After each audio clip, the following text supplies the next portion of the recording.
Hello guys, welcome to this channel. If you enjoy this video, don't forget to hit that like button and drop a comment. It really helps me grow this channel and bring you more awesome recaps. Okay, without further ado, let's diving into the story. A guy is out on the city streets, announcing he's there to interview people. He's asking folks what they'd do with $70,000. That's a decent chunk of change, enough to pay off some bills, but not nearly enough to snag an apartment, right? The first person he talks to doesn't seem to get that, missing the point entirely. There's this chubby guy, probably not a hit with the ladies, already dreaming about buying a fancy car with the money. In another interview, a couple is asked the same question, and the woman, clearly the one calling the shots, says they'd stash the cash in savings. Then the interviewer switches it up, asking what they'd do if they were the richest person on the planet. The question catches everyone off guard, leaving them stumbling for answers. One girl says she'd probably start living it up, focusing on fun and enjoying life. Elsewhere, another woman responds to the same question, saying she'd first want to figure out how someone even gets that rich before planning what to do with the wealth. The scene shifts to a television show, where a host comments on how fascinating these responses are. She's excited to speak with the first Korean to ever become the world's richest person, eager to hear about their grand vision. This person, who some claim can predict the future, is in the spotlight. He awkwardly insists he can't see what's coming, brushing off the idea. What a liar, right? But then, out of nowhere, his eye starts glowing. At the back of the room, an old woman stands with an eagle perched on her staff, and suddenly the bird takes flight, glowing with a brilliant golden light. It soars through the air, and the man flashes a sly smile. He seems totally distracted, like he's lost in the moment. The host snaps at him to hurry up and answer the question. He casually claims he's just a guy who got lucky with investments, nothing special. But hold on, are we even in the present anymore? Did you think this was the start of a billionaire's story? Nope. The real beginning of this story is when someone shouts, and he jolts awake, mumbling something about Sergeant Jinho. It's obvious this guy's been through military service and is now back home, flat broke. Jinho wondered why that creepy figure from his military days kept appearing in his dreams. It's unsettling. At first, it felt like a hint of the future, but no, it's just a dream messing with him. This is our guy, Jinho, 23 years old, jobless, broke, and in a rough spot. Jinho's living in what's practically the basement of his mom's house. Things weren't always this bad, though. He used to have a dad who ran thriving businesses and a mom who was sweet as a flower. Life was like a dream back then. Jinho gets a text message and heads to see a friend. This friend's got a collection of action figures. Check out that one. It's mid-tier quality, pretty cool, but way too pricey for Jinho to ever own. His friend, rocking glasses, brags about his awesome collection, now twice as big and bursting with color. Jinho, though, points out that this guy's action figure collection has been huge since they were in elementary school. There's no way Jinho would notice any change in it now. His friend argues that Jinho just doesn't get the finer things in life. This friend, an otaku also 23, asks what Jinho's next move is now that he's done with military service. Jinho says he's already got his college degree, so it's time to find a job and make life better for his mom. The friend, Taekyu, raises his drink, praising Jinho for being a great son. Jinho's grateful, especially since Taekyu kept his mom company last Christmas, having dinner with her so she wouldn't be alone while Jinho was stuck in the military. They chat about random stuff until Taekyu drops a bombshell. He's got something big to share. He's finally cracked the password to his bitcoins. Jinho looks puzzled, so his friend reminds him about a game called Lutnia they used to play years ago. Back then, the friend sold all his in-game items to buy bitcoins, only to lose access to them. Jinho is floored, knowing those bitcoins are worth a fortune now. Taekyu mentions he rarely cleans his waifu shelf, but while tidying up recently, he stumbled across the encryption key. Jinho, eager to know more, asks how much was in there. He was really shocked. When he asked how much the bitcoin was worth, Taekyu said the price per bitcoin was 1,120. Hearing this, Jinho realized his friend Taekyu gained around 1.2 million won, but Taekyu shook his head, clarifying he meant he had 1,120 bitcoins, not the money. What? Jinho, stunned, starts crunching the numbers in his head. Math isn't Jinho's strength, and after picturing 36 different scenarios, he finally asks if Taekyu really made close to $9 million or 13.5 billion won. What more could anyone want? Flustered, Jinho asks if Taekyu's lost his mind. There's no way he scored that much cash. Taekyu admits he was also overwhelmed by the amount. It's so much money he's unsure how to process it. Meanwhile, Jinho jokingly demands 100 million won, but Taekyu refuses, saying he already moved the funds to an exchange since Bitcoin's value was set to climb higher. Jinho, frustrated, calls Takyu a stingy jerk, saying he'd have taken the game more seriously if he knew it could lead to this kind of wealth. Then Jinho suddenly recalls something. He grabs Takyu, reminding him that back when they played, Takyu also sold his in-game character. Takyu better share the profits, or he's a crook. Takyu shrugs, challenging Jinho to recall what percentage he owned. As Jinho pauses to think, he notices that same eagle from his dreams staring at him from a nearby building, throwing him off. It's the exact creature from his visions. The eagle flaps its wings, flies toward him, passes through the window, and soars over Jinho. Flames trail in the air, forming words. Takyu, seeing Jinho's odd look, asks what's wrong. Jinho asks if Takyu knows anything about Mountain Hill Tech. Takyu, confused, says that's the exchange where his money is stored. The words in the air warn that Mountain Hill Tech is about to collapse. Jinho recalls a similar vision from his army days. What if this isn't just a hallucination but a real gift? He urgently tells Takyu to sell all his bitcoins right now. Takyu hesitates, unsure why Jinho's so intense. Jinho insists there's no time to wait. Selling immediately is critical. Takyu stares, but Jinho's seriousness convinces him. Takyu agrees to sell everything, noting he already had his sister set up an account. He demands Jinho explain everything afterward. Jinho nods, still wondering why the eagle keeps appearing. It's bizarre for a warning like this to appear out of nowhere about the company's collapse. Suddenly, Takyu jumps, shouting that the exchange servers just crashed. Jinho immediately asks about the bitcoins, and Takyu reveals he sold them just before the crash, narrowly escaping disaster. He starts checking what happened. It might just be server maintenance, but Jinho's fixated on why this happened right after the eagle's appearance. Then Takyu yells in horror. The servers are back online, but everyone's accounts have been wiped out. The internet's in chaos. Takyu demands to know how Jinho predicted this catastrophe. Jinho is at a loss for how to explain his sudden foresight to Takyu, who keeps pressing for answers. Hesitantly, Jinho suggests he might have developed the ability to see the future. The story flashes back a year to Division 10 during mortar training. A fellow soldier snaps at Jinho to stop daydreaming and focus. Jinho, looking dazed, nods and said he understand, but then that same radiant eagle appears, far too majestic to be an ordinary bird. It swoops past him, and when he mentions it to his comrades, they look at him like he's lost it, calling him crazy. Suddenly, words form in the air. KM 188 explosion. Confused, Jinho wonders if it's related to the training equipment. Right then, a 188 mortar is being prepared and fired before he can speak up. The launch seems weak, and in that split second, Jinho realizes something. When faced with life-threatening danger, humans act on instinct before thinking. He yells for everyone to hit the ground, and the area erupts in a devastating blast. Back in the present, Takyu marvels that it's a miracle Jinho survived. Jinho explains that some soldiers died in the accident, but his premonition saved him from harm. When he tried telling others, they brushed it off as confusion or trauma. Takyu, who is a die-hard otaku fan, remarks that two perfect predictions sound like a superpower. Jinho admits it's possible but questions how they could prove it. And furthermore, he wondered why Takyu seemed to believe this so easily. Takyu, with his quirky wisdom, says belief comes down to mental strength. Even if a stunning elf girl appeared before him, he'd believe it. Jinho urges them to focus on something practical, like the 1.24 billion won he's owed. He recalls that of Takyu's 11,000 bitcoins, 1,000 came from Jinho's character, so Takyu better pay up or Jinho will torch his action figures. Takyu assures him the money's no issue, but taxes are a headache. Jinho jokingly asks if Takyu's setting up a tax haven, maybe funneling the money to my bank account to dodge Korean taxes. Takyu was shocked and admitted Jinho's economic studies at the Korean university were not wasted. He admits his sister's been helping navigate the rules, explaining that Korea's Bitcoin taxes are steep. That's why he's starting a company in Dela Island, an ideal spot, with the initials name of OTK. Jinho's eyes blanked. Is it OTK for otaku? But Takyu retorted angrily. OTK stands for my name. Takyu. With this setup and his wealth, he'll live comfortably, and he promises to send Jinho's 1.24 billion once it's sorted. That very day, fresh from military service, Jinho gets his money thanks to his loyal friend.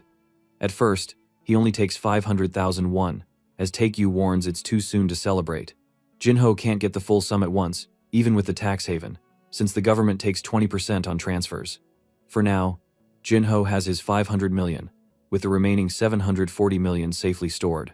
Jinho is sitting there, completely content, thinking if this is a dream, he never wants to wake up. Now he's wondering what to do with all this money. First, he plans to tell his mom to work less and maybe treat her to some nice clothes at the mall.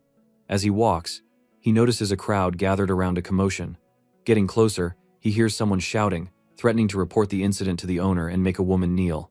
A woman in a fancy coat is yelling about how expensive her shoes are, furious that someone dared to dirty them. The security guard in front of her keeps apologizing profusely. He turns to another woman, demanding she kneel and beg for forgiveness.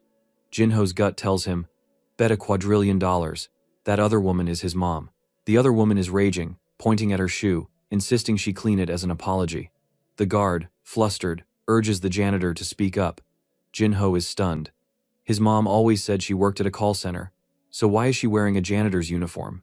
Anger surges, and just as she starts to kneel, Jinho steps in to save her. He's a hero. Saving his mom beats rescuing any waifu, hands down. He glares at the woman, asking why she's making a huge fuss over something so trivial, forcing someone to kneel. His mom looks away, embarrassed.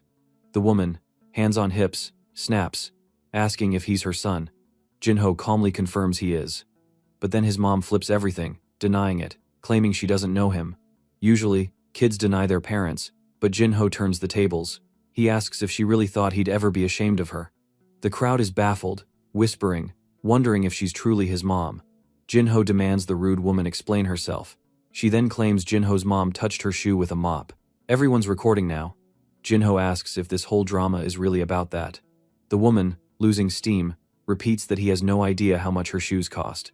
Now she's dealing with a real one. Jinho pulls out 600,000 won, telling her to take it and leave, but only if she apologizes to his mom. If she wants to walk away with nothing, that's her choice. The crowd murmurs. Taking the money now would be humiliating. Jinho smirks, saying he could toss it on the ground for her to crawl after if she prefers. Flustered, the woman mumbles an apology, eyeing the crowd to see who's filming. The moment she's done, she snatches the cash and starts counting it. Jinho calls for the security guard, instructing him to ensure the woman's shoes are removed, as she is now practically barefoot since he just bought them. If she refuses, he'll report her for theft. She freezes, her face twisted in shock. Jinho ignores her, walking off with his mom. The woman keeps whining, telling him not to be so cheap since he won't even wear the shoes. He shrugs, saying he'll just take them home and toss them in the trash. She starts screaming, and a fight erupts. Soon, they're outside. His mom urges him to go back and make peace, but he hugs her, assuring her everything's fine. He's more worried about why she's lost so much weight. She thinks he pities her because of her job, insisting it was a one-time thing and not to worry. Jinho promises she won't have to work in a place like that anymore. He'll handle everything. She beams, saying he's grown up so much. They start talking about the money, and she asks where he got it. He casually says he sold a game account for his friend Take-You. Just then, his phone rings as a plane lands nearby. A striking woman steps off a plane, commanding attention. That time, Take-You seemed panicked when she mentioned his sister had just arrived in Korea. In Namsan Hotel, a car plastered with anime girl stickers rolls up, driven by none other than Jinho and the OG otaku man himself, Take-You, who are there to meet his sister. As they walk through the hotel, Take-You remarks that Jinho is bold enough to complain after being given the privilege of driving such a flashy car. Someone nearby clears their throat, and there she is, the impressive woman in a sharp skirt, Hyunju. Both Jinho and Take-You greet her warmly, well, almost terrified to be precise. Jinho then asking how she's doing. At a cafe, she inquires if he's done with military service, and he confirms he is. She suggests he consider working at Golden Gate with her. Jinho says he'd jump at the chance to join an international company like that. Noticing her quiet demeanor, he asks if something's troubling her. She turns to Take-You, asking what happened with the money from Bitcoin, having heard Mountain Hill Tech went bust. Take-You grins, saying he sold everything just in time. She's visibly surprised, and he adds that he transferred it all to his company's account. She sighs in relief, realizing she was worried her brother had lost 11 billion won. She slides a piece of paper across the table, the contact for Golden Gate's financial transfer guy, explaining they can reach him to bring large sums into the country. Then she questions Take-You's decision to sell all the bitcoins at once, when the plan was to do it gradually. Take-You panicked, saying he just had a gut feeling it was better to sell immediately. He teases if she missed him, but she shuts it down, saying she's in town for 10 days on company business. To Tae-gyu, that sounds like an eternity, hinting at their strained relationship. She picks up on his reaction, assuring him she's staying at the hotel, with the company covering all costs. Tae-gyu mutters that top-tier companies are something else. As she gets up to leave, waving goodbye to handle her tasks, Tae-gyu grumbles that his sister always intimidates him. Just then, she gets a call about a meeting with a company called OPEC, which Tae-gyu recognizes as an oil-related group. Suddenly, Jinho's vision kicks in. The eagle reappears, soaring above. He's getting used to this and braces for the message. This time, it warns that OPEC is about to slash production costs. After taking phone, Hyunju notices Jinho's distant look and asks if he's okay. Jinho brushes it off, saying he just zoned out for a moment.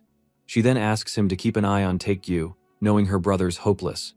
Jinho chuckles and asks about the meeting at OPEC. She explains it's about production cost cuts, but Jinho, like most people, doesn't get it. She clarifies that financial markets lean on stocks and assets, while companies like OPEC bank on oil and gold. The US, despite being a major oil producer, consumes heavily for wars, often using more than it produces. The rise of shale gas changed the game, turning the US into an oil exporter. Now, the question is how this shift will ripple through the market. If oil barrels sold and drop below $50 each, a ton of companies are going to go bankrupt. That's why this big OPEC meeting's happening, to figure out how to cut costs and keep things afloat. Right now, a barrel's at $60, and they're already sweating. Jinho asks what happens if they strike a deal. Hyunju says if that goes down, oil prices will shoot through the roof, and everybody'll be thrilled. Well, not regular folks, just those damn billionaires. She gets all curious, asking Jinho why he's so into this. Jinho just shrugs, saying he thought it'd be cool if something like that happened. She agrees, but says the forecasts are pointing somewhere else. Later, stuck in traffic in Tae-gyu's car, Jinho's wondering why that eagle message popped up this time. If he's got this edge, knowing oil prices are going to climb, he could buy a bunch of barrels now and sell them later for a fat profit. Sounds nuts, sure, but he called the mortar explosion and Mountain Hill's crash, didn't he? Problem is, how much cash to throw in. He's got 100 million won set aside for his mom, leaving him 275 million won to mess with. There's still 740 million won chilling in Tae-gyu's account, but dumping it all on this would be straight up crazy. Out of nowhere, Tae-gyu asks if it happened again, saying Jinho's staring off like a total idiot. Jinho sighs, muttering, "Damn it, this guy notices way too much." Tae-gyu pushes him to spill what he saw. Some time passes, and Jinho lays it all out. Now Tae-gyu knows Jinho's planning to buy oil barrels to flip back home, but then he asks where they should put the barrels. Back at Tae-gyu's home, it turns out they buy oil online. They start checking prices. Barrels are $60 each right now. Tae-gyu's got 12 billion won to play with, while Jinho's sitting on 600 million won, and he's already hyped to buy. Just gotta figure out where to buy. Turns out, the exchange goes through New York Mercantile Exchange, all online. Jinho says he's gonna buy the oil for 300,000 won. Tae-gyu laughs, saying that's chump change, he's going big with 10 million. When Jinho asked if it was in won, Tae-gyu shook his head, saying it was in dollars. This immediately made Jinho call him a lunatic and ask if he'd lost his mind. Tae-gyu dials it back to 5 million. Jinho tries to warn him nothing's a sure bet, his visions aren't 100% confirmed. But Tae-gyu's like, I ain't betting less than 3 million, take it or leave it. Jinho gives up trying to talk him down.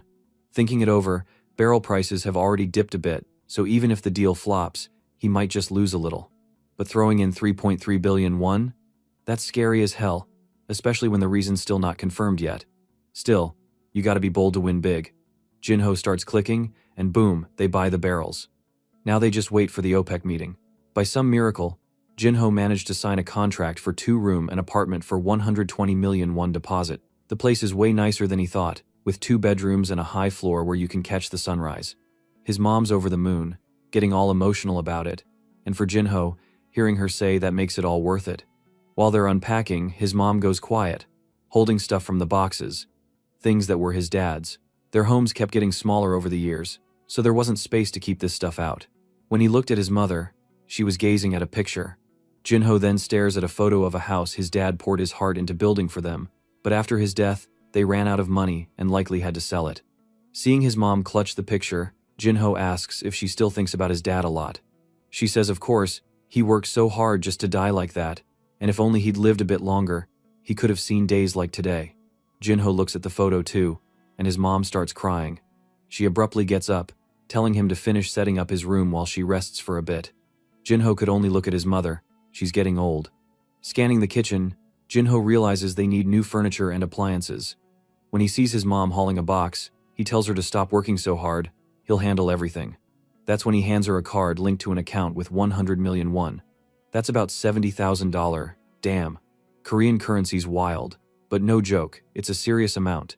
His mom immediately smacks him, scolding him not to go handing out money to everyone. She insists she's saved plenty, and he shouldn't worry. But Jinho pushes back, saying this money's just him looking out for her. After covering the apartment, giving his mom cash, and sorting other expenses, he's got 275 million won left. In theory, he could coast for 20 years without a job, but our soon-to-be the richest investors on Earth not about to settle for that. Later, Takyu shows up at the house, lugging a bunch of stuff. He also said he gonna order jjajangmyeon, that Korean black bean noodle dish, but this dude also brought some useless stuff. What the hell? Is this economy? Believe it or not, our otaku friend bought 2 bags of toilet paper. Jinho's totally baffled why this fool thought that was a good housewarming gift. Takyu asks what he expected instead. Jinho says he could have brought something useful, like a television or a fridge. Over dinner, they chat about the crypto exchange that went bankrupt earlier, Mountain Hill Tech. Total mess. Everyone got screwed. Their bitcoins vanished. Poof. The jerks declared bankruptcy, but now the cops and banks are after them. Takyu says Jinho predicting it at the perfect moment was nuts. Jinho shrugs, calling it a fluke, but Takyu's not buying it, insisting nothing's random and he's got a theory. Jinho asks what's up, and Takyu claims his power only kicks in during crises. That's how heroes are made, and it's gotta be tied to that. He slams the table, declaring Jinho's got an incredible Oracle AI. Jinho just stares, thinking his friend's got some serious mental issues. He tells Takyu to quit obsessing over naming the power and focus on the OPEC meeting. 'Cause so far, things have gone okay, but if this goes south, they'll lose a ton of cash.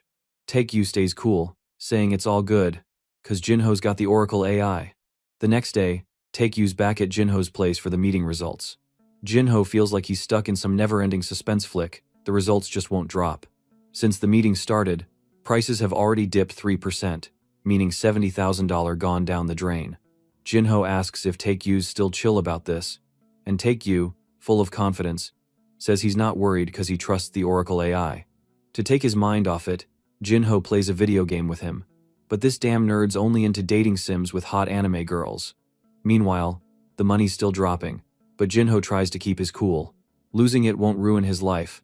$100,000 less wouldn't have let him retire anyway. Still, it's terrifying to think if it all tanks, they're back to slaving at awful jobs. He dozes off and wakes to Takyu screaming. The OPEC results just dropped, and every news outlet's screaming that they've agreed to slash production costs. Takyu's all over it, asking what the new oil price is, and when they look, it's already at $73. In just a few minutes since the announcement, prices have shot up 20%. Jinho, freaking out, tells Takyu to check their account and sell everything now, cause he's got no clue what's coming next, no premonition or nothing. Takyu doesn't waste a second and gets it done. Sometime later, they're crunching the numbers on their profits. Damn, it's like they've got a cheat code for cash. These bastards pulled in $630,000. Jinho's just sitting there, hands on his head, looking like a complete idiot. But since he put in way less cash, he's only walking away with $60,000. What a raw deal.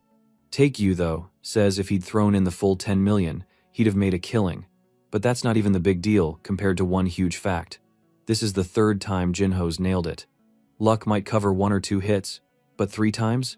That's proof Jinho's ability to see the future is real as hell. Jinho's sitting there, feeling like a total fool, wondering if he's got some next-level power straight out of a movie.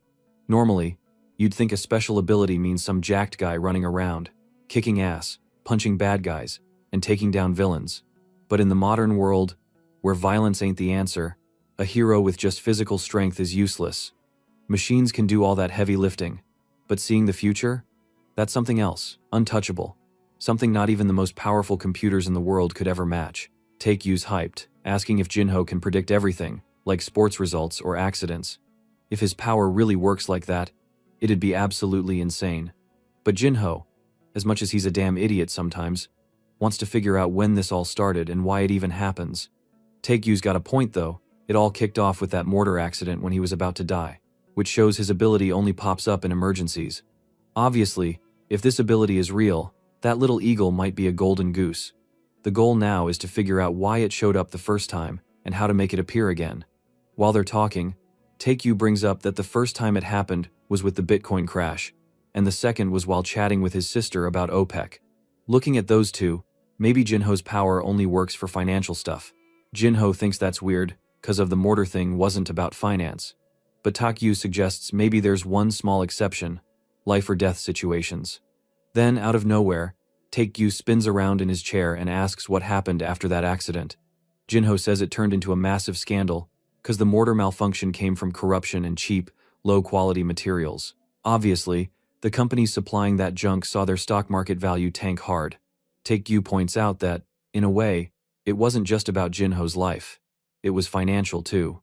Jinho nods, saying it makes sense, cause in this world, everything's tied to money, directly or indirectly. Sometime later, Taegyu lays out the offer they both knew was coming. Jinho would use his power to see the future, and Taegyu would front all the cash they need for investments. Jinho thinks it's a damn solid deal. Investing $600,000 ain't nothing compared to $10 million. Plus, he's got no idea how long this ability's gonna last. For all he knows, this could be the last time it ever kicks in. Since Taegyu's ready to cover all the losses and still split the profits if the investment tanks, Jinho wouldn't owe a dime. It's almost too sweet a deal. Jinho starts questioning if this setup is even fair. It sounds tempting, but there's one glaring issue. Even if his power's real, there's no guarantee his visions are 100% spot on. Jinho's throwing out all sorts of excuses, but Taegyu, drunk on greed, doesn't give a damn. He just tells him to shut it. All he cares about is if Jinho's power is legit. If it is, they've got a golden ticket to get filthy rich. Taegyu's sitting on 13 billion won to throw around, and together, they could rake in absurd cash. All Jinho's gotta do is shake his hand, and they'll dive headfirst into the wild world of investing. Jinho hesitates, then shoots back. What if I don't shake your ugly ass hand? Taegyu's hand starts glowing like some dramatic movie scene, and he declares, then we're done, never seeing each other again. With confidence, he said, come on, my friend, join me in the land of the rich. Jinho's practically shaking when his phone buzzes. It's some guy named Minho, inviting him for drinks in Hongdae. Jinho replies, if Kim's gonna be there, he's in. Then he bails on Taegyu, saying he's got new plans and will catch him later, probably chasing some hot chick, ditching poor Taegyu in under 15 seconds. At the bar, some guys spot him and yell, Sergeant's here. Jinho greets his buddy, saying he's just a reserve now. Right away, his friend points out the real reason Jinho showed up so fast: 2 girls. The only way this future-seeing investor could go broke is sitting right there, Yuri on the right, Hwang Ji on the left, both walking red flags. Jinho's not safe anymore. He's already grabbing a drink. He's looking for someone named Kyung, but his friend says he'll be late. The guy asks if Jinho's heading back to college next year. Jinho says he's thinking about it. Now that the house is paid off, money's not an issue, so graduating fast might be smart. Yuri stands up, raising her glass all classy, saying it's an honor to serve you, senior, and takes a sip, showing off. She raises her glass again when Jinho compliments her drinking game. Then Jung Ji-hong walks in, looking like Jinho's junior or senior or something. Jinho then welcomed him, and the senior said it had been a while since they had seen each other face to face. The senior then lamented how hard it was to find a job these days.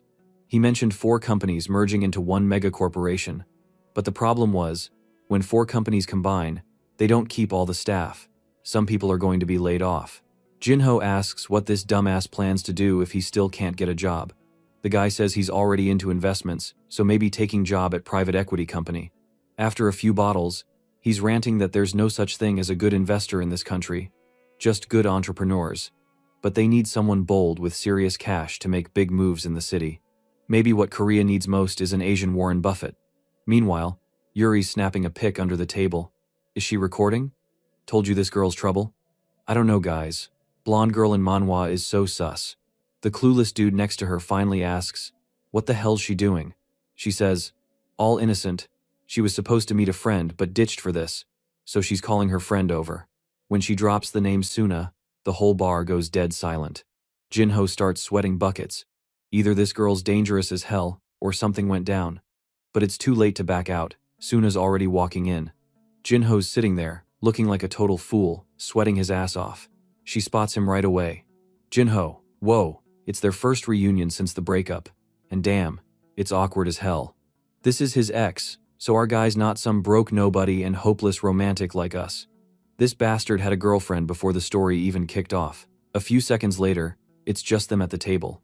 She says it's been 2 years since they last saw each other. Jinho confirms he's doing okay and asks if she's happy with that senior dude. She says yeah, they're good, she's dating Junhyung now, and our boy lost out to that guy. Honestly, Junhyung looks more like her brother than her boyfriend. They literally have the same hair, but whatever. Guess what? Jinho got dumped, and this Junhyung is the third son of some filthy rich corporate bigshot. Right after she and Jinho split and he shipped out to the military, she started dating this tycoon's kid. Now Jinho's just staring at her, looking like a total moron. She says he's changed a ton, that she used to think he was kinda plain.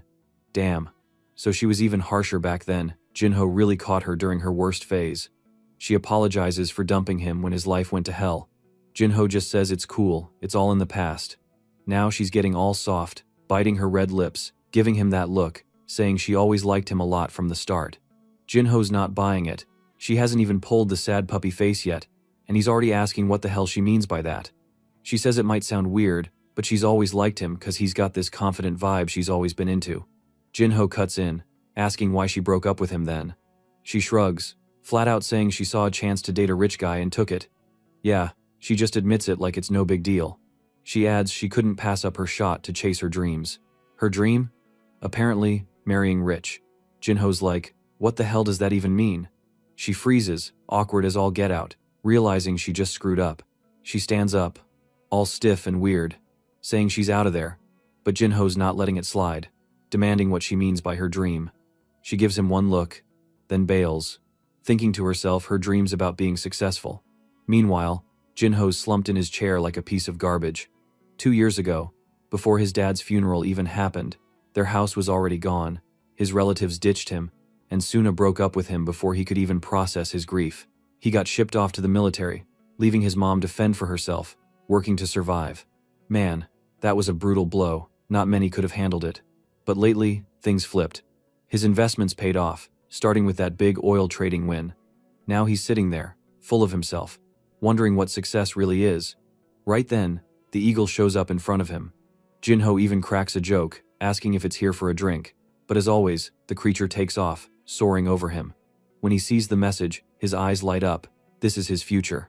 Of course, the damn author won't spill what it says, but going by Jinho's face, it's gotta be good news. Next thing, he's at Taekyu's place, shaking him awake, yelling about something big. Taekyu, half asleep, grumbles, asking what he wants. Jinho, all fired up, shouts he wants success. No way, is he still stuck on that boring-ass Suna? Yuri's 10 times hotter, the real queen, even when she can't read the room and kinda annoying.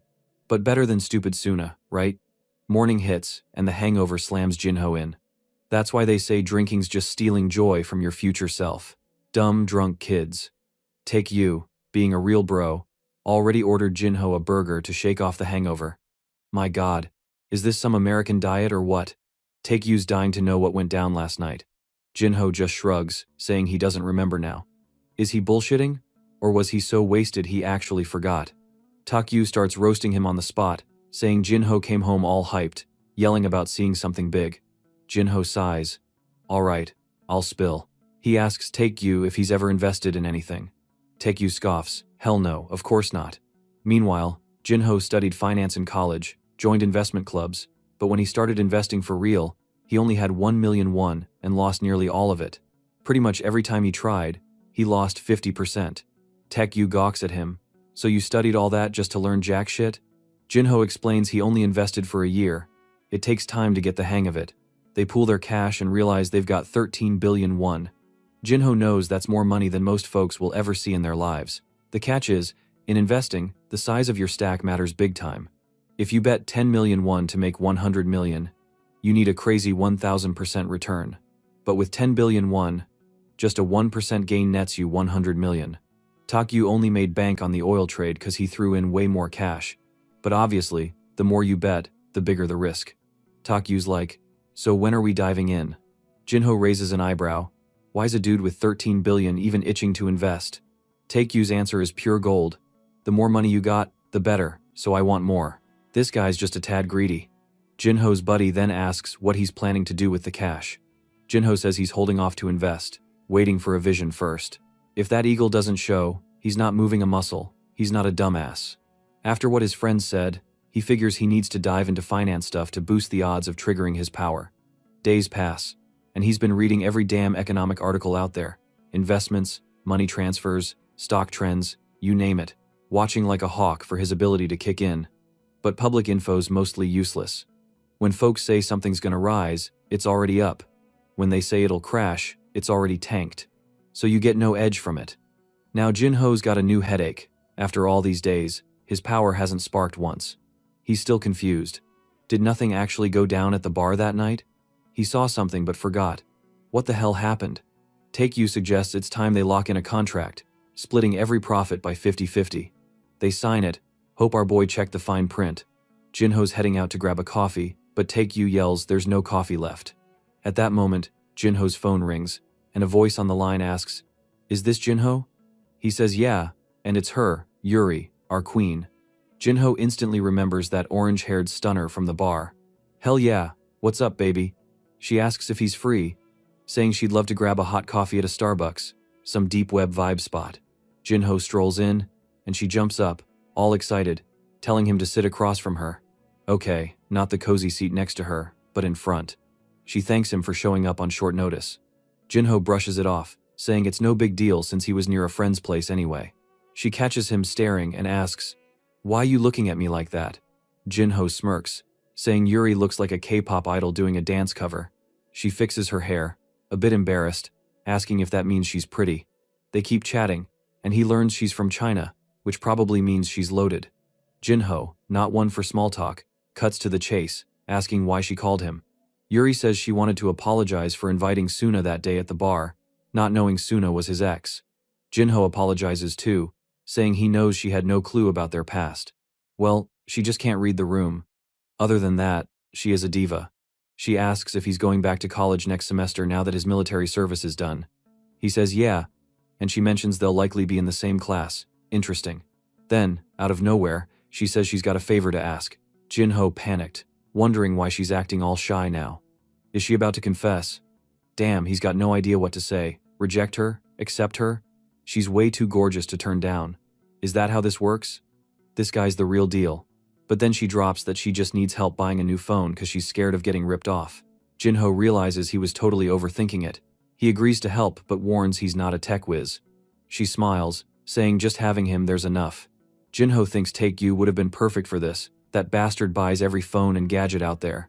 At the phone store, Jinho walks in and asks for a Samsung Galaxy Note right away. Jinho sits while the clerk rambles about features. Our guy's just thinking, damn, buying a phone these days is such a pain, it should be easier. Honestly, he's not even needed here. So he wanders off, checking out the displays. He picks up a Note 7, remembering that before he went to the military, the latest was just the Note 3. That's when his power kicks in. The eagle swoops into the store, flying over him. The message reads, Note 7 discontinued. Jinho frowns, confused as hell. What does that even mean? It's pretty obvious, right? The phone's getting axed, but let's see where this goes. Yuri catches him zoning out, asking what he's staring at. Jinho blinks, muttering some BS about a low-flying mosquito, that's all. Of course, he's stoked, another vision hit. On the way home, Yuri says she almost got the gold one but went with blue because she liked it better. Jinho casually nods, saying it looks nice but it's going to be discontinued soon. She frowns, and Jinho freezes. He was so caught up thinking about it, he blurted it out. Trying to cover, he says he's got to bounce for some business, waves goodbye, and bolts. Yuri watches him go, thinking he's leaving too damn fast, sighing that she at least wanted to treat him to a meal for helping. Meanwhile, Jinho storms into Taekyu's place, yelling his name. He says the Samsung Note 7's getting discontinued. Taekyu pulls out his phone, totally lost. Why? Jinho's got no clue. Samsung's got a ton of models, and the Note 7 is a top seller, but it still lags behind Apple in premium phones. Apple hasn't even taken a real bite yet. Samsung's been killing it lately with the Note 6 and Note 7. The Note 5 sold by 50 million units, and the Note 6 is expected to hit 70 million. Taekyu says it's a massive global win, so why the hell would they discontinue it? He wonders if it's a patent issue, since a single phone's got over 200,000 patents tied to it. Jinho doesn't buy the patent dispute idea. If Samsung lost a patent fight, they'd just pay the fines or snag another license. They've been making phones since the 2000s, so they own a ton of their own patents anyway. Now they've got to figure out why the Note 7 is getting discontinued and when it'll go down. Jinho asks Taekyu what kind of news could trigger something like this. Taekyu says it's tricky. Usually, if there's a problem, the company just shells out for damages. Phones always have issues. They don't just scrap a whole model over one or two defects. They sit there racking their brains. Time passes, and that night, Taekyu lets out a scream. What the hell? He's lying in bed, staring at his phone, and it's literally burning up. He was playing games, left it charging next to him, and now it's a fireball. That's nuts. 'Cause he bought it just a week ago. It's basically a ticking bomb. Right then, they both click. This is why the Note 7's getting discontinued. The next morning, 3 days after the phone launched, reports are already popping off about Note 7 units exploding. Samsung's downplaying it, as usual. Technically, 1 in a million phones blowing up is normal. But here, 1 in 10,000 is going kaboom. That's way too many. Weirdly, sales haven't taken a hit yet. Takeyu's just stoked they finally get why Jinho's vision happened. But Jinho's got a different vibe. How do they cash in on this? This ain't as simple as buying oil barrels or yanking money from an account. They'll need a few days to plot the best move. The next day, a Samsung guy shows up to replace Takyu's phone. But there's a shady catch. Customers can't post about it online. Those sneaky bastards are hushing it up. Jinho and Taekyu realize the rep didn't even flinch seeing Takyu's fried phone, meaning this is happening a lot. Phones are glued to people's lives. If they're unsafe or straight up exploding, that's curtains for the product. No way Samsung can keep pumping these out, which means they're staring at a huge financial gut punch, especially if they gotta refund all those sales. Jinho's gotta figure out how to play this. Taekyu breaks it down. It's tricky, but you borrow stocks from a company, sell them at the current high price, say 100,000 won a share. When the price tanks, you buy back the same shares for dirt cheap, return them, and pocket the difference. That's short selling. Jinho's listening, but he's already scheming ahead. They just need the perfect timing to pounce. Since it's about the number of shares, not the cash amount, it's a bit confusing, but screw it. Just sell to get rich. They'll need to bet big though. Takeyu's ready to throw in $4 million, but Jinho's pushing to find a way to milk even more profit. It feels like binary options in Korea or something. And no way they're asking Takeyu's sister for help. She'd never let them risk $13 billion on something this shaky. Jinho says chill. He knows a guy, a former prez of their investment club. Some call him a weirdo, others a genius. There's two types of geniuses, the badasses who crush everything and the oddballs who are wizards at one thing. Nobody gives a damn about the weirdos though. Oh, and this guy grew up in Australia, moved to Korea later. He was a math genius caught up in the chaos of it all. He dove into investing and quickly became hooked. His incredible knack for numbers made him a powerhouse in the investment world from one of his earliest bets. He risked 500,000 won and turned it into 5 million. Naturally, like any savvy investor, he faced losses at times. But overall, he was still profiting, even starting with just 500,000 won. When Jinho met him, he had already amassed 300 million to invest. The catch? He lacked substantial starting capital. If he had begun with more, he could have reached 6 billion by now. Then his hot streak fizzled out. He mistook a chemical battery company's logo for LG's, thinking it was a sure bet. He believed the stock was underpriced and poised to double. Then disaster struck. His entire wealth vanished in a catastrophic loss. Broke or not, this fearless guy clung to his shares, refusing to sell, certain they would rebound. But they never did. He went completely bankrupt, ruined by dabbling in binary options under the guidance of some so-called guru, instead of sticking to actual stock purchases. This wouldn't have happened in a restaurant. So rather than doing binary options, let's just work at MCD, guys. Now, here's the great investor, that so-called investor genius, looking drained, like he hasn't stepped outside in weeks. He's probably glued to market charts all day. Jinho then introduced his friend, Taekyu. Realizing who it was, the senior asked if Taekyu was Jinho's friend who had gotten a lot of Bitcoin early on but lost it. Jinho nodded and asked how he was holding up since dropping out of college after his financial collapse. Sang-yeop, the senior, says he's been driving for Uber, scraping by to survive after losing it all. He finally realized even the basics have worth. Jinho gets oddly sentimental, calling him an inspiration. This guy endured immense loss but never quit. Jinho then told what his purpose was in coming here, explaining he wants to open an account for futures trading. Sang Yeop then describes futures trading. For example, in 5 days he'll buy a stock for 5,000 won no matter what. The seller then agrees. Regardless of price changes, he would pay 5,000, and the seller must deliver. If the price climbs to 10,000, Jinho scores a bargain. If it falls to 500, he's stuck paying 5,000 for something nearly worthless. That's futures trading, buying for a future date. Unlike regular stocks, where you sell at market value, a drop means selling low. If the stock rises, you profit. They spent time crunching numbers, but the concept is clear. Jinho then made a small simulation. He calculated that if he bought a stock for 100 million won and then future traded it, when the stock hit the target he aimed, if all goes well, he could make 900 billion after the expiration date. Sang Yeop calls him crazy, saying it's impossible in real life. To gain that much profit, the stock need to be up more than 30%. Things usually go wrong. It's a once-in-a-lifetime event when a stock can fluctuate that much in a couple of days. Well, Sang Yeop's a realist.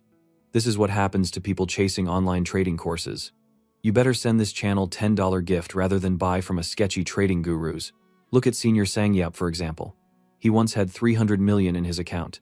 Now he's driving Uber for 100 bucks a day. This is why trading courses destroy lives. Sang Yeop then asked what the real purpose was for his junior wanting to use futures.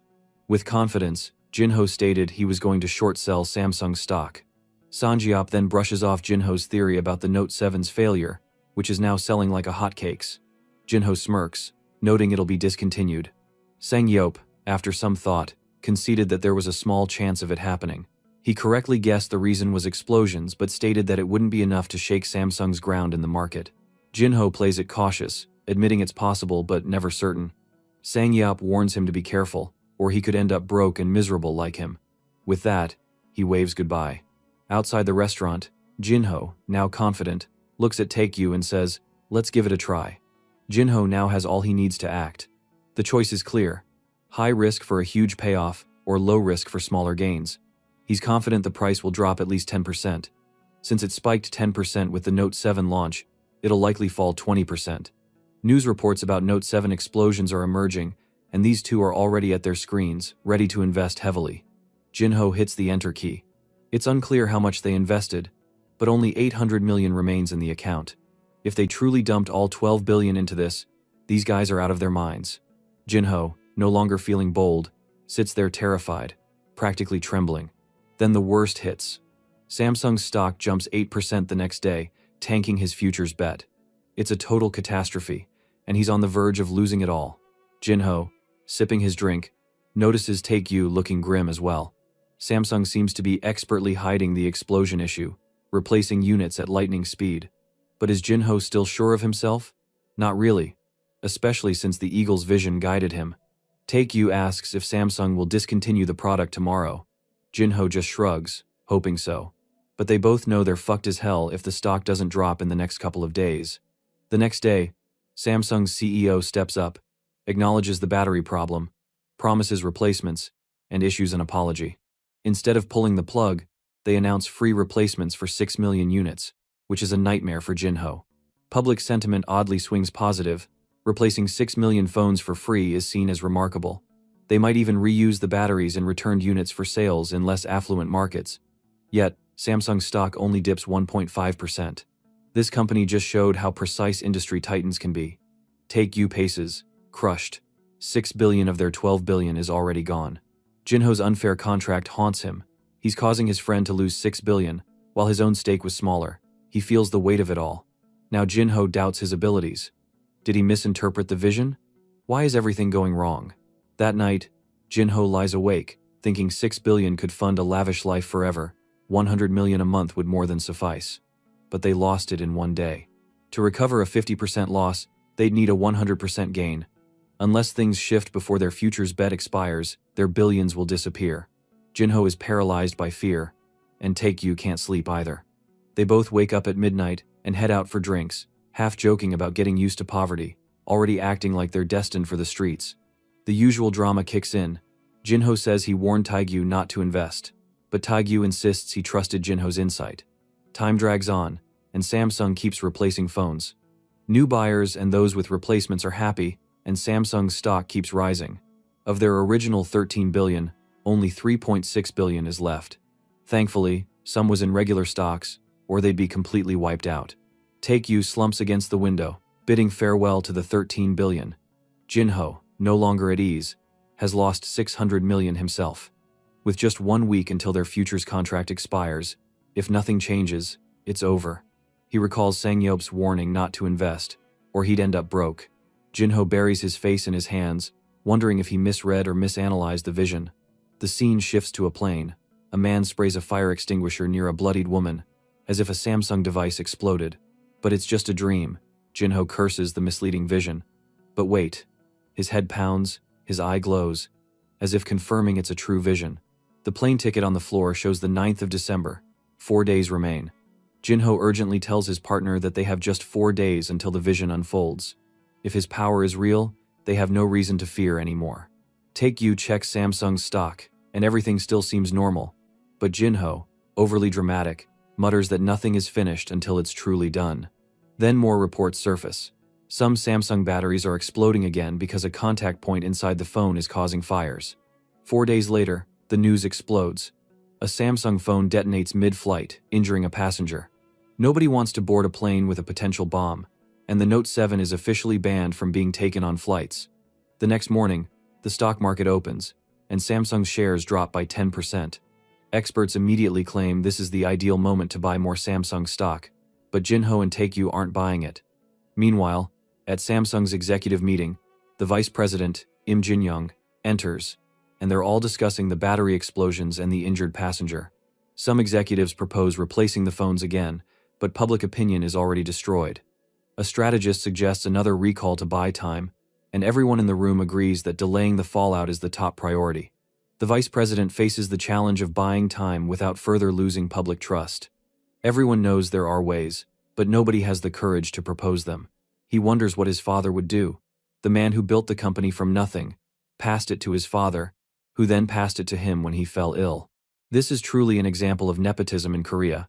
Glancing around, he spots a marble ship on the table, reminding him of his grandfather's lesson about the ship of Theseus. If a piece of wood falls off and is replaced, then another, and after 1,000 years no original piece remains, is it still the same ship, or a different one entirely? The same applies to the company. The original employees are long gone, and everything has changed, so is it still the same company? Yes, it's about courage. After deep thought, he decides to discontinue the Note 7. Everyone who bought one can get a full refund or exchange it for another product. The executives freeze. This isn't just losing the money already earned, but sacrificing future profits to greedy opportunists. The vice president slams the table, declaring that no matter how much money they lose, they can always earn more, but they cannot afford to lose the people's trust. A glasses-wearing executive stands, saying they will prepare the announcement immediately. At 1:40 p.m., the official statement drops. The Note 7 is off the market and discontinued. Jinho and Take-You are stunned into silence, staring at each other, then erupt in celebration. The cursed phone is finally discontinued. Investors panic, selling off shares, and Samsung's stock price crashes, the biggest drop since 2008. An investment firm notices someone bet heavily on Samsung's collapse, with a profit margin nearly 1,000 times, a massive win. They trace the bet back to Golden Gate, linked to Hyunju's firm. Everyone is losing their minds. This is unheard of. No one bets billions out of nowhere. They rush to find out who orchestrated it. Meanwhile, Jinho and Take-You, glowing with joy, grin at their screens, watching Samsung's stock plummet, their futures bet already up over 1,000%. Their safer investment has climbed 21%, and they're glued to the computer, silent, as the numbers skyrocket to a 3,800% profit. They're floored. Could they practically buy Korea with this? Then they lose it, screaming, tossing everything in the air in pure chaos. In the investment world, one person's win is another's loss, and this time, the world's catastrophe became their jackpot. Their wealth has now ballooned to 685 billion won. That's roughly $470 million. And they marvel that Elon Musk's fortune is about 800 times larger. Still, they're now multi-millionaires and waste no time cashing out to avoid any risks. Take-You stares at his tablet, mesmerized by the staggering figures, while Jinho nods, stunned, saying he didn't know numbers could have so many zeros. Take-You reminds them their contract splits profits 50-50. Jinho's share is 336 billion won, enough to stack cash into a skyscraper. Jinho sits there, dazed, struggling to grasp how he's ended up with this much money and what he's supposed to do with it. Just days ago, they were terrified of losing everything, and now they've hit the opposite extreme. Jinho feels grateful that Taekyu stuck by him when things looked bleak, and now, with their massive win, he's sharing the profits evenly. Finding such loyalty is rare, and this experience shows the true power of glimpsing the future. One small insight, a phone being discontinued, changed their lives. But Jinho wonders, what if he foresaw something bigger? What if he saw a financial crash, a war, or a natural disaster? Taekyu cuts him off, telling him to calm down and keep their success under wraps. Jinho agrees, trusting only his friend and his mom. While Taekyu keeps celebrating, Jinho feels the weight of their actions. Samsung's collapse, as one of Korea's giants, is practically a national loss. Meanwhile, Chinese and American tech stocks are soaring as investors pull money from Samsung. Taekyu tells Jinho to lighten up. They didn't cause this. They just bet on the future, and there's no need for guilt. He's right. When it comes to money, patriotism fades. Always has. Always will. This time, they were the ones to cash in. Now they're lounging, dreaming about what to do with their fortune. Jinho, slouched in his chair, jokes he'll need his own tax haven. The money he's made could fund a lavish life forever without lifting a finger. But he's not content to stop here. He recalls a prophecy from the bar he hasn't shared with Taekyu yet. The vision mentioned OTK Corporation and its CEO, Jinho himself. Steal his friend's company? No. Jinho's not that guy. He shakes hands with Taekyu, vowing to rise to the top together. Jinho realizes a CEO doesn't need the most shares, just the power to make decisions, meaning he and Taekyu will run OTK together. This shared goal simplifies things. They can park their money in the same tax haven, keeping every cent from Korea's tax collectors. Taekyu suddenly asks to see their contract again, scans it, and without hesitation, tears it up. Jinho jumps, shocked, asking what he's doing. Taekyu says the 50-50 split is outdated. From now on, it's 80-20. Jinho freezes. Is this a raw deal? Something feels wrong, but he can't believe it. Taekyu smirks, telling Jinho he gets 80%, while Taekyu takes 20%. Jinho stares, bewildered, as if he doesn't recognize his friend. Come on, even I can tell what kind of person Taekyu is by now. He is a true friend. I would die to have one Taekyu in my life. Jinho asks if his friend ate something weird, but Taekyu just shrugs, joking about eating black bean instant noodles. As expected, of our Korean otaku. The truth is, when Jinho vowed to stick with him, Taekyu had already made up his mind. Taekyu decided he'd stay committed, even if it meant taking just 20%, because Jinho's ability to see the future was worth more than any cash. Plus, after their massive win, Taekyu likely feared Jinho might ditch him once he was filthy rich. But Jinho had the opposite mindset. Despite their wealth, they're now playing globally, and pooling their billions is smarter than going it alone. Jinho still questions Taekyu's sanity for giving up 30%. But Taekyu grins, saying he's not losing anything. 20% of OTK is plenty. Jinho argues it only works if the company profits later. But Taekyu's confident, saying he knows Jinho will make it happen. Taekyu slaps Jinho's shoulder, declaring him the new CEO of OTK Corporation, fulfilling the prophecy. Jinho feels guilty for doubting Taekyu, even briefly, because Taekyu trusted him completely from the night Jinho told him to sell everything. In the end, Jinho was the one who lacked clarity. Taekyu gives a thumbs up, agreeing it's time to start to be more rich. But with one rule: Jinho better not waste money on that ex who left him for a guy in Gucci. She can suffer. They start planning Christmas. Last year, Jinho was stuck in the military, while Taekyu spent it with his mom so she wouldn't be alone. What a guy. Jinho told his friend to send his initial 800 million won and start keeping an eye on taxes. Taekyu then looked to find a scrap of paper with an address from Hyunju. After seeing the address, Jinho said he'd need the money to get cash to buy gifts. At building agency, a woman complains about unpaid bills. When Jinho enters, she offers coffee, assuming he's a broke student hunting for a cheap apartment, thinking even a small commission beats nothing. She asks if he wants a studio, politely implying a tiny space to crash in, like those cramped Japanese capsule hotels with barely room to lie down. Jinho shakes his head, saying he's not here for a studio, he needs to buy a house. She pauses, asking how much he's willing to pay for rent. Jinho corrects her.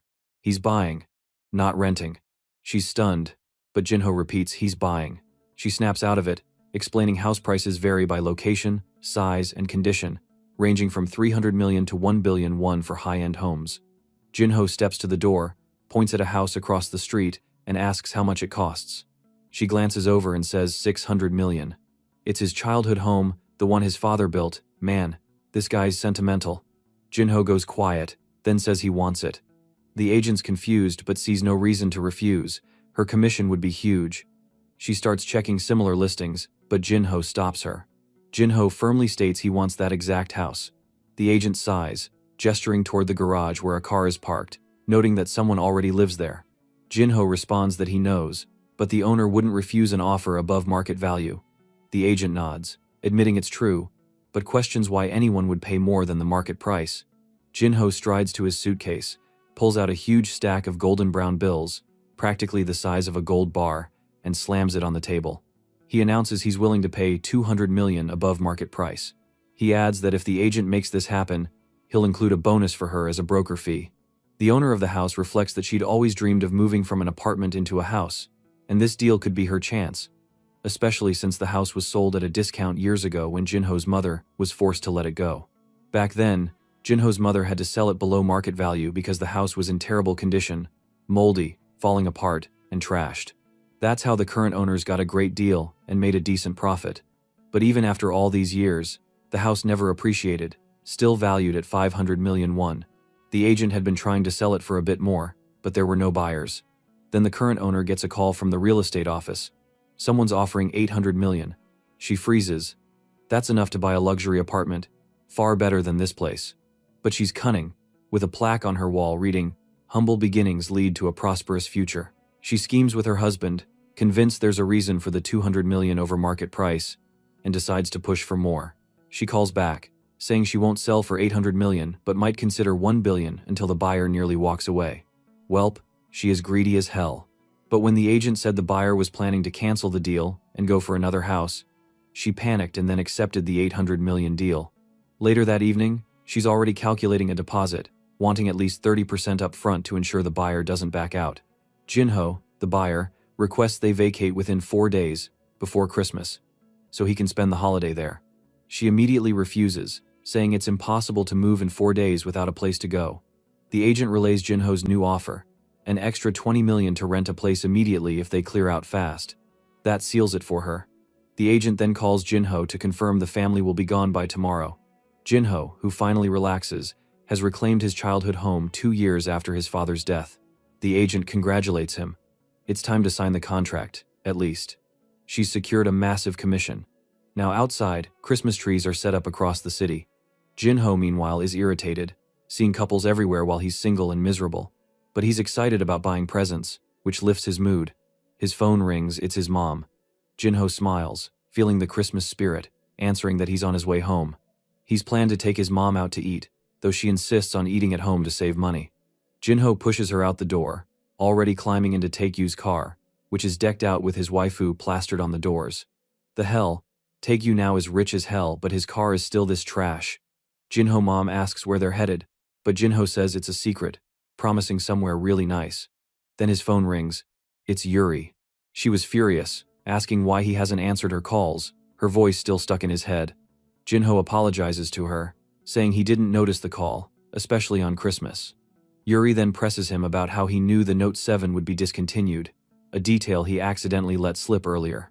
Caught off guard, Jinho tries to dismiss it as a joke, saying he has bigger things to handle and will call her back later, wishing her a Merry Christmas. She yells, calling him senior, but he hangs up. At the same time, he notices messages from the guy who went bankrupt, likely talking about the same thing as Yuri. Before Jinho can dwell on it, his mom gently touches his arm, urging him to look. They're parked in front of their old house, and his mom, standing there, is clearly flooded with 20 years of memories. She says it's enough and suggests they head back to the car to go to the restaurant. But Jinho, acting like he's unraveling, walks straight toward the house.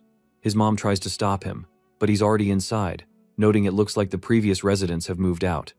As she walks through the rooms, she recalls moments like Jinho's poorly drawn circle that resembled an egg or his joy when he got into college.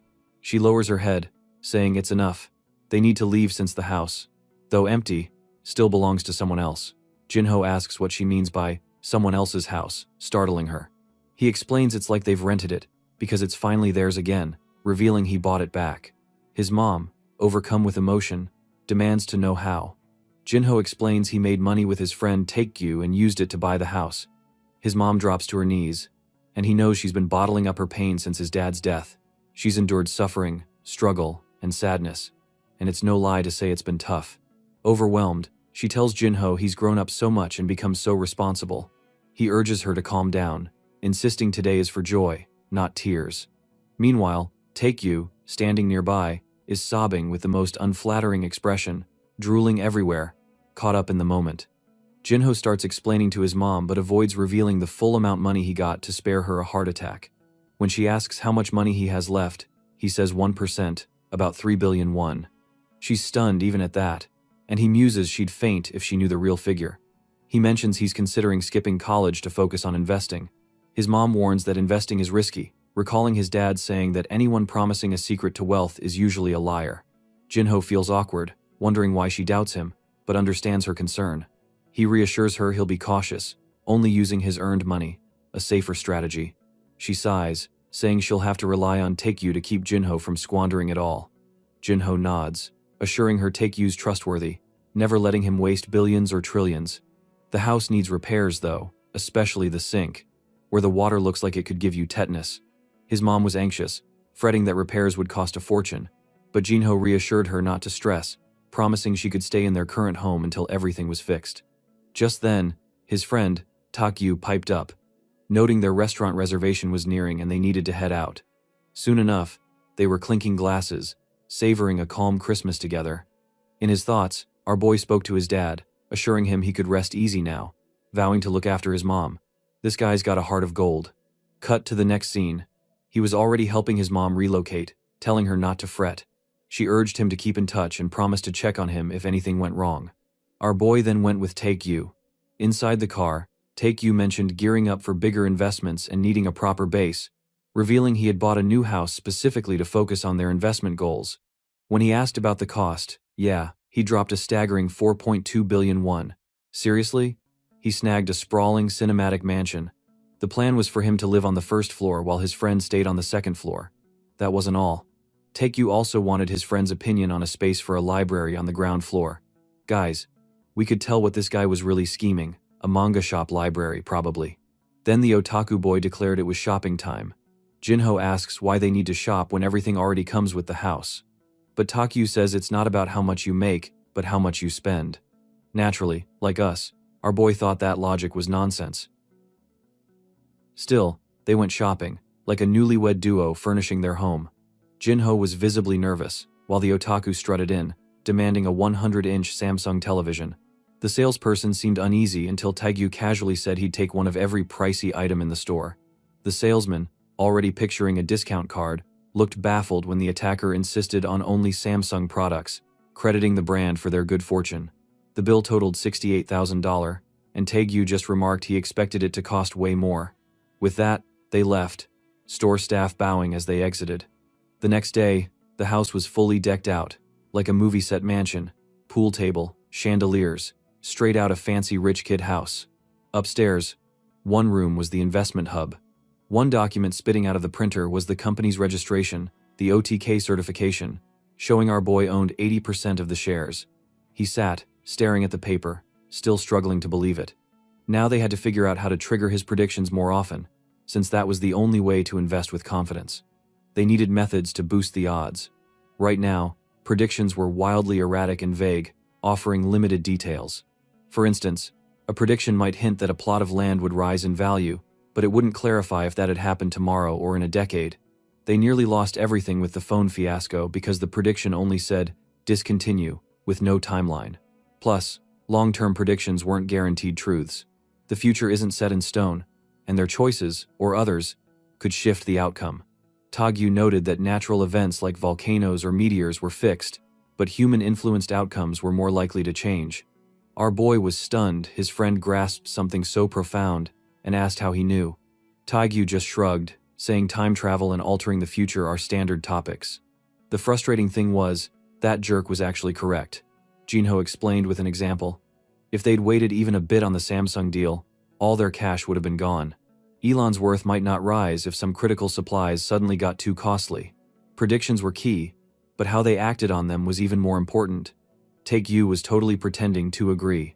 Just then, he also asked if Jinho was certain he hadn't lost his ability, and Jinho replied no. He'd been feeling a strange vibe in his palm recently. Even the flavor of coffee wasn't as clear as that sensation. His friend then told him to concentrate on using the power more often, while he'd watch over everything else. While our boy worked on the computer, with that jerk napping, he suddenly spotted something online that shocked him and yelled for his friend. People on the internet were trying to figure out who'd placed binary option bets against Samsung's future. Talk was spreading that some overseas investment group had used sneaky moves to make it happen and cash in on South Korea. It was clear he knew they were the ones who'd done it, even if they hadn't directly caused the event itself. In a quick meeting, he pointed out that, yeah, they were the top suspects and maybe should have split their accounts up a bit more. His friend agreed, admitting he hadn't thought it would blow up this much. Jinho commented that it's normal when you profit on a long position where everyone gains, everyone's fine. But when you bet against the market and make money while others lose, of course they get mad. Taekyu didn't care, but Jinho warned that if they kept pulling off billion and trillion-dollar deals and winning every time, people would get suspicious.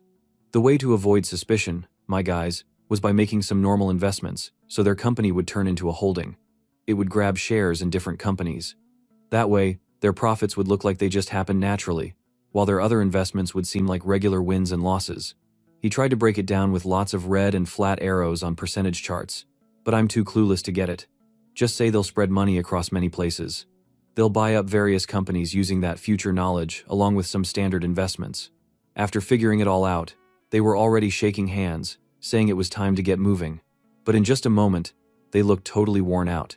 After studying the whole stock market and everything else, Jinho had no idea where to put their money.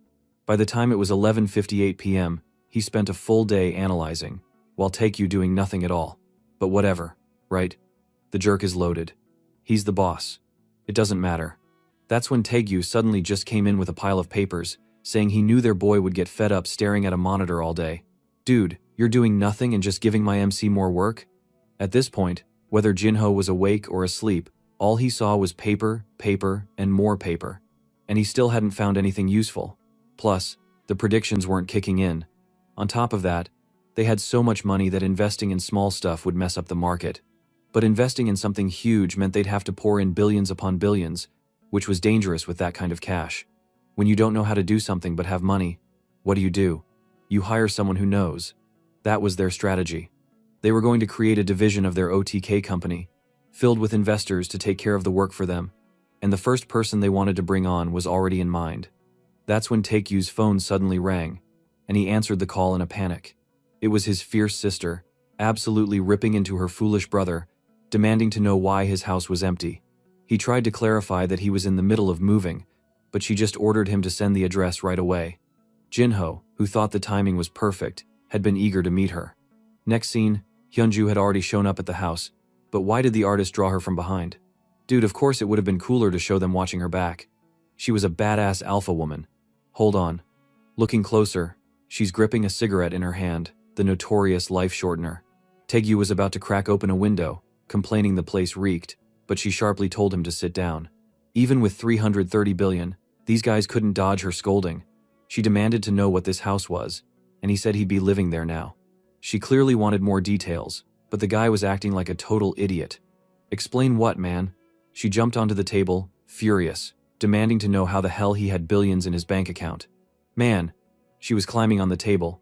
This sister is intense. Now I'm scared. I get why she's so mad. Since she works at an investment firm, she caught wind of the Samsung stock mess. Everyone lost big money and got angry when they found out someone had profited. They were even more enraged at Golden Gate, the corporation where the account that raked in all the profits was registered. When she first saw the name OTK, she never guessed who it was tied to until she checked the records and saw one person had made 672 billion. That's when she learned the owner's name and how much he'd gained at Samsung's crash. She practically screamed at our screen, demanding to know what her dumb Taekyu brother was doing. She asked if it was really him behind it all. The poor guy stayed silent, sitting there looking guilty as she glared at him. Put down that cigarette, lady, you're too stunning to die young. Taekyu was totally defeated, asking why she was so upset. She explained that because of their actions, The country's financial regulators were demanding all their company's documents. He asked what they were after, and she said they wanted to see everything OTK had bought, sold, or done in the country. He asked if they'd sent all the documents, and she said it wasn't that simple. Their company was registered in the United States, so they couldn't just hand over client info easily. Man, our boy was on his knees in total humiliation, wondering why they were being grilled so hard. It's not like they did anything wrong. She shot back that they suspected insider trading when you're connected to a company and use secret info to bet against it. It's highly illegal. The issue was, if their profits were ruled unfair, they wouldn't just lose the $670 billion. They could face 5 years in prison, rethinking their life choices. But for that to happen, solid evidence was needed, so in theory, they were okay. Still, you never know with politics. At that moment, she turned to her otaku brother, demanding he explain where he got the info and what gave him the nerve to make such a move. The jerk just pointed at his friend, stiff-chinned, who admitted he was the one who shared the info. Jinho just sat there, frozen. Then she slammed her heels on the table, ordering him to explain now, because they clearly didn't grasp how serious this was. Without a solid explanation, this could turn into a massive financial crime. Terrified, Jinho hurriedly said he would clear everything up. A bit later, they'd explained it all, naturally leaving out the part about seeing the future. My guy explained that they noticed Take-Yu's phone exploding and saw the news about the battery issue starting to spread online. Based on this, they decided to take a big risk after looking into it. She seemed to somewhat buy the story, though she still sensed they were hiding something. But it added up, and it looked like these guys had serious guts. Apparently, that's a finance term for when someone's a total badass, tossing around 13 billion like it's pocket change. Then she mentioned a past incident where some people deliberately tanked a company just to profit. Those guys made 50 billion, 10 times what they'd earned, and now the whole financial market was suffering. Her firm alone lost 20 million because of their stunt. Our boy was starting to realize this was way bigger than he'd thought. That jerk assumed the money just appeared, not that it came from somewhere. She explained that if OTK had been a Korean company, they'd be in deep trouble. Luckily, it was registered in the US. Also, props to the artist. She's now drawn sitting properly, looking stunning, not from those odd back angles. I swear. Don't make me explain this again. Looks like I need to teach you how to draw a manhwa too, but they still had goofy looks on their faces sometimes. That's kinda cute though. Meanwhile, she asked what they planned to do with all that cash. That's when they explained that the OTK shares meant the money would be split 80 to 20, with Jinho taking 80%. Her face? Yeah, you know she wasn't thrilled. She instantly started grilling her brother, demanding why it was divided that way. He said he only provided the money. Jinho, who devised the strategy and everything else, deserved the bigger share. Our boy knew in finance, the one risking the most cash gets the largest cut. But even though Jinho put in nearly all the investment, Taegyu's still the one with the money. His sister pointed out that, at this point, OTK basically belonged to Jinho. Taegyu nodded, admitting, yeah, he knew. But he still wanted to keep investing with his friend. He was beaming, all shiny and proud. But before he could soak it in, his sister shut him down, saying they just got lucky this time. They wouldn't always nail it. He told her to chill. He already had solid ideas for their next moves. Plus, he'd already made back the 13 billion he put in, so he didn't even need more money. She demanded to hear the rest of the plan, and that's when Taegyu asked her to join the company, offering 3% of his shares, worth 20 billion. What the heck? Now the artist is drawing her from some weird low-angle shot with an invisible chair. Man, I'm done trying to teach you perspective. Jinho knew she was probably earning $500,000 a year, so 20 billion at once must have floored her. Of course, in Korean won, that's less in dollars, but it's still a ton of cash. Our boy backed the plan to bring her in, asking if she wasn't worried about him handling it all solo. She wouldn't even need to quit Golden Gate. She could stay, gathering useful info. Instead of replying, she just told our boy to grab her a coffee. Stunned, he instantly knew what that meant. He knew she was the brightest person invited to a top university without any private tutors. Plus, she was far too young to have earned a spot at Golden Gate, a place reserved for the most seasoned professionals. Meanwhile, her idol brother was a complete failure until he somehow became a billionaire overnight. What a fair and just world we live in. The scene shifts. Our boy sat in a cafe, picturing her feeling torn about such a big offer. But in the next moment, Taekyu called, saying she was already telling them she'd help. Then back to the house, she told her brother to go buy her cigarettes, basically shooing him away so she could talk to our boy. Go away, loser. He need to speak with our MC. Once the otaku nerd left, our protagonist felt her eyes on him. He thanked her for helping out. She replied plainly that they offered her 20 billion, and there was no way she'd refuse. Besides, if she didn't take it, they'd just find someone else. Jinho, who could have guessed that was true? But they wouldn't have paid another person 20 billion. Sipping her coffee, looking cute, she admitted she doesn't know what her feeling is right now. It was the first time she saw her brother do something unrelated to fanboying over 2D anime and do something to make money. Jinho nodded, noting Taegyu had been way too excited lately. Then she got serious, telling him they needed to realize how dangerous their actions were. Jinho, utterly defeated, admitted, "Yeah, I get it. It's only luck because I can see the future. If not, we'd already be living under a bridge right now." They had just barely avoided losing it all. She praised him for earning 672 billion but asked why he kept investing. Our boy, the most honest and least driven protagonist ever, confessed he didn't know why he started investing or why he wanted to continue. He knew money was great and wanted more. But with this ability, going back to a normal life was impossible. Every historical legend had a unique talent, and his was seeing the future. Totally overpowered, man. Logically, everyone has some edge, and this was his. He said this, glowing like a true protagonist. "I'm certain this is where I'll shine the most." She didn't reply, just fixed her hair. Was that a hint? Then she taught our boy a lesson, explaining that the financial world wasn't as simple as he thought. It was packed with fraudsters and highly skilled people. After 10 years in the industry, she still felt like a beginner in understanding the market. Her one piece of advice was to avoid jumping into this world recklessly, but he assured her not to worry, saying he just wanted to protect Takyu from harm. She replied she was glad he was her brother's partner. Standing up, she extended her hand, saying she looked forward to working with him at the company. Our boy quickly shook her hand, saying it was a pleasure to work with her too. With that, she officially owned 3% of the company. "Now get to work, you're hired. Start with your computer, damn it." The next morning, it was time to research which companies they would invest in. Talking over the phone, Hyunju sighed, leaning back and said, Fine. That's why I'm here, after all. She will conduct a report for them. But now they need to hire more people for their investment firm because one person is not enough. They needed a full team. And Hyunju was sending over investment tips from Golden Gate. It struck me as odd. Wasn't that against the law? In my mind, it definitely felt shady. It seemed like she was employed in the Golden Gate, by how she pulling sensitive information and passing it along for others to make investments. But well, who claims crime doesn't have rewards? The data she shared appeared to focus on the fourth industrial revolution, touching on topics like artificial intelligence and a digital world. She said they should focus on that sector at the moment. The two men sat there, looking completely clueless, admitting they didn't grasp a word of it. That's when they thought why they wouldn't want to reach out to the senior who lost everything trading options before. That's when they got a call from that precise senior, asking them to meet for barbecue. This time, though, he arrived dressed in a sharp suit, looking impressive. Jinho stated why Senior Sangyap had come in a suit. Sangyap then mentioned he had an important meeting to attend. But for now, he was treating them, so they should just have fun. They wondered if he was still at his old job to make ends meet. Sangyap laughed and said no. He'd cleared all his debts. Our boy was baffled and asked how. The man replied, "Clearly, it's because of him." That threw Jinho off. The man clarified it was due to the tip about the Note 7 phone being discontinued. Our boy quickly asked if he'd bet against Samsung too. The man shook his head, explaining he didn't expect the Note 7 to be discontinued, but he did predict they'd swap out the battery, which would hit companies tied to battery manufacturing. So, he went all in with what he had left, 700,000 won, a total gamble. This guy was wild.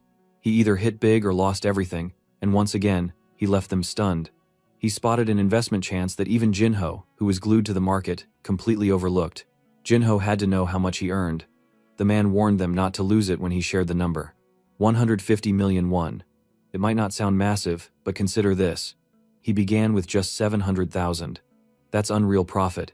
Jinho, who'd made a casual remark at their previous meet, gave this guy just a sliver of info, and he turned it into a way out of rock bottom. Sangyap then shared that after the windfall, he settled his debts, got a new suit, and was gearing up for a job interview. Then they turned to our crimes partner, asking how much cash they'd raked in. Jinho got nervous. How was he supposed to respond? He didn't want to spill the full figure until Sangyap casually guessed it was probably near 500 billion. He mentioned hearing from a finance buddy that a foreign firm had bet 13 billion against Samsung, and he assumed it was them. They froze and denied it, saying there's no way they had that kind of money to throw around, claiming they weren't that reckless. But the guy jogged their memory, pointing out their friend once lost 10,000 bitcoins, which, at today's value, would be enough to back that kind of move. Jinho was floored that this guy still recalled such a specific detail from way back. Truth is, everyone knew about that disaster, losing 10,000 bitcoins. The guy never stopped griping about how much he despised crypto afterward. Sang Yop then backtracked, suggesting maybe it wasn't them since it was a foreign company. Jinho jumped in, agreeing it couldn't possibly be them, until Sang Yop hit them with the real bombshell. The company was named OTK, which just so happened to match the initials of Jinho friend's name. Jinho was cornered, with no escape. This nonsense thing happened because Taekyu is so dumb. He tried his best not to smack Taekyu's head. All he could do was sigh and admit the senior was truly remarkable. It was no surprise he was seen as one of the brightest minds at their university. Then he asked why Sang Yop wanted to meet. The response was simple, just to say thanks and show his appreciation. This was a concern for our boy, who didn't want anyone learning about their strategy or how rich they are. He asked Sang Yop to keep it under wraps in return for a favor. Sang Yop, as the club president, assured him he would, then quickly asked about their next investment move. Jinho, caught off guard, reminded Sang Yop he'd said to keep investing, but this clever guy already seemed to know their plans. Noticing their reaction, Sang Yop pointed out they'd just launched a new company. Jinho, frustrated, told him to back off, but Sang Yop kept praising him, saying from their first meeting, he knew Jinho was unique. He explained that winning in the market takes more than just numbers. It requires a special kind of luck, gut feeling, or vision. Jinho just chuckled at the compliment. Damn, this Sanjiop guy is no joke, guys. Jinho brushed it off, saying he didn't have any special instincts, and no one could predict a company losing billions.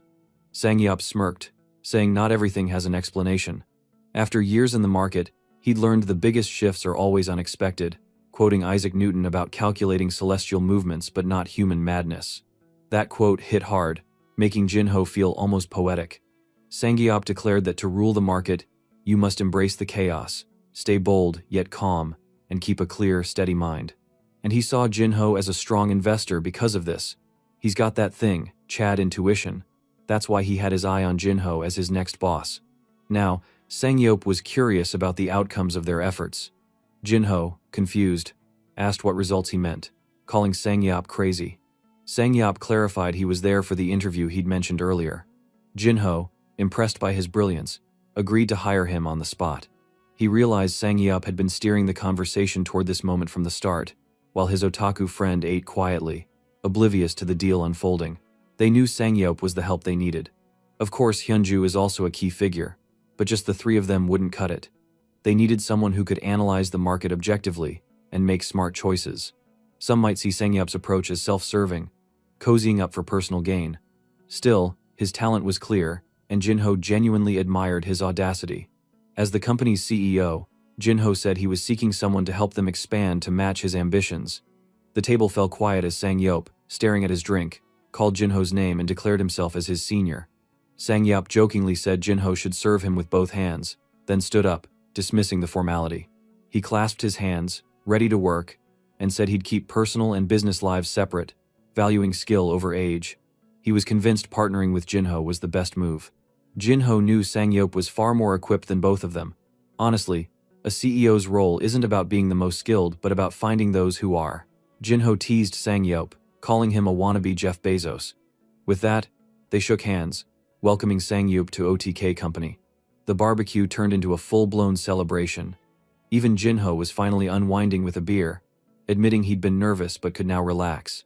Sangyop was still formal, but Jinho told him to ease up for now. Sangyop asked if it was just the two of them, and Taegyu chimed in, mentioning his sister, a star at Golden Gate. Sangyop instantly got it, asking if that's where they found the confidence to dive into this venture. Jinho didn't bother clarifying that his sister had no role in their venture. Instead, he just asked how things were going. Sangyop mentioned he hadn't been around school much, as he was focused on chasing the next major industrial trend to improve his life. Jinho pressed him to explain his grand ideas, calling him a genius and urging him to share. True to form, Sangyop launched into a philosophical spiel. Initially, companies doubted multifunctional phones would succeed, yet now everyone owns one. Visionaries shape the world, and followers only notice the change after it happens. Even if you're not a genius, staying alert can help you catch a trend and seize the opportunity. Jinho nodded in agreement, while Taekyu just sat there, chiming in with vague support but admitting he didn't understand a thing. They raised their glasses to OTK Company. Later, Jinho was back home, drained. The next morning, he woke with a pounding headache. His mom called, demanding to know where he'd been. He admitted he'd been drinking and overslept. Now, sitting in the living room reviewing papers, he was eagerly awaiting the next investment chance. Taekyu came downstairs, asking if he'd answer his constantly buzzing phone. Jinho brushed it off as a scammer and ignored it. But as Taekyu got closer, he saw the caller was Yuri. He teased Jinho for being too harsh and urged him to give her a chance. Despite hesitating, Jinho answered. Yuri asked if he'd taken her number and was avoiding her calls, sounding hurt. Feeling awkward, Jinho muttered an apology. Lounging on a sofa, looking stunning, she invited him to grab food to thank him for the Note 7 discontinuation tip. Once he suggested a meeting spot, she brightened, noted the address, and said she'd be there waiting. Taekyu whispered, asking who Yuri was, warning Jinho, as CEO of a billion-dollar company, to be cautious about his connections. Jinho pushed him off, saying she was just a junior. But Taekyu kept prodding, reminding him of his company duties. Jinho's problem? His wallet was nearly empty. Without a corporate card to tap company funds, everything was in Taekyu's name. Feeling broke, Jinho asked Taekyu for some cash to go out. Taekyu, acting dramatic, questioned the point of billions if it was all tied up in a foreign account, but reluctantly handed over 100,000 won. As Jinho grabbed the bill, Taekyu held it tight for a moment. Later, at the subway station, Yuri rushed over, her slim legs moving gracefully. She smiled brightly, asking if he'd waited long, drawing stares from nearby guys due to her striking presence. At the restaurant, she confessed she was surprised he'd come so far just to meet her. Jinho clarified he'd moved nearby with a friend. She grinned, teasing that since they were so close now, they'd have to meet more often. Jinho, caught off guard by her warmth, hadn't expected her to be so friendly, given what he'd heard about her. Yuri wasn't the type to socialize much, so why had she asked Jinho out for such a fancy meal? His thoughts were spiraling. As he watched her eat ramen, he couldn't help but think she looked graceful, almost captivating. Clearly, his mind was a bit scattered too. After they finished eating and tidied up, he offered to cover the bill, but she was adamant about paying herself. She insisted she'd pay since she was the one who invited him. Out on the street, she thanked him for coming, saying she was fed up with eating by herself. When he asked why, she said she lived alone. Then she pointed to an apartment complex. Shockingly, it was his own building. That place was one of the most expensive in the area, and she had a whole unit all to herself. Jinho thought to himself, she must be loaded. Then she invited him to see her apartment. If it were him deciding, he wouldn't say no. She mentioned the beautiful walkway and a nice cafe nearby. When he asked how long she'd been there, she said she'd lived there since she was a kid. She'd moved out for a bit during renovations but came back 6 months ago. He asked where her parents were, and she said they were overseas for work. He wondered if she was too perfect, and asked how much the apartment cost. She casually said the cheapest unit was 2.3 billion. Jinho's place with his friend was 3.3 billion, but a 2 billion apartment still seemed wild. Even he, with his money, thought it was a crazy price for just an apartment. She said her family bought it for 1.8 billion, and by doing nothing, they'd made a 500 million won profit. Suddenly, she asked him to hold on, saying she had a question and wanted an honest answer. Since their meeting at the phone store, something had been stuck in her mind. Jinho got nervous, wondering if she was about to propose something big, with Taekyu's warning about their billions ringing in his head. But her question was harmless. How did he know the Note 7 would be discontinued? He relaxed, remembering he'd tried to dodge this question before and failed. He used his usual excuse, saying he heard online chatter about phones exploding and took a chance. She laughed, saying his casual tone made her think he had some secret info. He laughed awkwardly, saying he wished he had that kind of knowledge. Deep down, he was annoyed, because his predictive ability hadn't worked in a while. She looked a bit down, saying it'd be nice to know things ahead of time. She then became gloomy, stating her mom was very sad because she owned a lot of Samsung stock. She asked what he thought, and Jinho said it was still a good company to hold. Of course, thanks to Hyunju's market overview from Golden Gate, he had insight that Samsung wasn't going bankrupt anytime soon. He explained their control over semiconductors, saying prices would likely go up. He told her to keep the stock and trade it later but added he wasn't an expert. She said it didn't matter if he wasn't. Experts are often wrong. Since he suggested it, she'd keep her Samsung shares. Jinho was surprised to learn she owned Samsung stock. Jinho quickly asked how many shares she owned. Yuri casually said she had 20 shares that she bought using pocket money, leaving him stunned. Those were worth 2 billion won. Damn, what kind of daughter gets that crazy amount for pocket change? My mom only gimme $100 a week. Just then, an elderly woman approached, greeting Yuri as her granddaughter and saying it was nice to see her grown up enough to find a husband. Yuri, flustered, clarified she was only 20 and not getting married. The old woman just smiled, saying that at her age, 20 was ideal for marriage and kids. Jinho was still reeling from Yuri's 2 billion won stock portfolio. The grandmother handed Yuri some cash, insisting she take it as usual. With no choice, Yuri thanked her and tucked it away. After the woman left, Yuri explained she'd been her neighbor since childhood and had always supported her. The woman owned 3 apartments in their complex, with her children owning others. She wasn't just any old lady, she was extremely wealthy. Decades ago, she bought properties, their values soared, and she sold some to buy more, building her fortune. Over 40 years, she'd made a 19,000% return, Jinho noted. Now she lived comfortably in her later years. He called her an IPO investor, someone who backed small companies that later exploded in value. An idea sparked in his mind. Yuri, puzzled, asked what he meant, but he just grinned. He suddenly realized what to do next and took off. They'd planned another coffee, but he left her standing there, despite her hopes of showing him her apartment's living room, kitchen, or even bedroom. Looking as stunning as ever, she muttered that he always vanished abruptly. Meanwhile, Jinho raced through the city, texting Taekyu to check their list. Bursting into the house, he shouted for him to stop gaming, declaring he'd figured out their next move.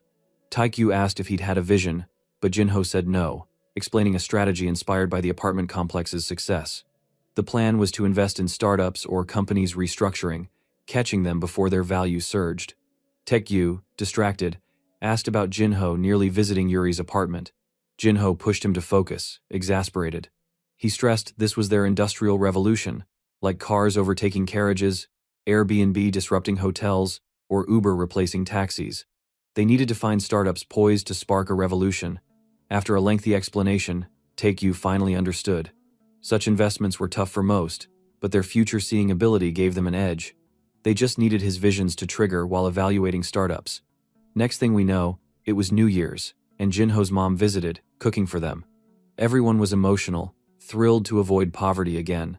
As she prepared to leave, he asked if she liked the new house. She said she was happy. When he asked her to move in, she noted that the house she was currently living in was her favorite place because of the memories of his father. Jinho smiled as she hugged him, warning him not to do anything foolish. She waved goodbye from the car and left. Back in the workroom, papers were piled everywhere. Taekyu hadn't shown up in ages, and that guy were pretending to work, waiting for Jinho's future vision to kick in.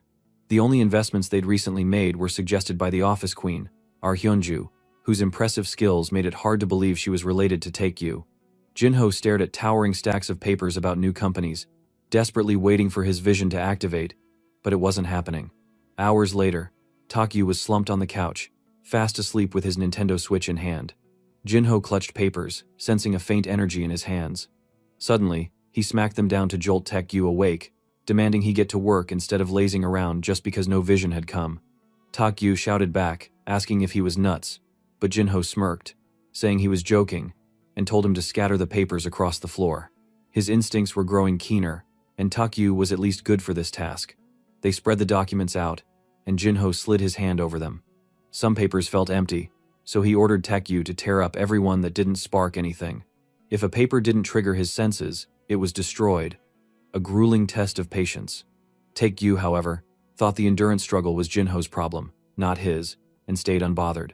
Sometime later, Jinho finally sensed something. He touched a paper, felt it activate, and flung it to the center of the table. The rest were shredded, surrounded by heaps of papers and food wrappers, as day turned into night. Night shifted to morning, with Jinho buried under countless pages. 10 days later, the massive pile had noticeably dwindled, but it was still overwhelming. Taekyu told him to take a break, pointing out his relentless pace, but Jinho shook his head, insisting he was locked in and wouldn't stop. He was determined to finish what he started. Taekyu just shrugged, accepting it, and cheered for leveling up in his video game. Jinho's vision started to blur slightly, but he told himself to keep going. Then, he found himself standing before a galaxy above a lake, where a golden unicorn appeared, catching him off guard. Unicorns, weren't they the term for startups that soar to billion-dollar valuations? The unicorn galloped past, leaving a clue about Face It. More horses appeared, linked to Half Point, M-Pizza, and EDM Entertainment. Each one was set to explode in value. This was the moment. He'd finally uncovered what he needed. The next morning, he woke up in bed, asking how long he'd been out. Taekyu said roughly 20 hours. Jinho mentioned dreaming of unicorns but groaned and yelled, realizing he couldn't recall the details. Taekyu comforted him, saying he'd written down the names Jinho muttered in his sleep. He assumed that's what went down and said they had some solid leads to chase. They were focusing on private companies, which, unlike stocks, involved complex negotiations, pour in a ton of money, and if the company grows, get a massive return. That was the basic idea.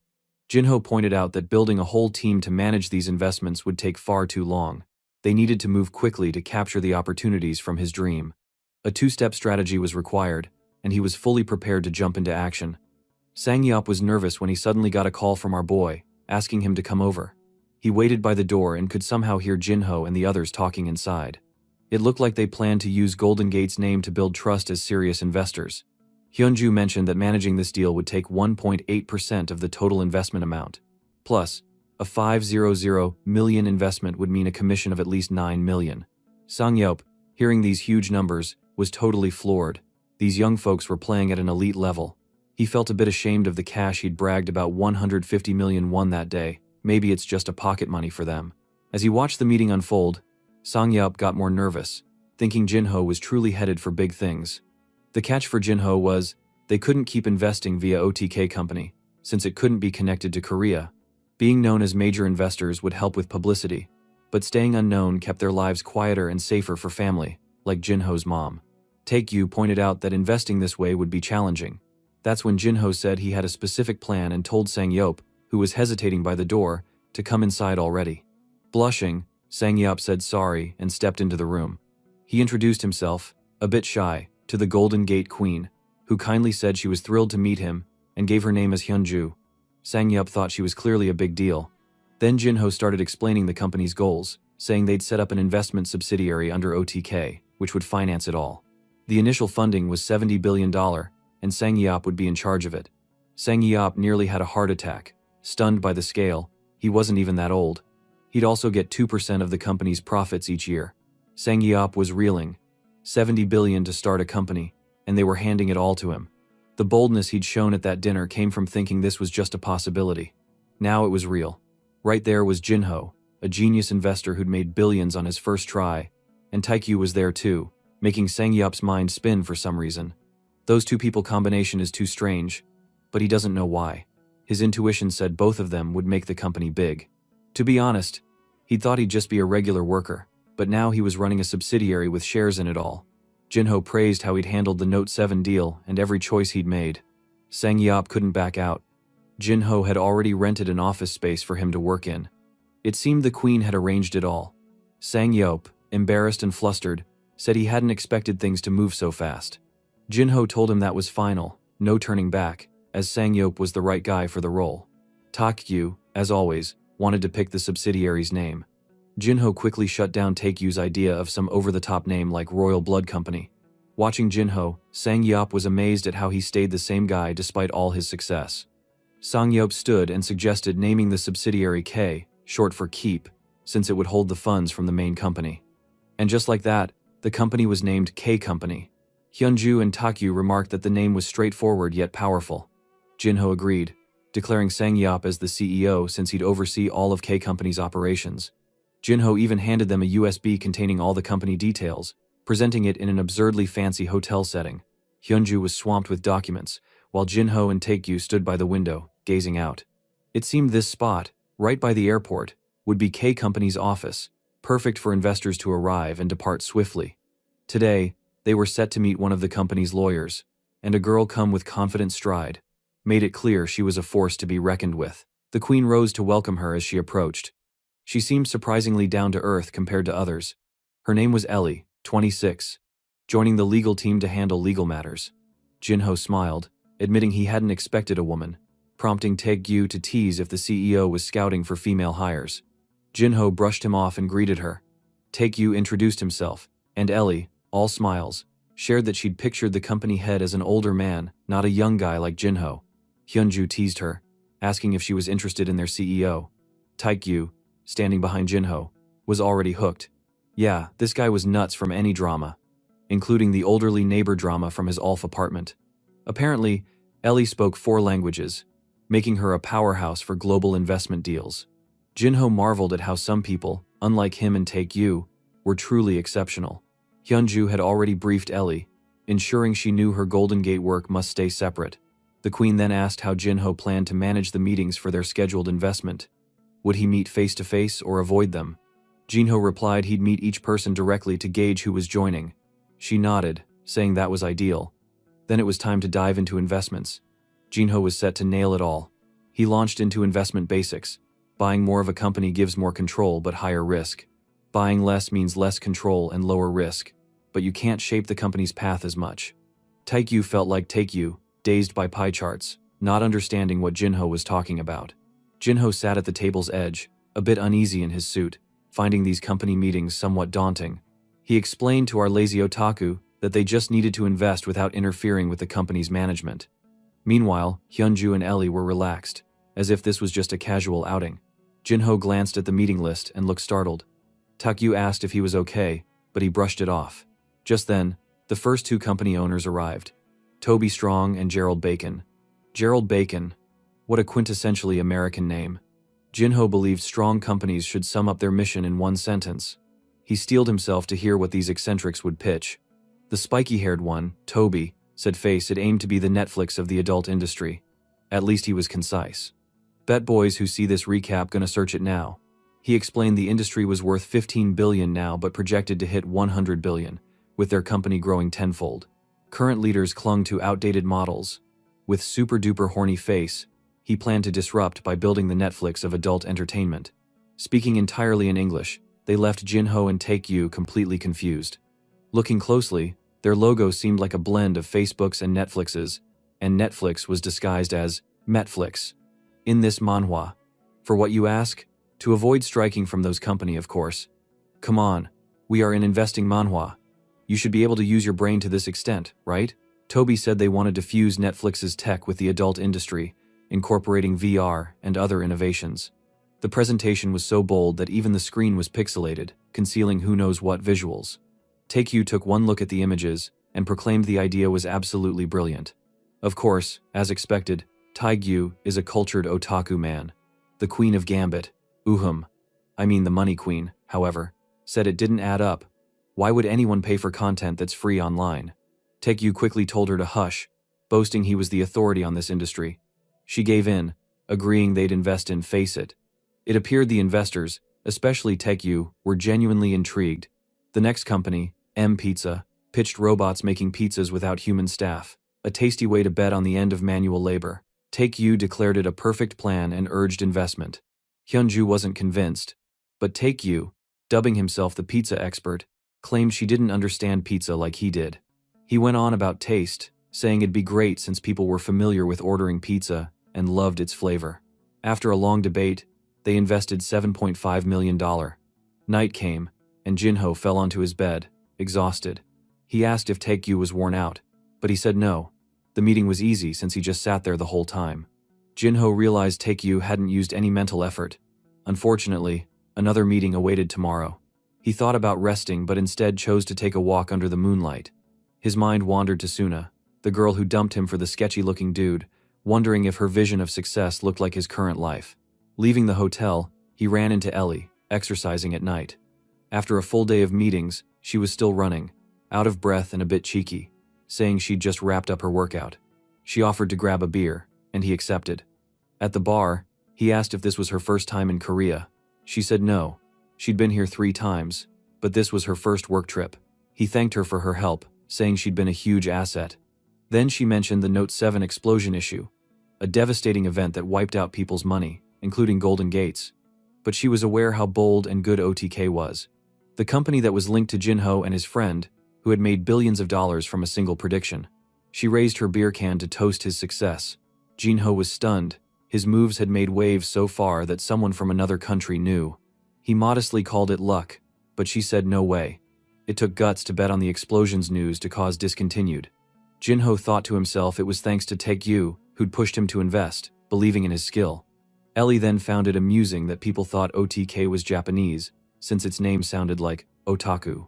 Her drink was empty, and she said she'd love to keep talking, but work loomed tomorrow. Back at the hotel, after getting out of the elevator, she leaned towards Jinho, creating a suggestive atmosphere, but nothing happened. Why did the artist draw this scene so dramatically? Then she paused, turned back, and said she had something to ask him. Ellie leaned in close and asked what his favorite actor was. Jinho, puzzled, just hit the elevator's close button. Was she hinting at something else? Or what was that about? No clue, but that thing is something he would keep as his secret. The next day arrived fast with another meeting. This time, guys from China, Xiao Yu Min and Yao, pitched investments in China's transport sector. They explained that in some areas, trucks returned empty after deliveries, so they wanted an app to optimize routes, ensuring every trip carried cargo. Their app could cut logistics costs by 30%. Hyunju seemed skeptical about their ability to run a big operation, and one guy defended it, saying the government was keen to back them. The back and forth got heated, and Jinho felt the room's vibe souring. The two guys then whispered at each other, and Jinho couldn't understand because they were speaking in Chinese. Then Ellie stepped in, assuring them they were listening and valued their proposal. The Chinese guys perked up, having struggled with broken English and assumed no one spoke Chinese. When Ellie spoke their language, Jinho noticed the mood lift instantly, as they felt at ease. Negotiations went smoothly, and the deal was sealed. This time, our MC just sat there like a clueless bystander, sweating nervously while contributing nothing. Even after some other meeting, Hyunju was phenomenal. She handled everything so smoothly and professional. Jinho knew he could learn a lot from our queen Hyunju. Later, at the hotel's banquet hall, top-tier food filled the table. Jinho said they were finally getting a breather and asked Taekyu's plans. Taekyu started to reply but got jabbed in the face with a fork. Ouch, watch it. Ellie, though, was eager to ask Jinho if he had any plans. He said no, and she asked if he'd mind showing her around. Taekyu raised an eyebrow, hinting it was practically a date invite. Ellie, unfazed, grinned and said it could be seen that way, then asked if Jinho was okay with it. Jinho agreed, and she promptly left, saying she'd see him in an hour. Ellie then called it their little date, leaving Jinho frozen, totally baffled by what just happened. The hell, why this guy is so popular? The allure of 668 billion in the bank was unreal. Soon, he stood like a dazed character. It's the only manhwa cringe moment, in the hall until someone called his name. It was Ellie, looking polished and pretty. Jinho was floored, maybe smitten or just overwhelmed. Sensing the romance in the air, Taekyu offered his car, but Jinho wasn't thrilled. Its anime stickers screamed embarrassment. He told Taekyu not to mess this up, but Taekyu just wished him a great day. He promised it'd be perfect and handed over the keys, telling Jinho to take care of Kumi-chan, the car's goofy name. With no choice, Jinho took it and zoomed down the highway in the waifu-plastered car. To be honest, I would rather die than drive this car. Jinho then asked Ellie where she wanted to go, and she picked Korea University. Jinho knew he'd likely bump into a certain someone who'd see him now, all wealthy and polished. Ellie asked if it was doable, noting she heard he'd studied there. He confirmed it was, but gripped the wheel tightly, not scared of encounters, but terrified someone might spot him in that ridiculous car. Kumi-chan, if word got out that Jinho was driving this car, his reputation would be toast.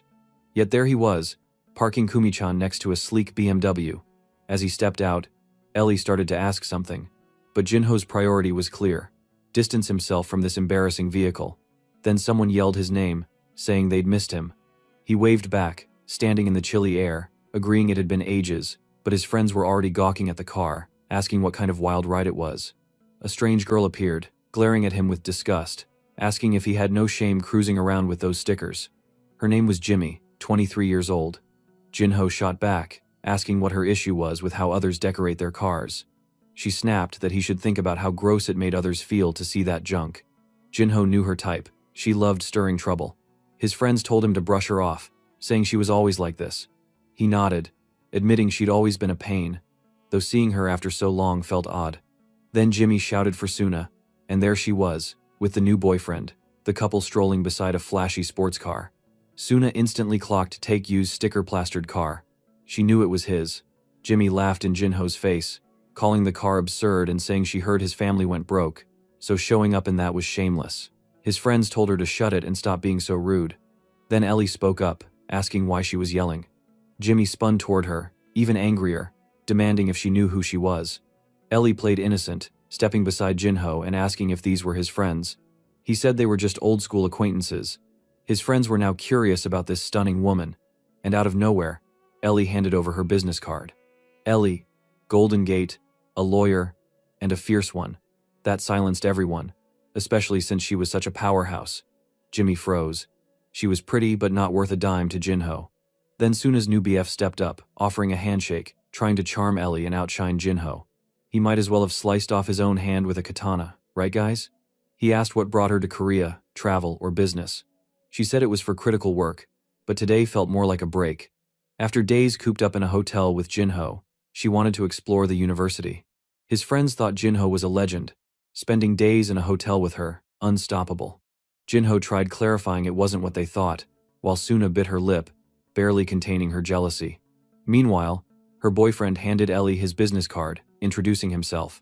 Suna is the real beach. She was cheating for the wealthy guy and now had to act unbothered, as she should. The new BF said his father ran a company with Golden Gate ties and kept chatting.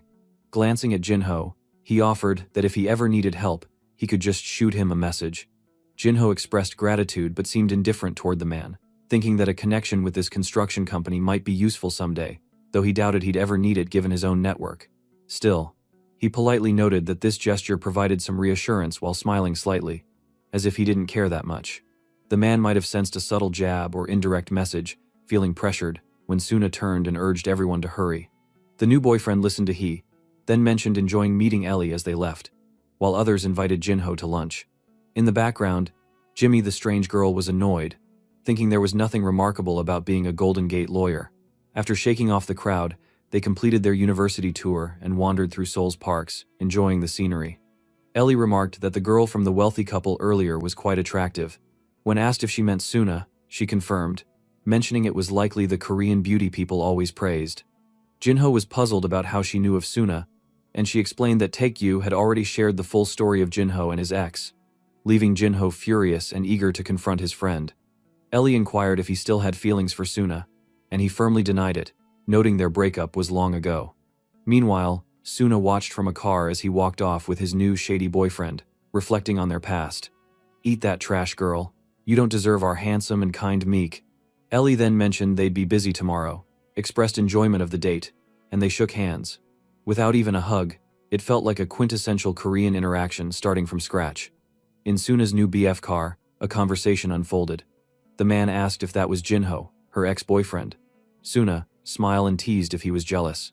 He denied it, saying he was just curious about the guy and surprised by his odd car. Suna defended him, suggesting it was likely a friend's car, mentioning his unique friend. The man misheard "oh take you" as otaku, but Suna corrected him, and then he questioned Jinho's link to a Golden Gate lawyer working across Asia. Suna shrugged, noting Takyu's sister worked at Golden Gate, so it might just be a friend helping her settle in. The man agreed, but was irked that Jinho seemed unimpressed by his business card, believing only someone with equal or greater wealth would react so casually in a money-driven society. Most people would lick him in the spot, but our boy was unbothered. "Of course, dude. He is richer than you, duh." He admitted Jinho was intriguing and impressive as an ex-boyfriend. Suna, lost in thought, recalled dumping Jinho when he was devastated, but now he'd transformed remarkably in a short time, and she shook her head, overwhelmed by her emotions. In those times after they met in the restaurant, what happened to Jinho to change so drastically? The next morning, our billion-dollar man decided to stop thinking about others and planned to spend money correctly, intending to invest $5 million. But they were surprised to learn costs were much lower, needing only $2.3 million at most, which shocked Jinho, as $5 million now felt like a small sum to him. A company called Arsit presented their AI-based business model. It seemed that engineers and AI capable of building structures were becoming obsolete, so our boy asked if they could truly handle a huge project. The woman responded with confidence, stating that with AI's rapid progress, this would soon be normal, suggesting engineering degrees were finished, as every company they encountered aimed to replace workers. AI was taking over everything, though one executive noted that design still had room for improvement, which was promising, meaning their projects could continue without issues. After several meetings and investments, it was 6:17 p.m., and Hyunju left, telling him to be back by 7 p.m. Ellie wasn't leaving him alone, inviting him to play squash, but he refused, feeling stiff and intimidated by the sport, which seemed exclusive to the wealthy, especially since he lasted only 3 minutes in his last attempt. Later, after declining her athletic invitation, he relaxed in the hotel, feeling drained. Tak-yu, no longer bothering to engage since he didn't understand English, was zoning out calmly but insisted on staying, citing his role as a major shareholder. Then he abruptly changed his mind, realizing he couldn't miss a potential blockbuster company like Faceit. Still, he found the process underwhelming, expecting dramatic financial ups and downs but finding it tedious. Jinho then started a long story, which he condensed. Alibaba once struggled against eBay in China until a daring investor put in $20 million despite doubts. 20 years later, eBay retreated from China, and that investment grew from $20 million to $330 billion, equating to 110 trillion Korean won in profit. Taekyu asked why the lengthy tail mattered, and our boy explained that such investments aren't quick wins, stressing their edge in investing in top companies with foresight, potentially reaping huge rewards if even one succeeded like Alibaba. Think about it. With only $20 million, that daring investor made a $110 trillion profit. If they keep finding the right company, imagine what would happen starting with $660 million. Hearing that, the stupid otaku brain starts to open, and he can't even imagine how many digits the profit would be. Out of nowhere, his sister arrived, telling Taekyu to sit and calling our boy over, saying a company they wanted to meet, Karos. That name rang a bell in Jinho's mind. Something about Yunsung Motors. She told him that Karos had sent a message. Jinho, a bit curious, asked for details, and she said they agreed to meet in Korea tomorrow. Taekyu, puzzled, asked why it felt like they were the ones being judged when they were the investors. She clarified that some companies already have investors, so they must prove they're a better investment partner. Karos had also rejected their investment in the first proposal, leaving Taekyu confused about why they'd turned down free money. His sister explained that they required a much larger sum, as the company wanted significantly more funds. The meeting with this group took place, featuring sharp-jawed, serious businessmen in suits who introduced themselves, as did the Our Future Richest team. One imposing man glanced at our boys, noting their ordinary appearance, and questioned if they were assistants to the women, asking who held decision-making power. Jinho firmly stated he had full authority, and his decisions represented the company's, earning a nod from the men, who agreed to trust him if Hyunju from Golden Gate approved. Then, one executive dropped a stunning demand. Karos needed $100 million. Taekyu turned to our boy, asking why they need that huge amount, and the executive warned that failure to provide it would end the talks. Hyunju, with confident, shot back that money wasn't an issue, they had it. The two executives were stunned, visibly shocked, and asked if she meant they had the full sum or just a portion. The executive immediately became deferential, showing how money sways people, and they eagerly prepared to pitch projects, but she cut in, saying she'd already studied their entire business. She was well aware of their challenging situation, but wanted to hear it directly from them. An USB was plugged in, and the real meeting began, focusing on modern cars, specifically electric vehicles and self-driving tech, the two leading areas in automotive development. In the self-driving car market, Karos is one of the biggest, with Amazon held 41% of the stocks, Yunsung Motors had a 40% share, and Hitachi, Japan's electronic company, took the last small piece. The executive revealed that Hitachi went bankrupt, sold everything, and Amazon also decided to give up on developing autonomous vehicle. Yunsung then acquired it all. It's now controlled 86% of the stocks and aimed to sell Karos. Because they can't create the AI they want, they decided to sell part of Karos's assets, which are Karos's patents and core technologies. Takyu still can't grasp what all of this means, so Hyunju explains to her brother's stupid brain that the partnership between Amazon, Yunsung, and another company had utterly failed in advancing self-driving car tech. Consequently, Yunsung wanted to sell Karos's patents to recoup some investment, but if they succeeded, Karos's value would plummet, as all their tech would be sold off, leaving Taekyu baffled. She summarized that these executives were trying to recover their investment by securing funding, with the $100 million being Yunsung's price for the shares they once held. Start to understand, Taekyu suddenly became angry, and asked if Jinho already know all this, and Jinho confirmed he did. Taekyu then prompted him to explain further with anger. The women in the room seemed confused and suddenly asked everyone to let them leave for a while and take a break. In the break room, Tak-yu lost his temper, asking if Karos truly is a subsidiary of Yoon-sung Motors. Our boy confirmed it and asked why he was more upset than him. Our otaku friend replied that there was no way he'd let those guys gain such an upper hand and $100 million. Kept hearing about Yoon-sung, Ellie turned to Jinho, asking if he knew who they were, and Jinho confirmed it was Korea's biggest automobile company. Our protagonist was eager to clarify the situation. He explained that this company wasn't just the largest in Korea but also the second largest business in Korea after Samsung, dominating the industry completely. He then shared why his friend was so furious. This company had ruined his family, and his father's death from shock was tied to their actions, with the full story about to be revealed. His father owned a small metal company with 10 workers and was overjoyed when Yoon-sung's company expressed interest in a new suspension system he'd spent years developing. After a meeting with Yoon-sung's top executives, they said it needed slight tweaks but could definitely be used in their new car models. They asked for ongoing product samples and a detailed explanation of how the system worked, which the Yoon-sung representative brushed off as just a way to make selling the product easier. He noted, however, that their small company might struggle to meet the production volume required.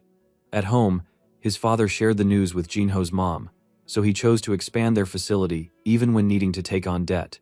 He was thrilled that working with Yoon-sung Motors could clear their debts quickly. But back at the company, they received shocking news. Yoon-sung had canceled the contract. An employee broke the news that Yoon-sung had created an identical product, filed a patent before theirs, and was already manufacturing it at a factory closely tied to Yoon-sung for years, rendering their patent useless. Jinho recounted how his father, utterly devastated, collapsed and never recovered, and the family business folded. When asked why he didn't take legal action to challenge the contract after they stole his technology, Hyunju remarked that only an outside lawyer would think that was feasible. She explained that in Korea, giant corporations like this operate above the law, controlling everything. Even if Jinho's father had won a long, painful court battle, he'd be up against 70% of the national market, making it a losing fight. Taek-yu jumped in, furiously calling the company garbage and accusing it of treating people horribly. Jinho called for everyone to calm down and refocus on the contract and negotiations, Hyunju admitting that, family drama aside, she wasn't very interested in the deal, noting that investing that much money for a company with no track record or immediate product is foolish. Jinho then asked if $100 million was reasonable price, and she responded that, in theory, it was a good deal, considering Yoon-sung likely paid much more to acquire those patents. He inquired about their remaining capital, and she confirmed they had $120 million. Ellie warned that, even if it seemed like a bargain, the risks were far too great. Yoon-sung is too greedy. If they sold the patent, it would only cost them $50 million at most, so why are they asking double for $100 million to give up their shares in Karos? Taek-yu, completely against the investment, vowed to block the company in every way possible. Jinho, lost in thought as everyone opposed the idea, struggled with his team's negative reaction, even though his vision assured him Karos would succeed. So far, Jinho had been relying on his gut to make decisions, but seeing everyone's hesitation, he conceded that they might not proceed with this contract. Hyunju agreed but reminded him that, as CEO, the final call was his. Jinho sat there, feeling foolish, clearly not wanting Yoon-sung Motors to gain from their investment. Buying shares would delight those jerks, the last thing he wanted, especially since there were better investment options elsewhere, making it a logical choice. Yet his intuition nudged him toward investing, leaving him torn between reason and instinct, while everyone in the room awaited his decision. In the end, he said to his team that at least he wanted to meet Karos' CEO. When the executives heard a demand for a meeting with the company's CEO, they cautioned that it would be tough, as the CEO had a conflict of interest and could not attend, which was why they were handling it. The CEO rarely visited Korea, and this frustrated Jinho, who facepalmed, wondering if he'd blundered by requesting the meeting.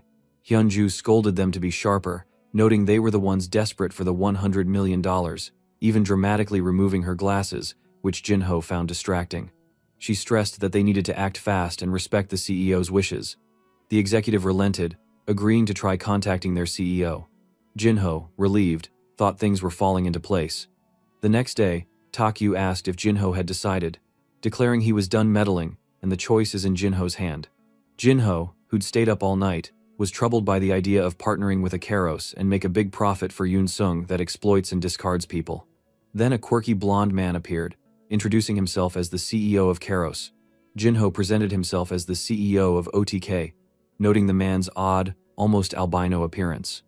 The CEO, calling himself Daryl Sagan, shook Jinho's hand, and Jinho's intuition flared, sensing the $100 million investment was minor compared to the potential. He envisioned a decacorn company, 10 times more big from Unicorn Company, one headed for a $10 billion valuation. Since this move would strip value from Eun-sung in the long run, it felt more like revenge than aiding them with a mere $100 million capital today. Later, at 3:18 in the meeting room, Daryl Sagan discussed electric cars, claiming they'd revolutionize the industry with AI-driven technology. Jinho pointed out that Elon Musk was already selling self-driving cars, questioning what set theirs apart. Daryl Sagan explained that their cars went beyond pre-programmed algorithms. Their system would control every aspect on the car. Taekyu, thrilled, jumped up, comparing it to Cyber Formula, while Jinho laughed, noting the reference was to a 20-year-old anime. Jinho admitted he wasn't familiar with it. Daryl Sagan then revealed they were seeking someone to buy all of Eun-sung's shares, because Eun-sung's CEO had lost interest in their project. Hyun-ju pressed for reasons why they were pulling out, especially since it seemed like a market-changing opportunity. Daryl Sagan explained that the current Eun-sung CEO prioritized short-term results to maintain his role. He needed immediate result for succession battle. That man cared little about long-term innovation, and their approach would only yield another standard AI system like many others, not giving Karos a chance to create the best possible result. Jinho, however, saw immense potential in the project, believing it far surpassed shallow ideas like a Netflix for adult content or pizza machine that aimed to eliminate jobs. This plan, unlike those, could revolutionize the world by creating self-driving cars that arrive at your doorstep like an Uber, but without a driver, navigating, parking, and charging on their own, though it would likely put even more people out of work. That's how this story unfolds, and when Taekyu inquired about the share breakdown, Daryl Sagan disclosed that Eun-sung Motors owned 86% of the share, employees held 7%, and he had 6%. Acquiring Eun-sung's 86% share would finalize the deal. Jinho, thinking of his father, grew contemplative, and after about an hour, announced they'd buy but wouldn't pay full price, emphasizing they weren't in a hurry and had room to negotiate. Daryl Sagan asked him to elaborate, and Jinho reaffirmed their commitment to invest in the Karos company. Daryl questioned whether Jinho had the authority to decide, asking Hyunju to stand, and she confirmed that Jinho's decisions outranked hers. Daryl Sagan, puzzled, Hyunju then pointed out that Jinho was the CEO of OTK. Guys, I am so lost. Isn't Jinho had already introduced himself, why everyone became dumb like Taekyu as everyone seemed to suffer from selective amnesia? Well, Jinho sat on the couch, looking foolish, having concealed this to avoid complications, and offered an apology. Daryl Sagan expressed gratitude, then spotted Taekyu in the background, their eyes locking briefly. And of course, people said a dumb person is either truly stupid or a genius. The man suspected that Taekyu was the real orchestrator and controlled Jinho. The hell, this is so funny. Jinho then assured Daryl Sagan that, even if they bought in Karos, they wouldn't interfere with their vision, trusting their direction and believing that, despite no immediate gains, the future held prosperity, as seen by our protagonist vision by an image of a unicorn company valued at $10 billion. Turning philosophical, Jinho asked Daryl Sagan what he believed Karos represented. Daryl Sagan, standing awkwardly, called it a profound question. Jinho, reflecting that $10 billion was modest for the automotive sector, envisioned the company soaring to a $100 billion valuation as Daryl Sagan spoke of crafting a better future. As they shook hands, Jinho saw this as the ultimate revenge, planning to seize the company from Eun-sung's control, knowing they were oblivious to its future value and relishing the thought of their shock when he claimed the wealth. Taekyu, already jubilant, declared that self-driving cars like the robots in anime were about to be created and urged Jinho to leave and come with him. Apparently, he was off to buy a new car. Please don't buy Tesla, it's literally the rival of Karos. Thank God the group headed to a BMW dealership. They are chatting about Karos's groundbreaking work. Taekyu even asked if they were the only ones who knew the era of AI cars was coming soon. While Hyunju said she was going upstairs to grab a coffee, the boys decided to check out the cars downstairs, lingering in a corner of the BMW dealership. Two salespeople noticed them, assuming they were broke kids just fooling around, with no money to buy anything. Jinho, curious, wondered aloud how much one of the cars cost, and Taekyu admitted he had no clue.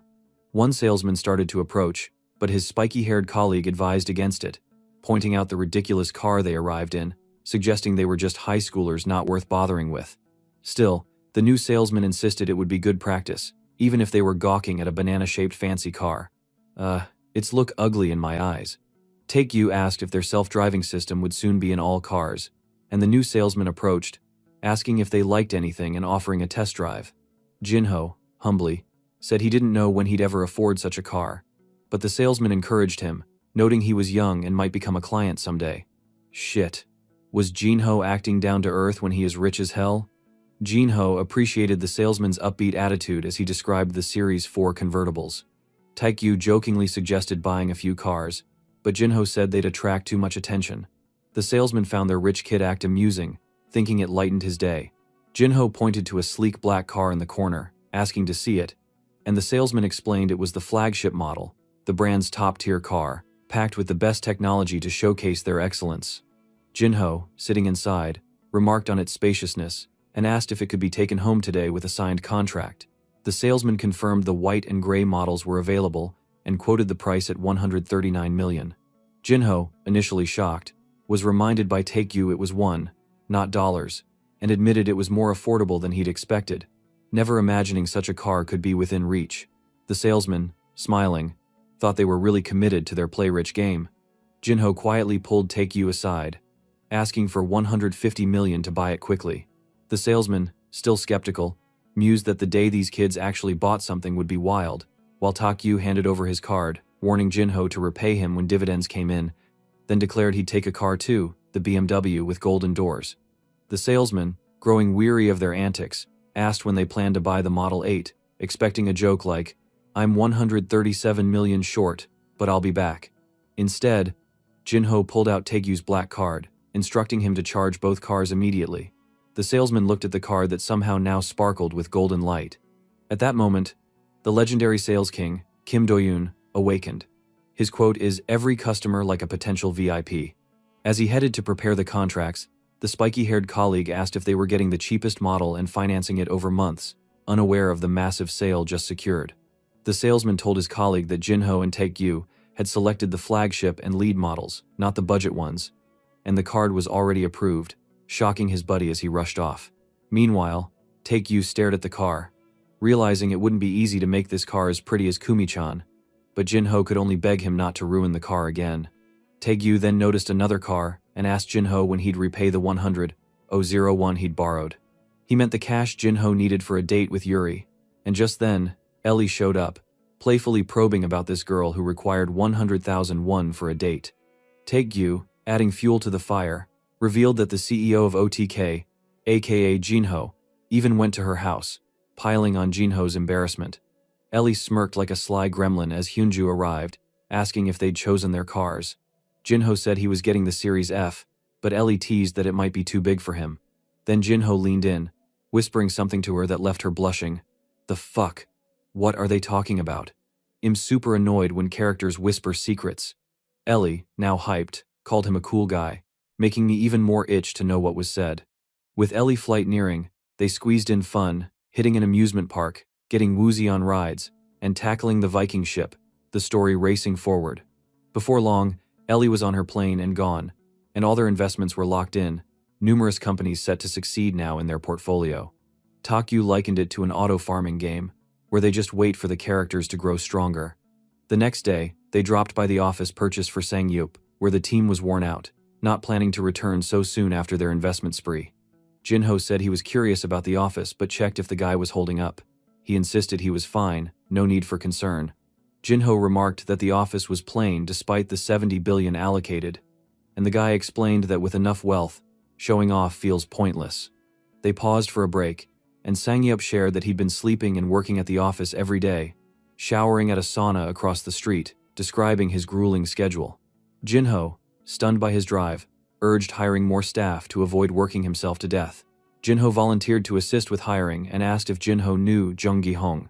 Jinho said yes, noting he was unemployed senior and could be a solid addition, but stressed that any interview had to stay confidential to keep the school from buzzing by the next day. Sangyup then questioned the logic behind their company choices to invest in, as some investments seemed smart while others felt utterly wild, covering local and global markets, industries, and even the face it, Unable to crack Jinho's strategy, Sang-yup pushed for clarity. The more he analyze, the more he see no direction or strategy in these investment. It's like the investor isn't even human. Damn, guys. T's senior is legit have 180 IQ. Jinho opened up, revealing that the final calls boiled down to rolling the dice and making bold picks. Hearing that nonsense, the senior could only shocked. Jinho laughed off the dice-rolling comment, explaining that he wasn't serious and had actually pored over countless data sheets from various companies, carefully selecting those with growth potential, even if the odds were low, hoping just one would hit it big like a pot of gold. Sang-yup agreed, marveling at Jinho's genius and intuition, which seemed to outshine everyone else's. Jinho, brushing off the praise, told him to quit sucking up, noting that his decisions often defied logic, appearing almost supernatural to others. When Sang-yup asked how much money they had left, they told him 6.7 billion, and Sang-yup eagerly asked to use it, claiming he had ideas for investments that could pay off big. Jinho gave him full permission, unbothered by the risk of losing it, and Sang-yup, pumped, promised not to back down, planning to pour the funds into ventures with explosive potential, though it wasn't clear if the explosion would be profitable or disastrous, needing just a bit more clarity on his intent. But hey, I do believe 100% for Senior Sang-yup. Jinho, however, only smile, pointing out Sang-yup's methodical approach and avoidance of reckless moves won't make him worry for the future of this K company. Taekyu then gestured to a table covered with Sang-yup's detailed calculations and scratched out names, showing his hard work. They both panicked, and Jinho said, "Let's pretend not to know it," even though that list contained their recent investments. A few days later, Yoon-sung negotiations wrapped up, with the price dropped from $100 million to $88 million, officially adding Karos to their portfolio. The two girls wouldn't leave Jinho alone, with Ellie saying she missed working near him, while Taekyu was off buying VR gear and diving into virtual fun. Jinho, after a hectic stretch, finally found a moment to chill. Then Daeun from the BMW dealership texted that the two punks' cars were ready. Taekyu asked which one they'd use, and Jinho, calling him a punk, said they'd obviously pick this one to fetch his mom, as her new house was complete, and it was moving day. When he showed his mom the new car and said he would give it to her, inside the car, she jokingly asked if it was a spaceship, and Jinho said it was a gift to spare her subway rides. She worried about the cost to buy an imported car, but he lied, saying he got a great discount, though he'd paid cash with his own money. "No, dude. You literally borrow it from your otaku friend." Taekyu then revealed his gift, a house fully equipped with Samsung appliances. His mom, hesitant, questioned if she could accept such generosity from Taekyu but sat down, moved by how well both boys were doing. Jinho then announced he'd spend a year traveling the world to study with Taekyu, who was completely caught off guard by the news. "The hell, why should I come with you?" he said. "Man, sometimes this story just flies, and sometimes it drags its feet for ages. But here we are, the airport again. You might be thinking, no way, they're leaving already? Nah, it's been a whole year since their epic journey, and now they're suddenly back in Korea out of nowhere, just like that." Guess the author wanted to show that Jinho actually enjoyed some of his cash before hustling again. Taekyu was hyped, bouncing around because he finally touched down in Korea and could get his hands on black bean noodles again. Dude had been dreaming about it like it was the holy grail of food. Meanwhile, Jinho picked up his phone, preparing for something wild, heading back to college to finally graduate. He thought it was a little nuts, but he promised himself he'd wrap up his degree, no matter how absurd it sounded after all he'd been through. As he arrived at college, Yuri appeared, waiting for him with her classic smile, teasing that she'd probably have to fix one of his problems again. They didn't waste any time. They were already finishing registration and walking right out. Jinho barely got a word in before Yuri linked arms with him and insisted that she needed to explain stuff over lunch. She gave him that look that meant, "Don't even try to wriggle out of this one." Heading toward the parking lot, they strolled over to his shiny new sports car. Yuri eyed it suspiciously, asking if it was his. He laughed, saying it was Taegyu's, mostly because his friend never left the house anyway, so he might as well let someone else drive. The fancy ride rolled them all the way to a super nice omakase spot. You already know it wasn't cheap. Yuri insisted the meal was on her this time, as a thank you for always picking up her calls and keeping her company when things felt lonely. She was practically glowing, telling him that the Samsung stock kept rising, and thanks to his advice, she was making a killing.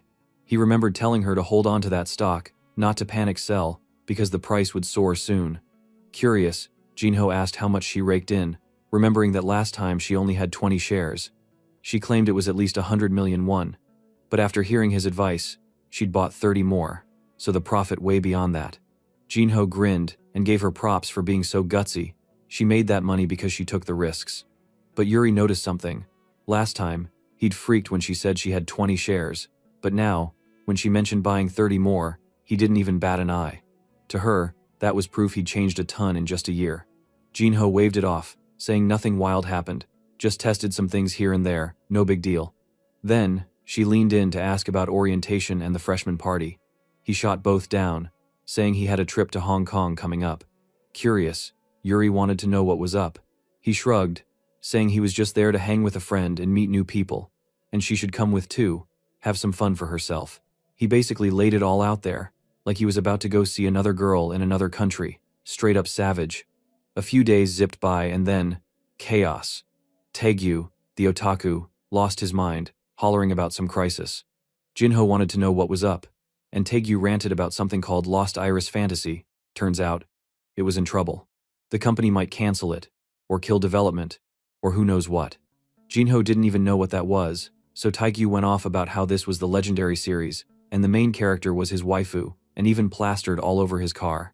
But apparently, the Iris company was shifting to console games, thinking there was more money there, and the project director was reassigned. Jinho guessed the devs had just forced an old dude to work on a project he didn't care about, which sounded about right. But Taegyu suddenly flipped the script and fired back. Didn't Jinho see the opportunity? Lost Iris Fantasy could have been massive. Jinho said he didn't get any of those glowing signs, but Taegyu refused to be swayed. He was dead set on putting their money into the project, saying they should give Old Man Shu whatever he needed to finish Lost Iris Fantasy, a tiny 100 billion won investment. Jinho was shook, saying he'd lost his mind, but Taegyu dropped a truth bomb. What's the point of having all this money if you never blow it on what you love? It hit Jinho. Maybe the otaku knew what money was for better than he did. Instead of locking it away, Taegyu spent it on his passion without a second thought. Jinho finally relented, telling him they'd bring it up with Sangyup, and the otaku nearly fainted from joy, screaming that he would save his wife. Not a moment of peace, Jinho got another call from Yuri. This girl? Wouldn't give up, ever. She wanted the details on Hong Kong and when he was coming back to campus. He told her he'd be there tomorrow for class, and she was already asked to meet up again. Yuri said a guy in their department wouldn't stop pestering her, and she needed help. The whole time, Taegyu was eavesdropping on the conversation, obviously enjoying the drama. Soon enough, the day for Jinho to return to university after 3 years finally rolled around. Professor Kim Myung met him, telling him, in his own blunt way, that if Jinho hit any trouble, just call him. Even though the best he could do was take him out for drinks. At least the dude was upfront about being useless. Jinho thanked him and then revealed he'd brought a gift, a framed signature from Chase Southwell. The professor straight up froze when he saw it. Chase Southwell was the CEO of Golden Gate, a rock star in the finance world, and the prof was a huge fan. Jinho flashed back to a week earlier, when he'd been in Hong Kong. Out of the blue, Chase Southwell had invited them to meet. At first, Jinho couldn't figure out why. Then it dawned on him, come on, they just made nearly $10 billion from his invested company in a single year. Now, there Jinho was, strutting around, billions in the bank, still making moves like he was poor or something. In the swanky Golden Gate conference room, Chase rolled out the red carpet for them, offering non-stop compliments about their genius knack for picking massive winners. He said with OTK's record, they'd easily hit another $10 billion soon, and Golden Gate wanted to team up for the long haul, and that's why he wanted to talk with them. Back at the university, Jinho asked if the professor wanted to accept the present, and the answer was the quickest hell yes, with great resistance. Of course. A little while later, Jinho found himself slumped over inside a classroom, utterly wrecked by a hard investment theory. It hit different from real-world hustle. He was used to flipping assets and making money, but sitting in a lecture? That hurt in a whole new way. He started to wonder how he ever thought this would be helpful. Then, a couple of dudes showed up, telling him not to sweat it because apparently, none of them understood either. Right then, a whole squad of faceless girls gathered around, whispering and started talking to our boy. But the other guys hushed them, arguing that they'd started the convo with him first. Jinho wasn't interested and shut it down quickly, telling them he had lunch plans with Yuri. His friends, all fired up, begged to tag along. Out in front of the school, while he waited for Yuri, one of his friends poked him, asking if he was still in touch with that lawyer from last time. That question flashed Jinho back to a sharp Ellie memory. She'd grilled him about whether he'd be strolling through campus with that Yuri girl again, and Jinho had gotten all flustered. insisting he'd never do that. In reality, he just told his friend Ellie had gone back to Hong Kong, so not much contact these days. But right there, his focus snapped back. He spotted some slick-looking dude grabbing Yuri's arm. The guy's name was Cha Myung-ho, apparently some big shot's son. The family owned a whole fried chicken chain. Jin-ho wondered if they'd gotten close, but then heard Myung-ho awkwardly invite Yuri out for food, probably chicken, which was just lazy if you thought about it. Yuri barely hid her annoyance, telling Myung-ho not to talk to her so casually cause he didn't even know her like that. But the dude didn't quit, kept pushing harder. That's when Jin-ho rolled up, staying chill and saying Myung-ho should let go. Myung-ho got all defensive, wanting to know who Jin-ho thought he was.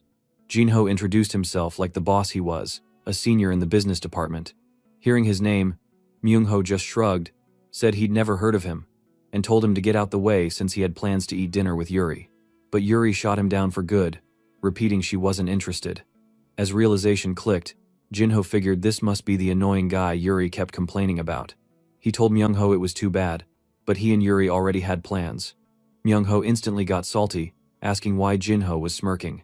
Jin-ho didn't sweat it, he just threw an arm around Yuri's shoulder, giving Myung-ho a wave as they walked off. The clown stood there stunned, hand on head, looking like he forgot what planet he was on. Before they could get away though, a hulking guy with a jaw sharp as a brick, known as Juan, the senior came. This dude looked ready to body slam someone. Juan tried to play the senior card, stepping up and asking Jin-ho what his deal was to annoy Myung-ho. But Jin-ho kept his composure, shooting a look that made even Juan flinch a bit. The crowd around started buzzing as it looked like this was about to go into chaos. But then Myung-ho surprised everyone by telling Juan to cool it. He told him Jin-ho probably already figured it all out, so there was no point. Juan started sweating, clearly rattled, and then just mumbled that he understood before backing away. Everyone murmured about how wild it was, realizing even Juan didn't want to mess with Myung-ho. Then the truth comes out. Juan was sucking up to Myung-ho since their own family's fried chicken business went down after crossing that guy's dad. So now, he tried his best to be one of Myung-ho's lackeys. Yuri then showed Jin-ho some texts from Myung-ho, and it was wild. This creep had been messaging her all hours, even in the middle of the night. The situation was so bad, even Myung-ho himself was fuming in the background, promising revenge and wondering what made Kang Jin-ho act like a boss.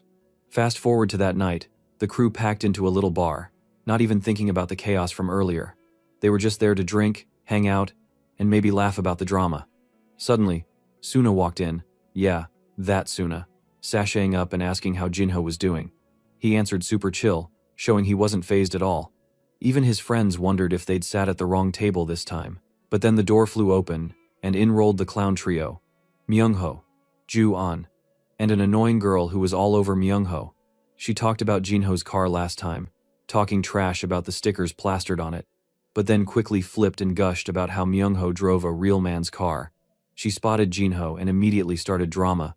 Calling him out loud enough for the whole bar to hear, Myung-ho swaggered over, acting all casual and acting like running into Jin-ho was some grand fate.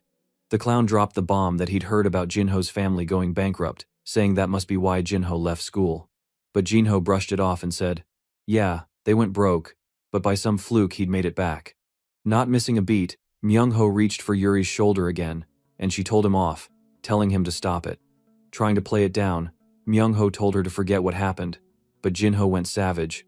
He asked Suna if she thought guys who got rejected but kept pushing were pathetic. Suna agreed, which made Myung-ho's face go red. He looked ready to explode. Myung-ho tried to save face by saying he'd give Jin-ho $1,000,000 if he needed money so bad, but Jin-ho cut through the nonsense, told the guy to just sit down, then flipped it, and said if Myung-ho walked out that second, Jin-ho would double it, offering $2,000,000. The annoying girl thought Jin-ho was just bluffing. Even Myung-ho said how stupid Jin-ho was to try to show off money in front of him. But Jin-ho suddenly acted shocked and wondered if Myung-ho really thought he would give money just to make him leave. All the other people laughed, and Myung-ho felt super ashamed. Suddenly Myung-ho lost his cool, smashed a bottle on the floor, and called everyone's attention. The dude threw down a crazy challenge. Whoever between him and Jin-ho could put more cash on the table in 2 hours would win. And the loser? Out of school, for good. Old school drama. Myung-ho was convinced Jin-ho's confidence was just fake bravado, and figured this was his chance to watch Jin-ho fall flat on his face. He kept looking Jin-ho, asking why he was so quiet. Was he getting scared now? But Jin-ho just grinned, said he was in. Suna stared, shocked. Jinho's friends begged him not to get involved in something so childish, saying it would only wreck his reputation if it went south. But out the door, Myung-ho and his crew went, and he shot back that he'd take things seriously. Jinho shrugged, smiled at others, and said he had a secret. To be honest, he had a couple billion to spare, so whatever. Dude, this guy is so dumb. Isn't he trying to keep low-key and not wanting people to know he is rich? What the hell happened now? Soon after, the bar was shut down for a special event. Everyone had to cough up their phones. For real. Is this some kind of secret meeting or something? The two finalists sat at a table, and Myung-ho explained the ground rules. 2-hour limit. Any liquid cash or foreign currency counts, but no checks or funny stuff. Jinho played it cool. Blondie kicked it off by slamming 5 million down, flexing hard. Yuri was there, looking pretty, just watching. Jinho's friends were still sweating for him, but Jinho casually dropped the same, plus another 150,000 won he had chillin' in his wallet. Myung-ho scoffed, then really turned up. He slammed 100 million on the table. Boom. One guy even said it's his first time having ever seen actual stacks of bills like that in real life. Yuri just watched Jinho's face, a faint, knowing smirk on his face. Jinho's friends tried making him back out before he lost for real, warning that leaving school would be the ultimate humiliation. But Yuri? She was chill. She had a feeling Jinho was gonna win. Myung-ho, never missing a chance to swagger, told Jinho to get on his knees now, and he'd forget any of this happened. Jinho didn't even glance up, just said, "The time's 2 hours, right?" Suna, in the back, still couldn't figure out why he was wasting time with this nonsense. Guys, to be honest, looking at her face is make me so mad I don't know why. Suddenly, there was a knock at the door, and this shocked Suna. There, Myung-ho was counting down 10 seconds, ready to call Jinho a coward and urge him to surrender. But then, Taegyu burst in with not one, but 2 massive suitcases. Straight-up rock star moves. He pointed right at Myung-ho, calling him out for being the chicken shop idiot who thought he ruled the place. Before anyone could blink, Taegyu flung open a case and dumped a fat load of cash on the table. The room went wild. Myung-ho stood up, shaking. Jinho, still calm as ever, told him the real fun was only beginning. The crowd fell silent. Myung-ho started screaming, totally panicked. How did Jinho drop 500 million won like spare change? People muttered in disbelief. Someone beside Yuri asked if she knew about this. She just replied with a smile. She kind of had an idea. Desperate, Myung-ho ripped out his phone and called Director Jung, screaming to have 1 billion in cash delivered as soon as possible. But Jinho cocked his head and reminded him about the ticking clock. No need to keep everyone waiting. Jinho decided to help things along. Taegyu fished out a giant collector's card, some game thing called Contaminated Treasure. Probably a joke for the nerd crowd. Jinho explained they could count virtual funds too if Myung-ho really wanted. Myung-ho challenged him about that, but Jinho just smirked. He knew exactly how much their 20 billion won company could play around with. Now even the thickest in the room started to realize Jinho and Taegyu came ready for a serious war chest. Myung-ho started trembling. Taegyu hadn't even cracked open the second suitcase yet, and rumor had it there was enough in there to take over the whole round. Jinho announced that if they wanted a number, he could stack up 2.6 billion, won in 2 hours, cash or not. The crowd blew up, yelling that it was impossible, but Jinho just tapped the collector's card, said it counted as 2.6 billion. This was just skipping to the final round, no more time wasting. Taegyu started clapping and announced, "Obviously I didn't come here alone." That's when the doors swung open. Suna, soon to be the queen of regret, was about to really learn the truth. Jinho wasn't broke anymore. She'd be wishing he'd take her back. Too late for that. Bitch. Just picture it. Ellie Kim on one side, Shin Yuri chilling on his lap, and Jinho in a Ferrari, shouting goodbye forever to this clown girl. For now, back in the present, Jinho's mind flashed to earlier that day when he'd teased Suna at the bank for a loan. She blew him off, but Yuri always trusted he had a plan. He wouldn't step into a high-stakes bet with nothing up his sleeve. Suna didn't buy it, convinced the son of a fried chicken definitely had more. But what Suna didn't know was that Jinho had already dropped a casual request for a small favor to Sang Yeop. Suddenly, outside the bar, crowds gathered and word spread. $5 million was there.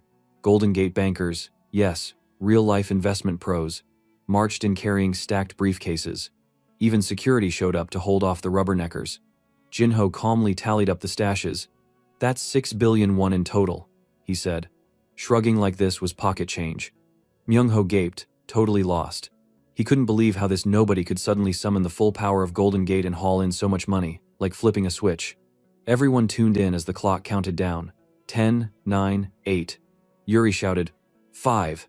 At 3, Suna had that "I made a huge mistake" look. At 1, Myung-ho fell apart, clutching his chest and yelling at the ceiling, having a full-on meltdown. Taegyu added insult to injury. He roasted Myung-ho dad's chicken business, griping the chicken always came up 9 instead of 10 as the ads. Gino just shot him a look, like, "You are the dumbest person I ever see." Then Gino asked Myung-ho if he needed directions to the dean's office to file for a transfer. The kid just broke down, clutching his head. Jinho turned to the Golden Gate crew, cool as a fuck, and told them to pack up. The show was over. Then, with a smooth flick, he showed them 1 pack of the money, telling everyone dinner was on him. Cash flew like confetti, people cheered, and even the most skeptical girls in the corner started paying attention. After the party ended, Suna, wide-eyed, pulled Jinho aside, desperate to know how he made it all happen, how he was suddenly surrounded by fancy investment people and rolling in cash. Jinho just shrugged, said his otaku friend had crazy money. Well, not a total lie. But then he smiled, and said he himself had even more. And with that, he strolled out the door, leaving everyone stunned, and letting Suna sit in her confusion forever. Bitch, serve you right. True, Chad move, never waste a dime on a girl who ditched you in the past. I love Jinho for real. Sometime later, at their usual spot, Sang-yup was putting away enough food for 3 people, laughing that he wished he'd seen the faces of everyone at the bar after that crazy showdown. Taegyu, still buzzed, said it was so epic, he actually hit pause on his game just to watch things go down in person. Over the last year, people were talking about Sang-yup everywhere. He'd always been known as a smart investor, but now, running the company behind those legendary deals, he'd shot up to minor celebrity status. It was getting wild. He couldn't even keep his phone from blowing up. If one more person leaked his number to outsiders, he joked he was going to lose it for real. He eyed Jinho and finally asked why he'd been called here. Jinho just poured a shot, saying he missed him, but then got serious. He'd been tracking the economic signs and didn't like where things were heading. Sang-yup pressed for details. But Jinho just said that in the long run, the startups might be fine. But when he gave the signal, they needed to liquidate everything and get that cash. No questions asked. 2 weeks into the new semester, thanks to Yuri taking care of a lot things, Jinho was sliding through college life like nothing changed, well, except for all the stares. Ever since the suitcase stunt, everyone kept sneaking glances. Even that weird girl with ugly face stopped him to say he looked cooler now, acting like she'd had a crush from the very start. She elbowed his arm and tried to set up a coffee hangout, but he shrugged her off pretty smoothly, saying he quit coffee for his health. She pivoted to food, but he claimed he didn't eat anymore. Finally, he just asked what was up with her acting all different and trying so hard, when she could just be herself. Storming off, she crossed her arms, promising he'd fall for her eventually. This stupid girl is boiling my blood, guys. Jinho then just walked out to the parking lot, headed straight for his Lamborghini. No more borrowing Taegyu rides, he'd finally got one for himself. Yuri, waiting by the car, teased if he had bought it with company money. He said it was Sang-yup's idea for better public image or whatever, not that he cared much about flexing. Yuri mentioned the rumors flying around about him splashing cash and showing off supercars. Jinho brushed it off and told her not to worry.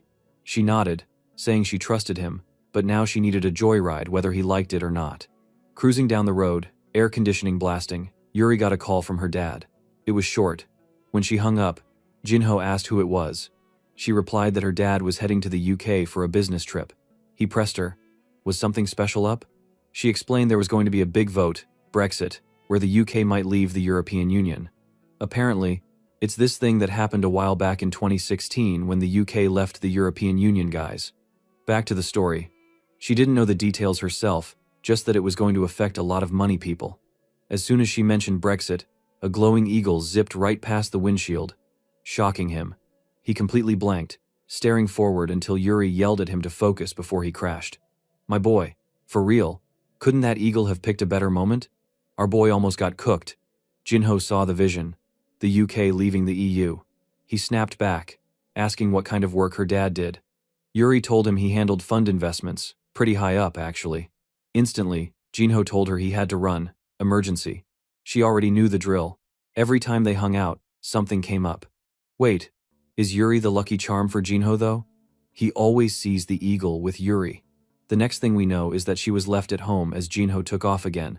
But Yuri can't do anything because Jinho always left with a smile on his face. In the car, Jinho already calling his people to pull every scrap of data about Brexit and get it to him right away. Back home, Taegyu was online, scanning comments about their company. Since the news broke about OTK investing in the near-bankrupt animator, people everywhere are praising him as a true otaku.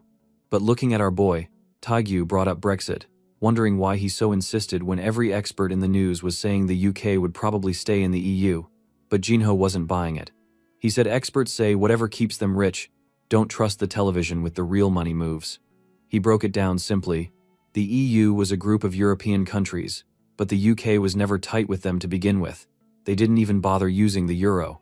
The EU wanted to force some laws on them, and the UK basically said, hell no. The problem is, this is going to cause chaos.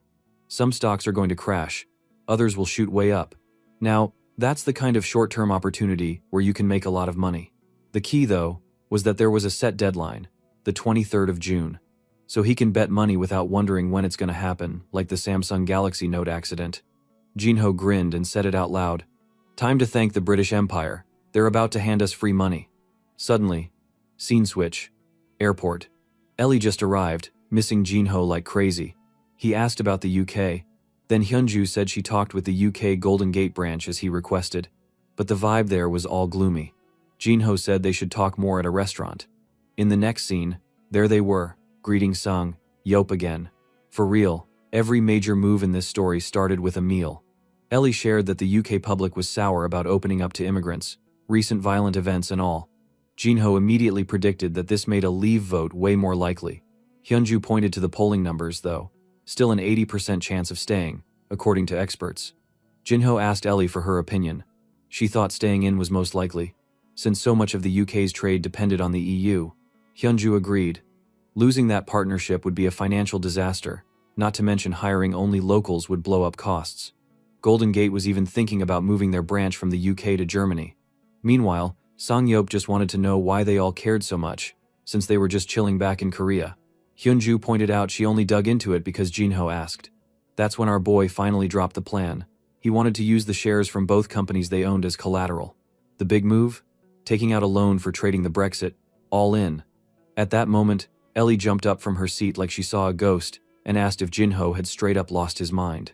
Jinho just grinned, told her he had, and said he was putting everything on the UK leaving the EU.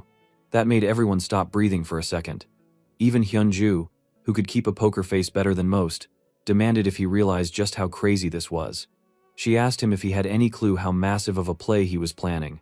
Sang Yop agreed, saying with all the market signals pointing to the UK staying, betting everything on them leaving was basically playing with fire.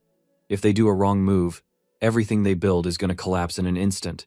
But Jinho didn't back off, even a little.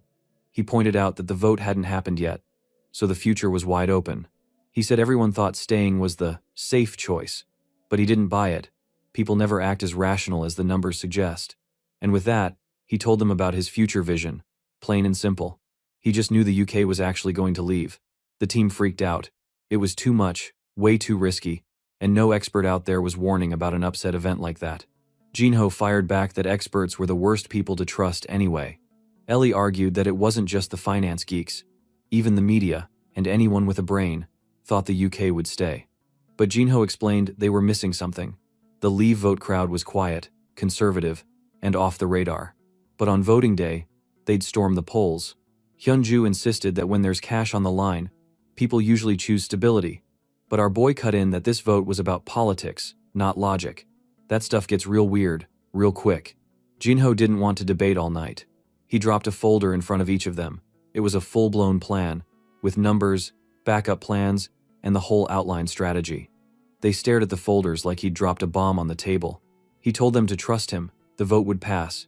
If they followed the plan, everything would work out. Hyunju practically groaned, saying it was too dangerous.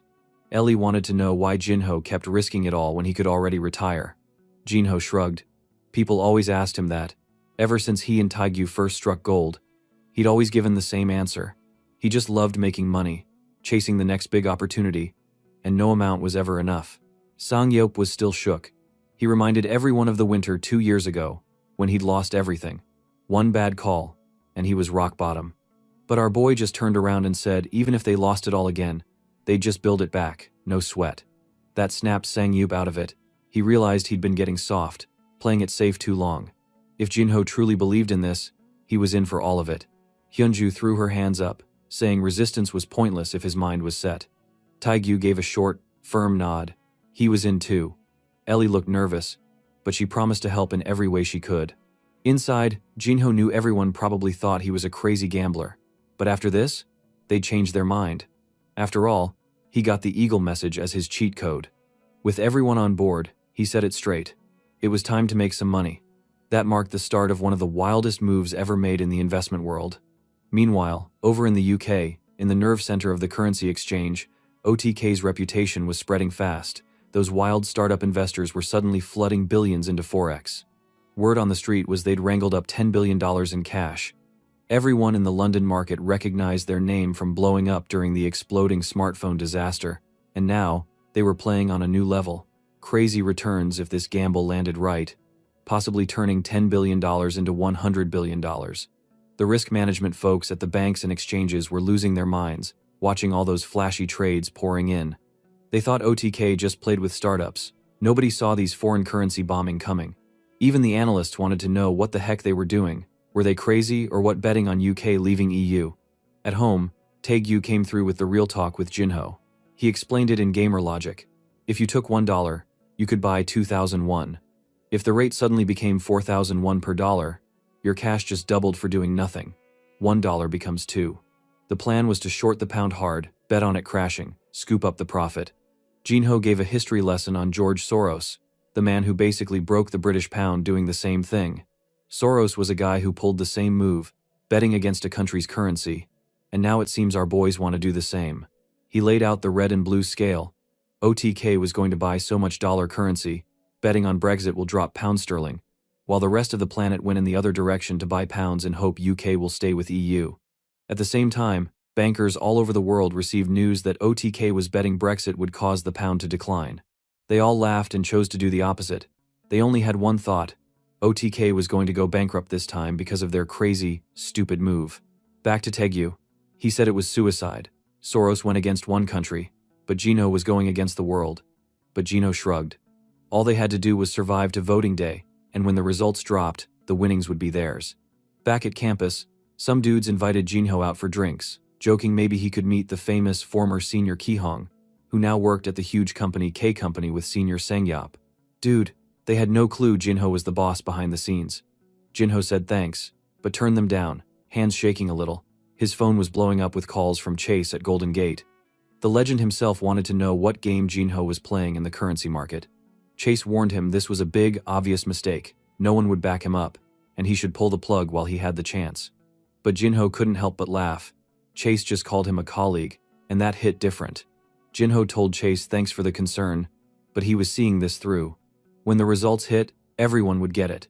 Chase, shocked by what he was hearing, just froze on the other end of the call. Jinho ended it with a slick line. "It's best not to bet against me." Chase got real quiet after that, then called the UK division, telling them to watch and wait before doing anything crazy, because things were about to get wild. They better play safe on Brexit this time around. Over at Sang-yup's office, Ki-hong handed over a pile of paperwork, saying everything was in order. Sang-yup wanted his opinion, and Ki-hong just stared at the numbers, saying this was nuts, then slipped out, saying he trusted the guys upstairs and didn't want to lose his job. Hyunju was on speaker asking if even Sang-yup thought this whole thing was insane. Sang-yup told her, what they did before? That was child's play compared to this. They were betting 1.1 trillion won with a single click. Basically, they are betting all the money they have in a single trade. In the end, he chose to believe Jinho, saying it'd all work out if Jinho said so. But even as he agreed, Sang-yup was shaking so hard he could barely hold his phone. Then, the big moment came, voting day. Television reporters everywhere said turnout crushed expectations. Early numbers had the Remain vote at 60-40 for leaving. That meant OTK was getting hammered. Taegyu started freaking out, but Jinho almost seemed bored, telling him to chill because you never know till all the votes are counted. Only trouble was, there were 7 hours left to go. Now, doubt started to gnaw at Jinho, making him wonder if his vision this time had failed. He stood and announced he was heading to class. Taegyu was dumbstruck. But our boy just shrugged that the results wouldn't change whether he stood watching the computer or not. Taegyu grumbled, but wouldn't budge. His whole future was riding on this. Before Jinho left, he made him promise that if things went bust, he owed him a beer and some skewers on every payday. Jinho called him ridiculous, but Taegyu insisted. Our boy finally agreed to 2 cans of beer every time, and with a silly grin, our otaku friend called that a deal. At university, Jinho barely made it in before Yuri, like she had some sixth sense, found him in the lobby. She complained she was dead tired from staying up all night watching the vote and had overslept. Jinho said he hadn't really slept either. Wandering together, they nearly brushed hands as they walked, and soon spotted the infamous couple, Suna and her ugly new boyfriend. Suna, sparkling with gold digger energy, asked if Jinho and Yuri were a thing, since they looked close. Yuri hit her with the truth. Yeah, he took good care of her. Suna's face turned sour, looking like she'd bitten a lemon. Myungho, her new boyfriend, asked if Jinho knew K-Company CEO, Senior Sangiop. It seems his dad wanted to meet the big boss. Jinho promised to pass the word along, thinking how wild it was that Sangiop was getting legendary status now. Once class began, all anyone wanted to talk about was the Brexit results and who bet what. Students were even placing lunch money bets right in the room. Jinho bet they'd leave. Someone else, Suna's ugly man or whatever, bet on staying, and Yuri just copied Jinho. To most, betting on leave was straight up weird, since every poll leaned the other way. But now, with voting still underway and 52% for Remain, Jinho's hands started shaking. What if he got it all wrong this time? Back at HQ, energy was wicked tense. People were pounding on desks, demanding answers from Sangiop. Everyone was picturing themselves broke, losing their jobs, money, and everything they'd worked for. Sangiop escaped the chaos to make a call, his hands cold and sweaty. Meanwhile, in class, Jinho sat totally checked out. Yuri pointed out his phone buzzing nonstop. Startled, he checked. Turns out, they had to double down on their investment to keep their position in the currency game. The price was rising, so their losses kept getting bigger, and they needed to pour more money in to keep their bet intact. Dashing to the restroom, he started second-guessing everything. Was the future really set? Could his visions ever be wrong? He'd planned everything, covered every angle, and still felt like he was about to lose it all. The numbers on screen showed 48 to 52, and the abyss was opening right up in front of him. For a moment, Jinho nearly lost all hope, lying there on the cold bathroom floor, asking where he had gone wrong. But that's when the message hit again. It was the same cryptic vision, telling him the vote would pass after all. Hyunju messaged with a backup plan. If they quit now, they could still save Karos and face it, and walk away with $3.2 billion. People, and all bankers, also believed the UK was not foolish enough to leave, and thought it was over for OTK.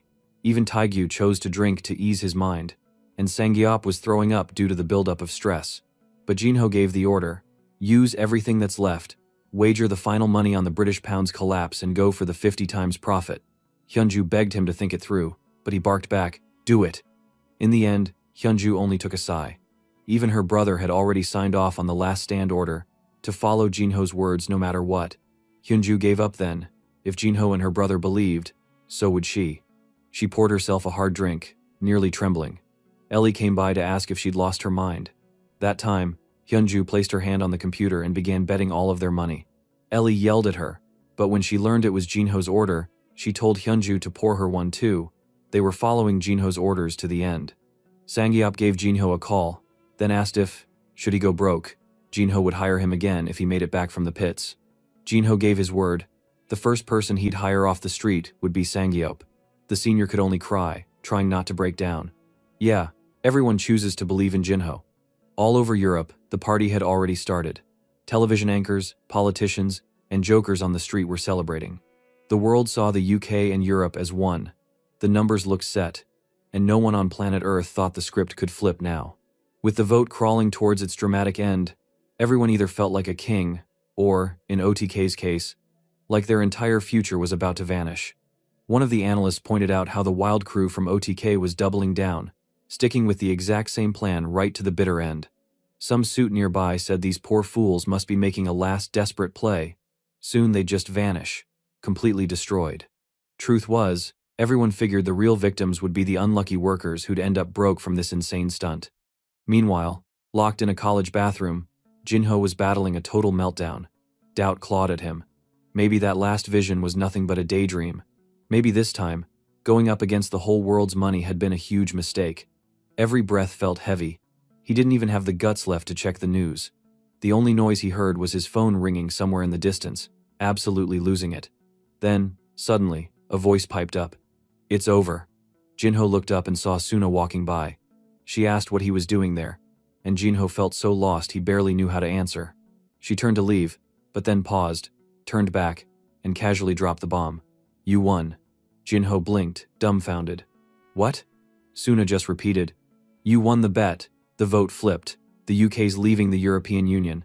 He asked her to say it again, like he'd misheard. But it was real. Across the world, stunned analysts stared in silence. The entire room in the UK was frozen, faces hidden by hands and crumpled papers. The news anchors couldn't get a word out. For a second, the world actually stopped. And then, all at once, the otaku lost it, already busting out champagne, screaming so loud it could probably be heard across Seoul. People everywhere sprinted around, frantically trying to dump British currency. Even the smug financial bankers who previously thought they would win and OTK would go bankrupt are now in shock. They bet too heavily on the pound gaining value, and now they need to take a loss and start selling pounds to survive. The only ones on the other side of that trade? OTK. His mind trembling in shock. Was all of this OTK's play? Is OTK going to be the new Soros in the financial world?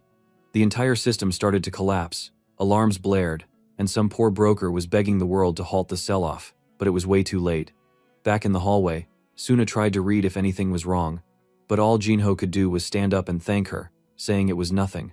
Everyone else outside was living through a disaster, but Jinho just walked through the chaos with total calm. His phone absolutely exploded with messages, the kind of notifications you only see if you hit the jackpot or blow up the world. Overwhelmed, he just turned it off, ducked into a phone booth, and called the one person who actually mattered, his mom. She answered, worried, and asked why he wasn't calling from his phone. He just said he missed her, keeping his voice as normal as possible. A little before that, over at K Company, everyone thought it was over for real. People were ready to apply for jobs anywhere, and Songyup was practically foaming at the mouth. Even after the results, nobody could process that anyone would risk a whole company like that on the foreign markets. But then, reality set in. Hyunju slumped in her chair, drained, barely believing what had happened. Ellie could only mutter in shock. She stated everything is the same as Jinho's word. In Golden Gate's office, someone came in needing a word with the president. The man himself just sat thinking, finally seeing Jinho for what he was. From the report he got, the pound's currency is down so bad, and chaos erupted all over. People even demoed to urge the country to re-vote. Chase just taking a big breath. Jinho wasn't just a talent, he was a straight legend now. After what happened, there was no shot at him staying under the radar. This was history, and Golden Gate had missed their shot to pair up with him. The president ordered an emergency call. They were going to expand their Korea office. If they couldn't beat Jinho, they'd just have to join him.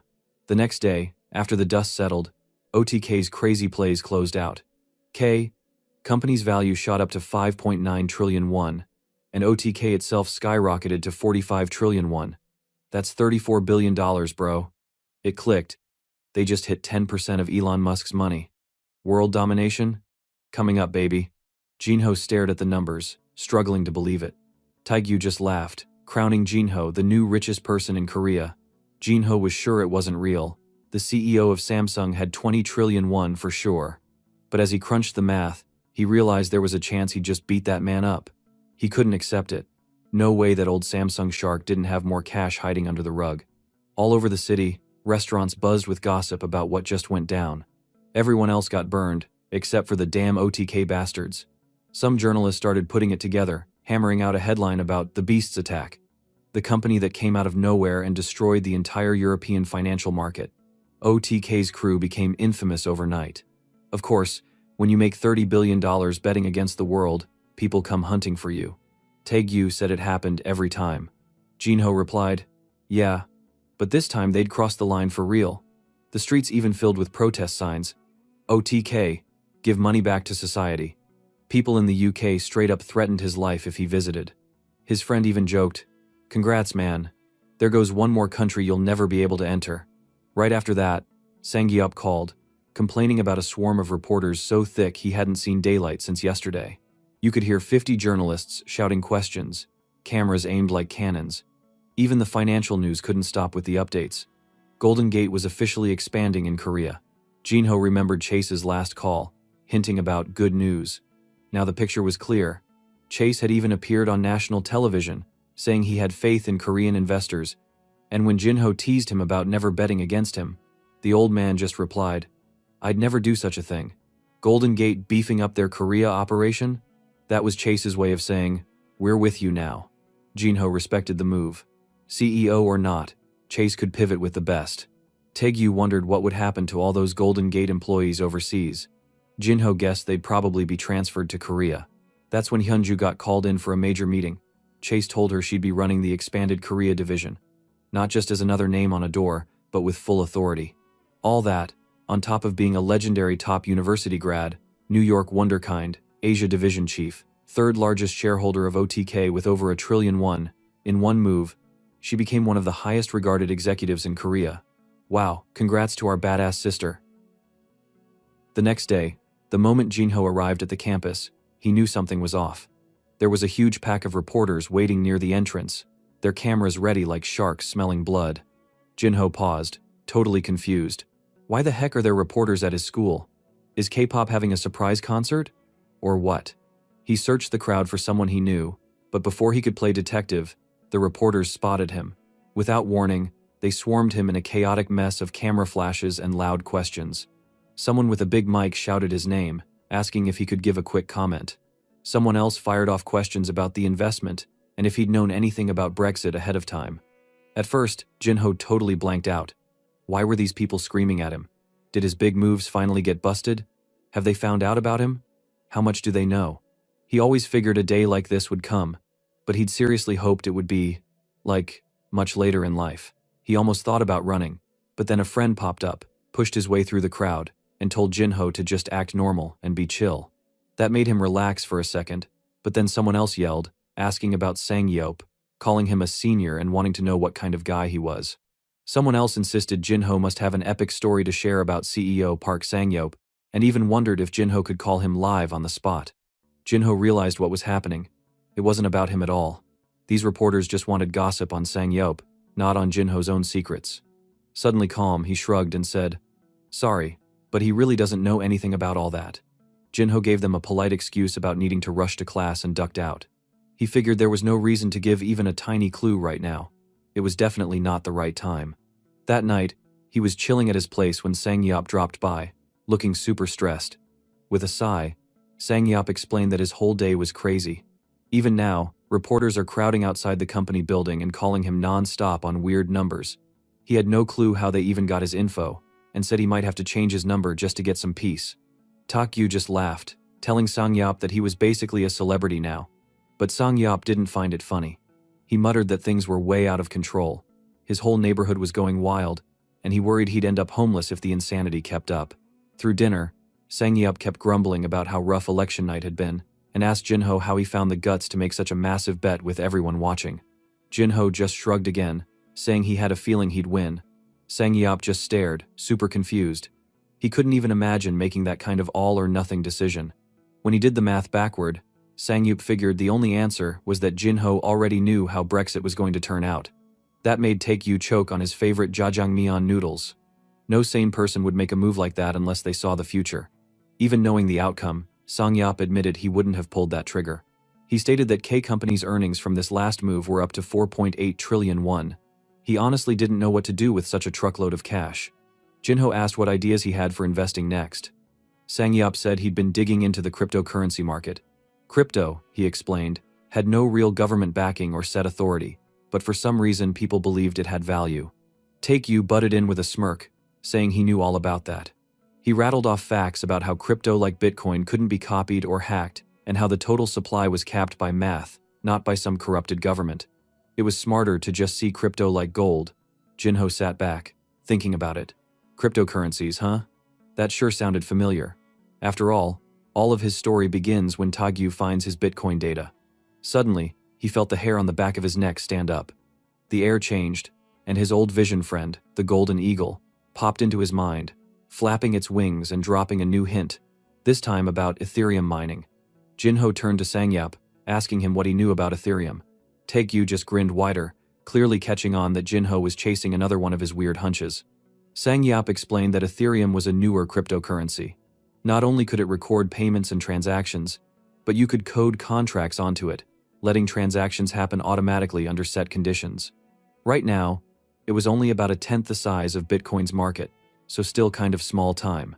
Taikyu pointed out they already owned an exchange for crypto, so why not bulk up their own investment? Jinho agreed, saying they should double down on investments in Bantsum, their exchange company, and separately stock up on some Bitcoin and Ethereum, or maybe even mine some coins themselves.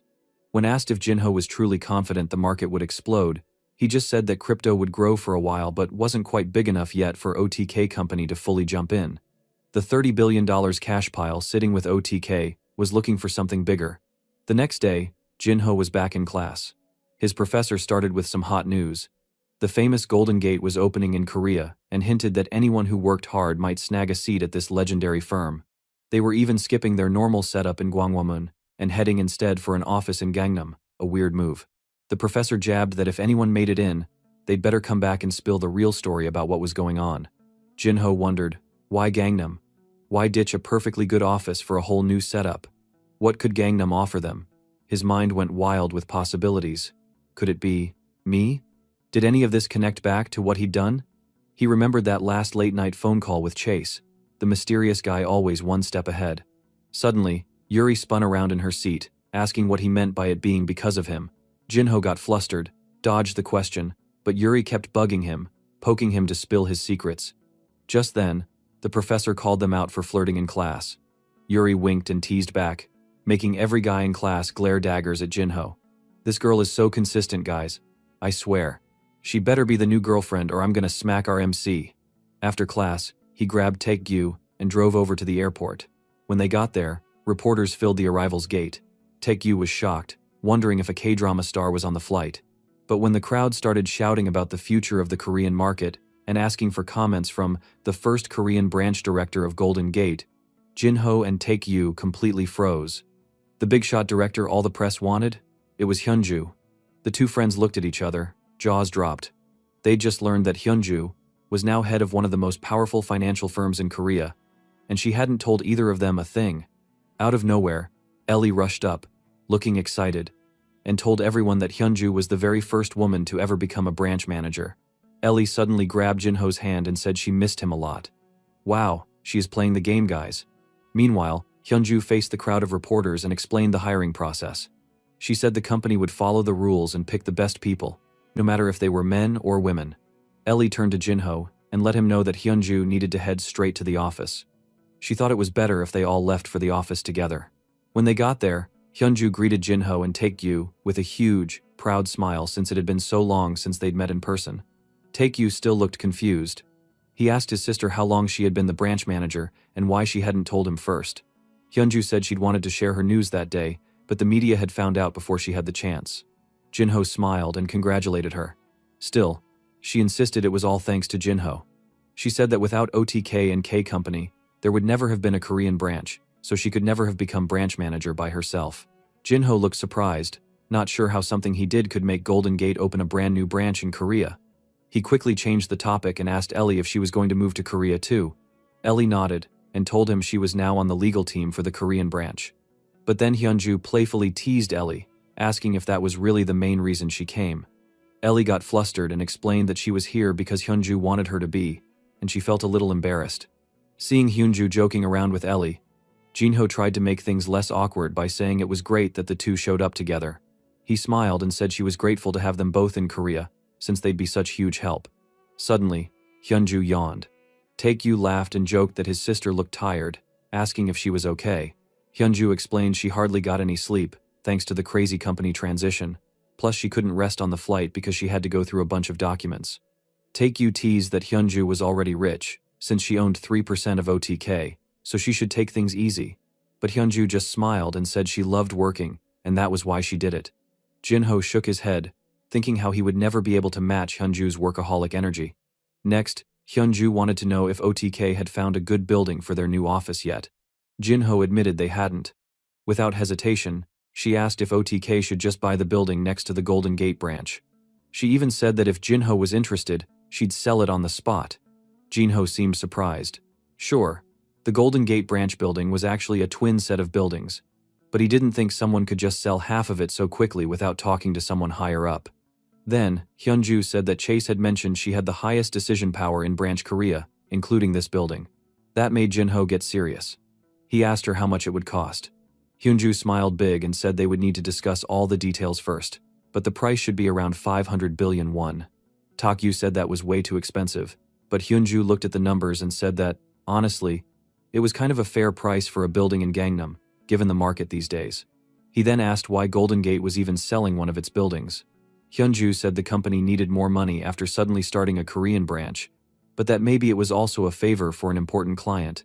Jinho was amazed to be treated so specially by Golden Gate and Chase, but he didn't mind. Actually, he kind of liked it. He decided then and there that K Company would buy the building. Taekyu got super excited, just imagining himself as the landlord of one of the fanciest buildings in Gangnam. Jinho was pumped too, thinking it would look awesome for their company's office to be right next to Golden Gate. Then Hyunju brought up something serious. Tons of people in the UK were angry at OTK, and K Company was in a huge spotlight. Golden Gate was also in the middle, catching all kinds of attention. She asked what Jinho planned to do to stay out of the drama. Jinho said he wasn't really sure. He knew Korean politics and media were tangled up with the richest people around them, and if they all found out that Jinho had no connections to big companies in Korea but suddenly became CEO of OTK, things would get crazy. Ellie asked what they should do next. Jinho answered that if they couldn't win against those huge companies, they'd have to join them, stand alongside them, and move with them. To be on the same level as them. Also, they'd have to pay back everything those companies had done in the past. Ellie asked if Jinho really planned to go up against the most powerful companies, like Yunsung Motors. He replied with yes. He said nobody could stop him anymore. He used to just accept life the way it was, but now it was totally different. Brexit had changed the whole game, and now he was playing at a completely new level. Hyunju explained that Yunsung Motors and Korean car companies were a huge part of the country's business scene, and the government wouldn't just sit around if OTK tried to compete with Yunsung. Suddenly, Taekyu jumped up and cheered, promising to support Jinho all the way. He didn't care if the enemy was the global elite or some giant company. If anyone messed with Jinho, they'd get what's coming. Ellie agreed, saying she would help too. Jinho smiled at his team, thankful for all their support. Then he let them know his big next step was to expand into the US with their project, California Ross. The next day, Jinho was hanging out on campus with his friends. Out of the blue, Senior Jihong showed up, and everyone ran over to greet him. He bragged loudly that K Company just bought a building in Gangnam. Jihong kept boasting about how awesome his boss, Sang Yeop, was, and Jinho grinned, seeing just how loyal Sang Yeop's team was to him. He even thought about giving Jihong a raise. Jihong threw his arm around Jinho's shoulders and told him to hurry up and graduate so he could come work for them.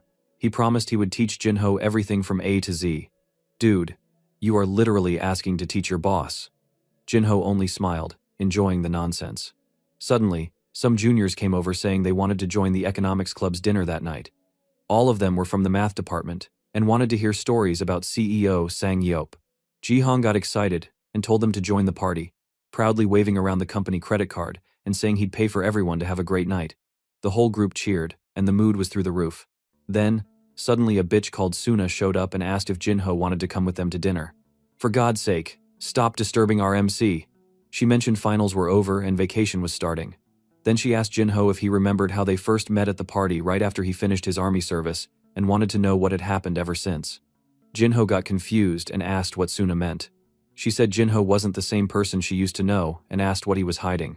But Jinho, like a Giga Chad, didn't care much and replied that whatever he was hiding or going through, it had nothing to do with her anymore. Yes, King. Tell the bitch to shut the fuck up. That bitch eyes got wide when she heard what Jinho just said.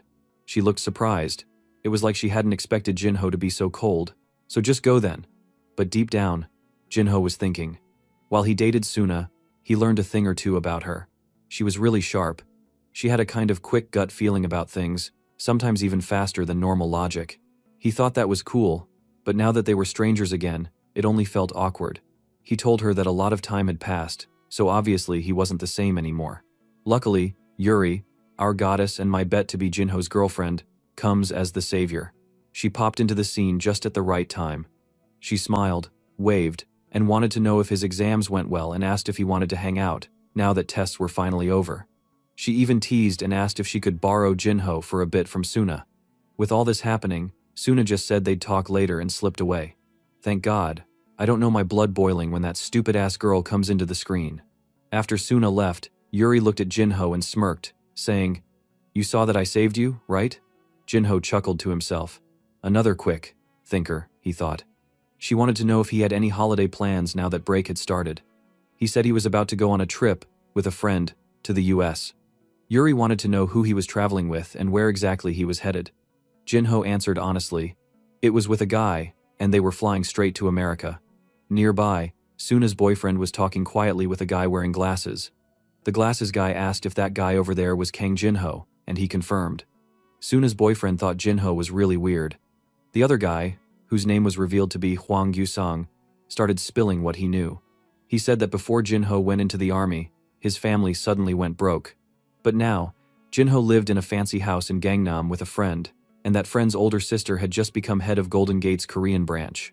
Jinho drove a foreign car, supposedly paid $5 million in cash in front of some rich kid, and was rumored to have close ties to the CEO of K Company from a school club connection. Both of them laughed, saying it sounded crazy, like something no one would believe. Suna's boyfriend said that Park Sang-yeop, Jinho's senior, also seemed sketchy. He'd been in big debt and dropped out of school. Why would anyone trust him with investment money? The two started putting all the pieces together. Jinho, Park Sang-yeop, Takyu, Hyunju, K Company, Golden Gate, these were all huge names in finance. Gyusong said it was all he could find for now, but hinted that if his dad, the current prime minister, looked into it, they'd learn a lot more. Yes, he will get fucked up with our boy.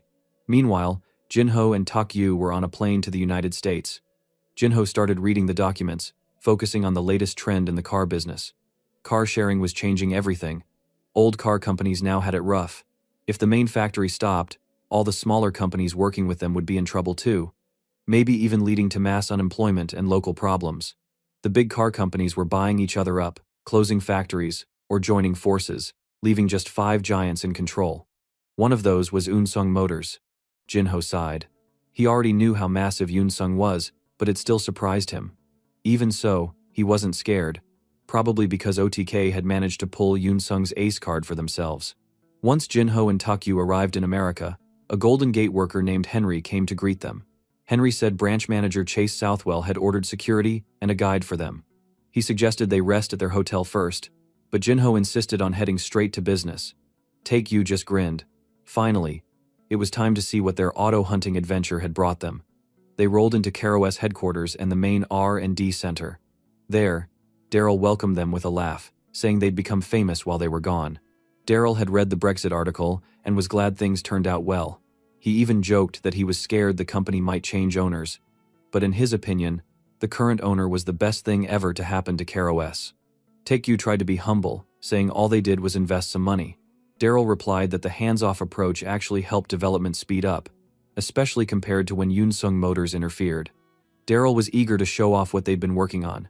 He took Jinho and Takyu to a big screen, explaining that they had over 3 billion miles of self-driving car tests logged in their virtual driving simulator. The monitor was packed with data showing their test cars driving, learning, and collecting info. They then headed to a meeting room where lots of people were already waiting. The atmosphere was pretty cold. Takyu whispered to Jinho, asking why everyone seemed so stiff. Jinho kept chill and joked that everyone was probably shocked at how young he was. At his age, people were expecting to see an intern, not a boss. The team started giving their progress reports, and it wasn't all good news. Takyu whispered that the guy was basically just admitting they hadn't made any cash and were running out of money. Jinho thought to himself that a company either made money or burned it, and KaroS was on fire, in the bad way. They were originally going to buy KaroS for $100 million, but got it for $88 million after some smooth talking. The leftover $12 million had been used up for development, but now the money is already gone. KaroS was like pouring water into a pot that never got full. Jinho suddenly understood why Unsung Motors gave up on them. Without Jinho's special vision, he probably would have given up too. Next up was a quick update. Their self-driving tech was now 95% finished. Takyu was excited, asking if this meant they were basically done. Daryl shook his head. Even a tiny mistake in one sensor could break everything. That's why they needed to be perfect. Details mattered for safety. See guys, If only Elon Musk had the same thought as this guy's. Tesla would be over the moon by now. Jinho respected this high level of care but worried it would slow them down. But the goat Daryl explained they had a partial solution. 3 companies wanted to work with them, but wanted a share of KROS's stock. Jinho got real serious and asked what Daryl thought. Daryl said that even if their software was top-notch, it wouldn't work without the right hardware. Big companies had that. Saying no to their partnership could mean those companies would make trouble. It was important for car and tech companies to team up and finish things quickly. If they were too proud, KROS might miss its best chance for a big launch. Hearing all the explanations, Jinho understood. They were ahead for now, but the money wouldn't last forever, and rivals could catch up. It was clear people in this room were already thinking about how much of the company to give away in a partnership. But Jinho stood up and said, "Thank you for the ideas, but I have no plans to give up any shares." Everyone was shocked and wanted to know if this was Jinho's own choice or if the CEO agreed. Some workers shouted that they really had no other option. Yet Jinho told them there was still a path where they wouldn't have to rely on the big guys or be tossed away later. With $33 billion in his own hands, he was planning something huge. They would build everything themselves. He smiled. Game changer, right? They were about to make their own car, and that would change everything. If they could make their own car themselves, why need another company? Daryl looked really shocked by Jinho's plan. He asked what Jinho meant by that. Jinho kept it simple. He told them he meant it for real. They had awesome software now. So instead of depending on another car company, they would just build the cars themselves. The workers in the room started whispering. They said making cars was a huge deal, way harder than it sounded. They worried that they didn't have the technology, money, or time for it. But Taekyu just smiled and said, "We have the money though." The workers were still worried, whispering that making cars was super expensive. Taekyu said again there was plenty of money. "Dude, tell them you guys have $30 billion. I bet they are gonna die from the shock." When one of the workers intended to ask Taekyu more about it, Daryl stopped him fast and told everyone to be quiet. Daryl looked nervous. He said they need to just believe Taekyu. The truth is, this guy is still thinking Taekyu is some kind of big shot and the true boss of OTK. He told everyone to let their guests talk. Jinho went on and said what Taekyu mentioned was true. They had loads of money. What they needed now was technology and time. He said buying another car company could fix those problems in one shot. Jinho thought to himself how, before Brexit, they would need to partner with other companies. But now, thanks to their giant $30 billion cash pile, things were different. He understood his plan might sound crazy, but he promised to share the details soon to everyone from KROS. Just to be clear, Jinho told the team that this wasn't his own idea. It was actually the real CEO's plan.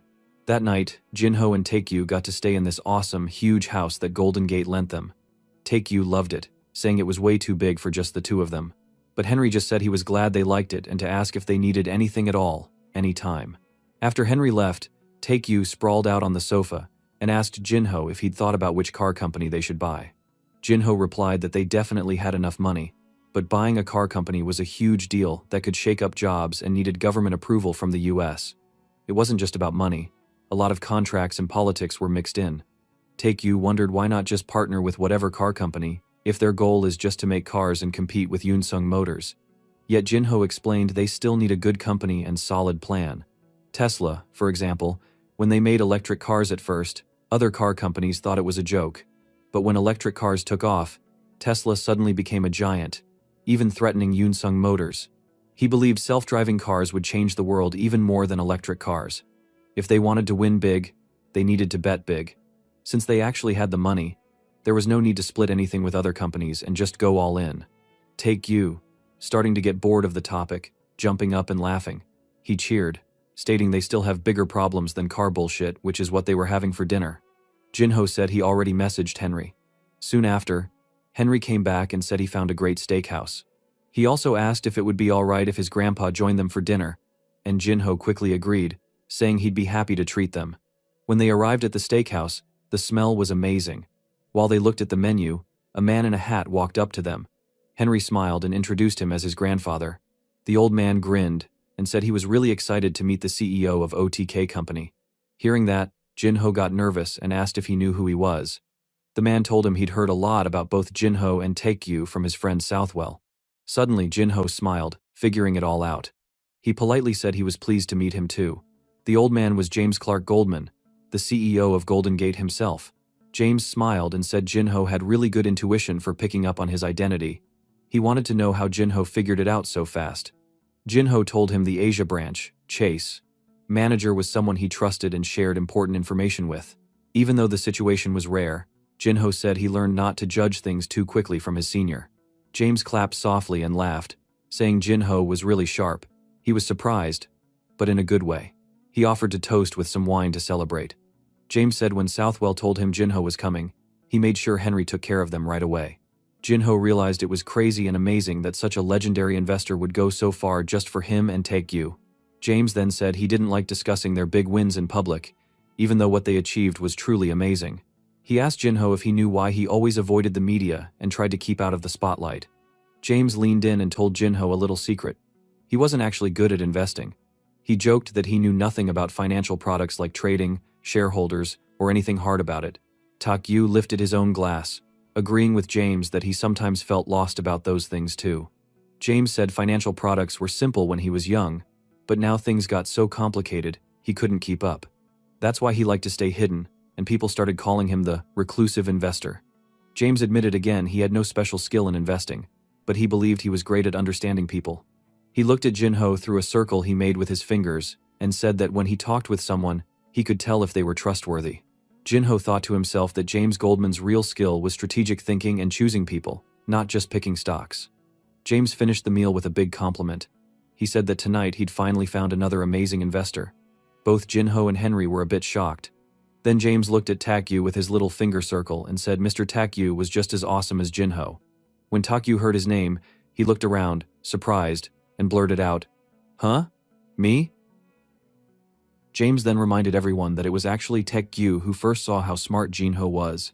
Jinho agreed, and he remembered how, if Taekyu hadn't reached out to him first back in the day, things would have been really different. A flashback zipped through Jinho's mind.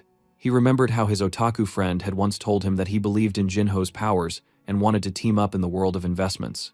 There was another memory too, where Taekyu had even said he would give up some of his shares and let Jinho become the CEO if Jinho really wanted to. He knew that if Taekyu hadn't done all that, he would never have gotten this far. Back at the steakhouse, James smiled even bigger and said that he really admired their friendship. He shared that, after living so many years and seeing so much, he was sure of one thing: nothing was more important than investing in good people. Jinho thought about how people often said stuff like that at events. But when someone like the boss of Golden Gate Investment said it, it felt serious. James stated that Chase Southwell had once said that if he met those two, Jinho and Taekyu, he wouldn't just get good clients, but make good friends too. James said he agreed with that, and asked if he could call Jinho and Taekyu his friends as well. Jinho said that if James were on their side, they felt the same way. Henry, who was also at the table, suggested they make a toast. Everyone clinked glasses and drank together. Jinho thought that he still wasn't sure if investing in smart people was going perfectly, but one thing was for sure. Becoming friends with James was definitely a smart move. Suddenly, Taekyu imagined one of those silly polls in his head, like something from the internet. The poll asked if he absolutely had to go hang out right now, who would he pick?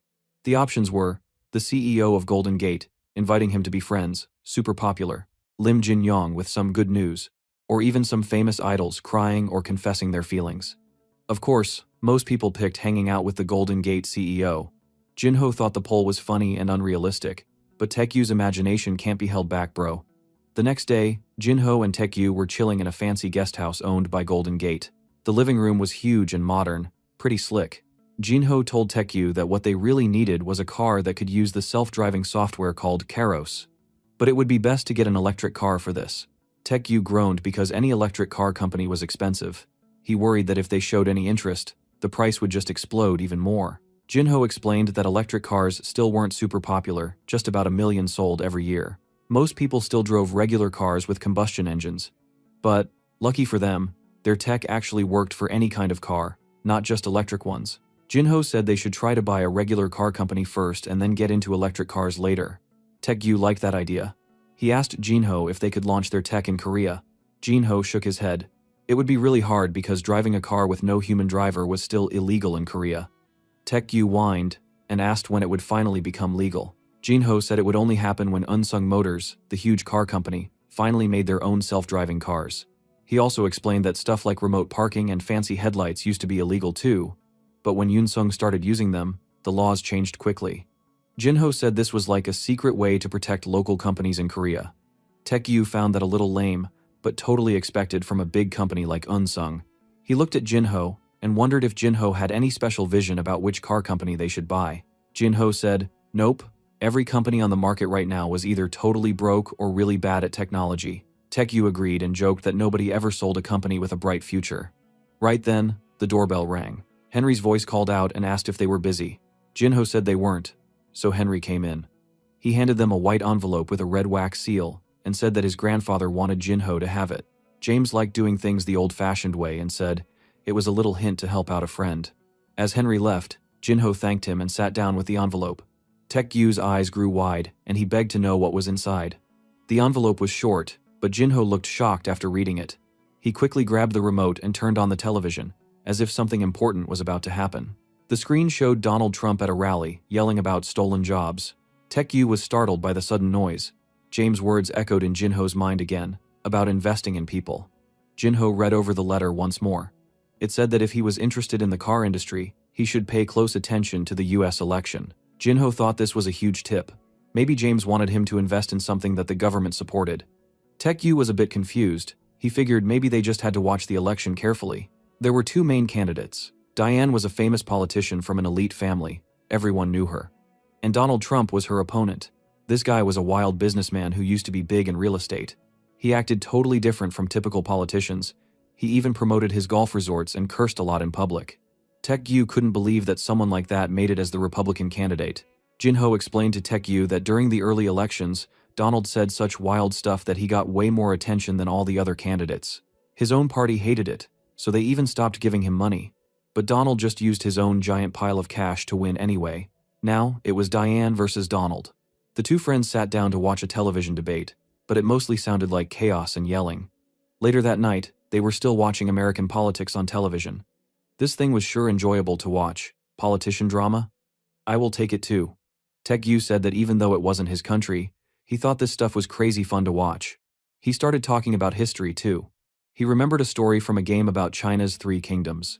There was a smart advisor named Jiashu who said that if you joined the strong team, you were just another pawn. But if you helped the weaker side, they'd be grateful and help you more. Jinho thought that was a sharp idea. Taekyu wondered out loud if it even mattered who he supported. Because Diane was going to win the election anyway, she was up by a lot in all the polls. Jinho figured maybe they should try to meet Diane, especially with help from their new friends at Golden Gate. Just then, Jinho's head buzzed. He started seeing his magical precognition vision. A giant golden eagle with flaming wings flew through his mind. Jinho froze, shocked. Taekyu noticed and stared at Jinho, wondering what was going on. Jinho was so surprised. He pointed at the television and started to say something. Taekyu realized Jinho just had a huge vision and begged to know what it was. Jinho still looked stunned. He pointed at the screen, where Donald was yelling, waving his fist and shouting, "Make America great again." Jinho's mind echoed with the vision's words. Donald would become the next president of the United States. That was insane. Even Jinho couldn't believe it. Dude, things were about to get wild. The boys just sat there, totally stunned. Taekyu was lost. He wondered how this was even possible. Diane, the other candidate, was super far ahead in the polls.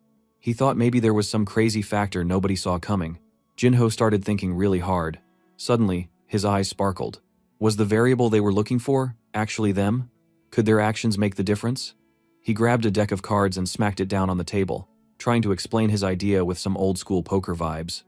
Taekyu was a bit confused about all this talk of trump cards, but he was willing to follow along. Jinho compared the election to a poker game. He said it was like everyone already had 4 cards, and only one hidden card was left to draw. In this game, Diane already had 4 queens, a 4 of a kind. That's one of the strongest hands in poker. Almost unbeatable. Jinho showed this by laying down the cards on the table. Taekyu couldn't believe it. If Diane's hand was this strong, what did Donald have? Jinho showed that Donald basically had a king high with no pairs, pretty weak compared to Diane. Right now, she looked sure to win. But Jinho said that the last card in the game could always change things. He let Taekyu draw some cards for fun. Taekyu got random low cards, nothing helpful. Jinho explained that this was like their situation 5 minutes ago. No matter what, Diane was winning. Even if they joined Donald before the vision, it wouldn't have helped because he was too weak. The only way things changed was the moment they decided to act. As their will to take part became real, Suddenly things shifted in a weird way only the eagle visions could explain. Jinho handed Taekyu a face-down card. "This card," he said. "Was it the card that would let Donald win?" He flipped it over. It was the ace of spades, the biggest, baddest card in poker. If Donald now had a royal flush, he went from dead loss to having the absolute strongest hand. Jinho and Taekyu realized that their decision to move could actually make Donald the winner. Dang, that was insane. Lol, is Jinho the real Elon Musk or what? Karos and now Donald Trump? Hell yeah. A little later, the two friends sat quietly, thinking about what to do. Taekyu asked who Jinho honestly thought would make a better president, just for the global economy. But he then sighed. Never mind. Forget complicated stuff like economics, just think about what was best for them. Jinho guessed it would help them if Donald became president. Jinho wondered why they were both acting so serious. Taekyu then reminded him that their own history wasn't exactly pure. They had taken advantage of Samsung's phone exploding. They'd cleaned up in the Brexit chaos. This wasn't the time to pretend to be super noble. Jinho agreed, feeling a little guilty, but fuck, at least he got billions of dollars. Our otaku boy suddenly told a saying he liked from a Go comic. Live first, then kill others. The time had passed for pretending to be a good guy. Now, it was about surviving first and thinking about the world later. Yeah, this is our goat for real. Jinho nodded. That sounded about right, but they should still be careful and maybe talk to both candidates before doing anything big. Meanwhile, Diane was busy with her own plans. She did an interview with the Wall Street Journal.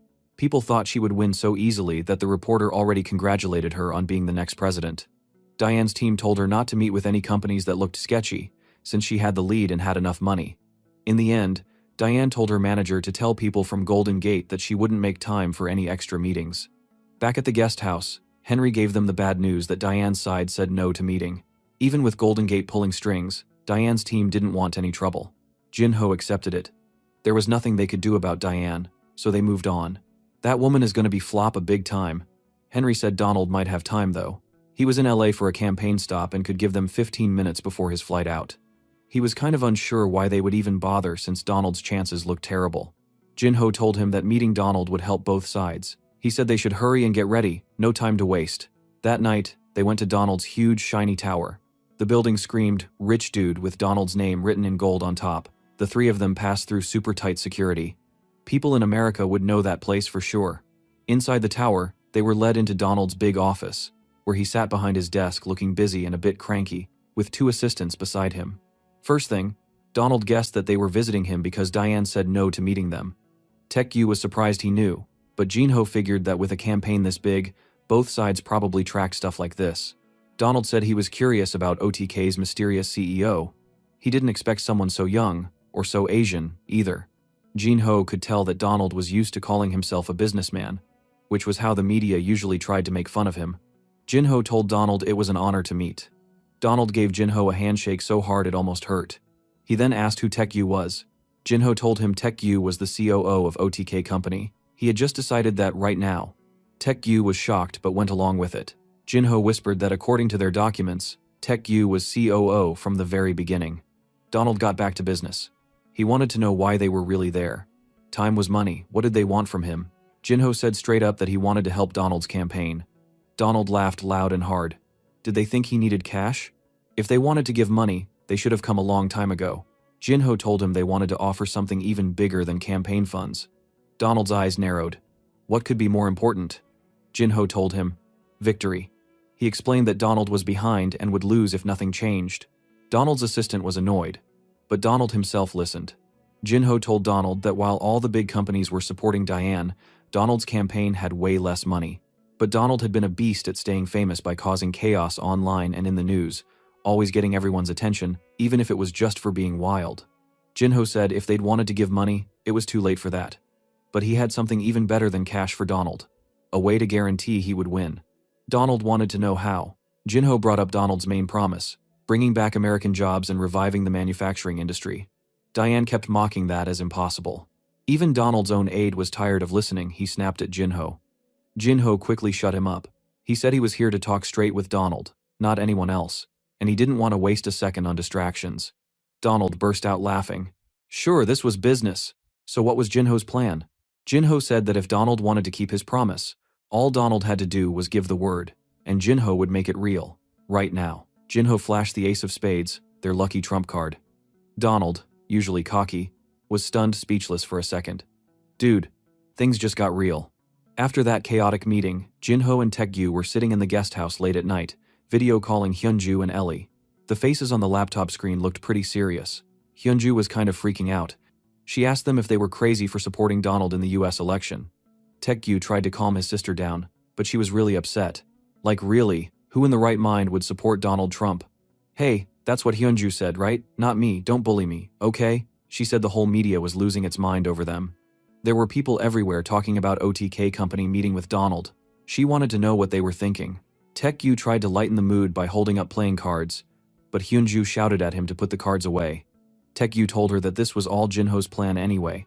He tried to act like he had nothing to do with it, but it was too late. Hyunju asked if they understood how serious the US election actually was. Jinho just gave a nervous laugh and didn't say much. Hyunju complained that they had let the story leak to the press and were even stirring up weird rumors and conspiracy theories. Now newspapers were printing headlines like, "Secret contact between Donald and OTK company." It was crazy. Hyunju said that Donald was getting so much attention without even spending money on advertising, and she wondered why Jinho wanted to jump into foreign politics when he was supposed to care about the auto industry. Jinho explained that the US was just too important. If Donald really won, it would help them a ton to have a big factory or a business in America. Hyunju pointed out that was only if Donald won at all. Jinho calmly said that Donald was definitely going to become president.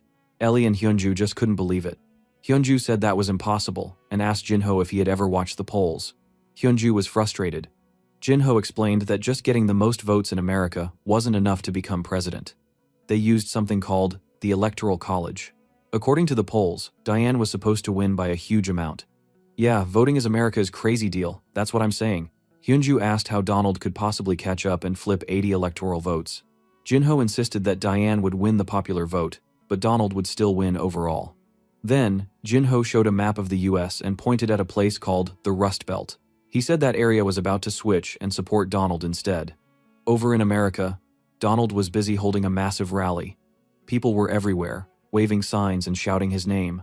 Donald yelled at the crowd that Detroit used to be the main city for American-made cars. But now, he said, everything was falling apart. Foreign car companies like those from Japan and Korea were making tons of money in America, but not the other way around. He said the other party destroyed American jobs and that Diane was lying about the future. Suddenly, a woman in the crowd shouted back at him. She accused Donald of meeting with OTK company and taking a huge pile of money. People in the crowd started to whisper and look angry. Some said they were disappointed in Donald and to get lost. Donald paused, then told everyone he did meet with OTK's CEO and asked for help. Some didn't believe him and accused him of lying. Donald announced he did not take their campaign money. Instead, he got a promise of $20 billion for the American car business. He promised they would bring the Detroit car factories back to life and hire everyone again. The crowd didn't fully trust him. They wanted proof. Suddenly, Donald called out the governor of Michigan, Hubble Butler, who walked onto the stage. The governor was actually from the other political party, so everyone was super surprised to see him there. Governor Butler backed up what Donald said. He told the crowd that the state was working out a deal with OTK company, and the investment was for real. He said he would help Donald revive Detroit. Everybody started cheering like crazy for Donald after that. Donald shouted that America should always come first from that moment on. Back at the guest house, Jinho and Taekgyu were watching videos from the rally. Taekgyu thought it was wild, kind of like a pop idol concert with all the fans screaming. Jinho said he finally understood how Donald won the nomination. Taekgyu said Donald had played his trump card perfectly. He wondered if Donald might actually be able to win. Jinho said it wouldn't erase Diane's lead, but it would shake things up for sure. He wondered how Diane would fight back. Meanwhile, Diane was angry. In her office, she slammed a fist on the desk. She was upset that Donald had met OTK company just because she refused to meet them first. Diane was mad that a small investment company had suddenly become such a big deal. Her advisor, Joel, reported the mood in the Rust Belt was changing quickly. He thought they should go there right away, even if it messed up their plans. Diane thought about just keeping her leading states instead and wanted to do their rally in Florida as planned. Joel was worried, but Diane didn't want to change her mind. Soon after, Jinho checked his phone and saw an article about Diane heading to Florida. He thought she should have run to the Rust Belt instead. He felt sure this was her mistake. She might lose the support of people in Detroit and Michigan. Now, Jinho was in the CarOS company meeting room. He announced that OTK was really going to invest $20 billion in the American car business. One of their team was even talking with the Michigan government. He said they would still keep their research center but would move headquarters to Detroit.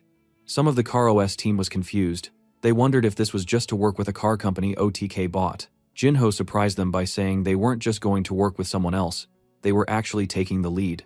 From now on, CarOS would call the shots, having full authority, not OTK themselves. Daryl, the CEO of CarOS, thought, if CarOS was buying the car company, not the other way around, that's gonna be insane.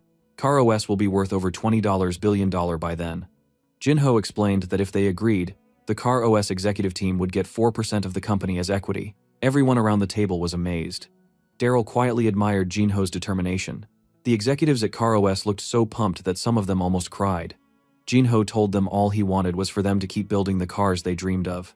He asked if Daryl could put CarOS cars on the road for real. Daryl promised he would do his best. Jinho said it was a self-fulfilling prophecy. Now it was real. CarOS was rising, and everyone shook hands and felt great. Jinho explained to himself that CarOS would win in America partly because Americans liked things made at home. Having an American company and an American CEO would be a big deal. Just then, Tekyu said time like this was perfect for some food, like pizza. American pizza, of course. He even suggested trying M-Pizza, a company OTK had invested in. Tekyu wondered if big shareholders got a discount. Jinho thought it was a good idea too. The two friends laughed and started planning what to do next. Sometimes genius ideas come with pepperoni, dude. The next day, Jinho and Tekyu sat together in the guest house, talking about what to do next after Jinho's latest eagle vision. Tekyu asked about a company called Chrysler. Jinho explained that the big group called PTA had been trying to sell Chrysler for 3 years, but nobody wanted to buy. Tekyu was confused and asked what the PTA group even was. Jinho started breaking it down.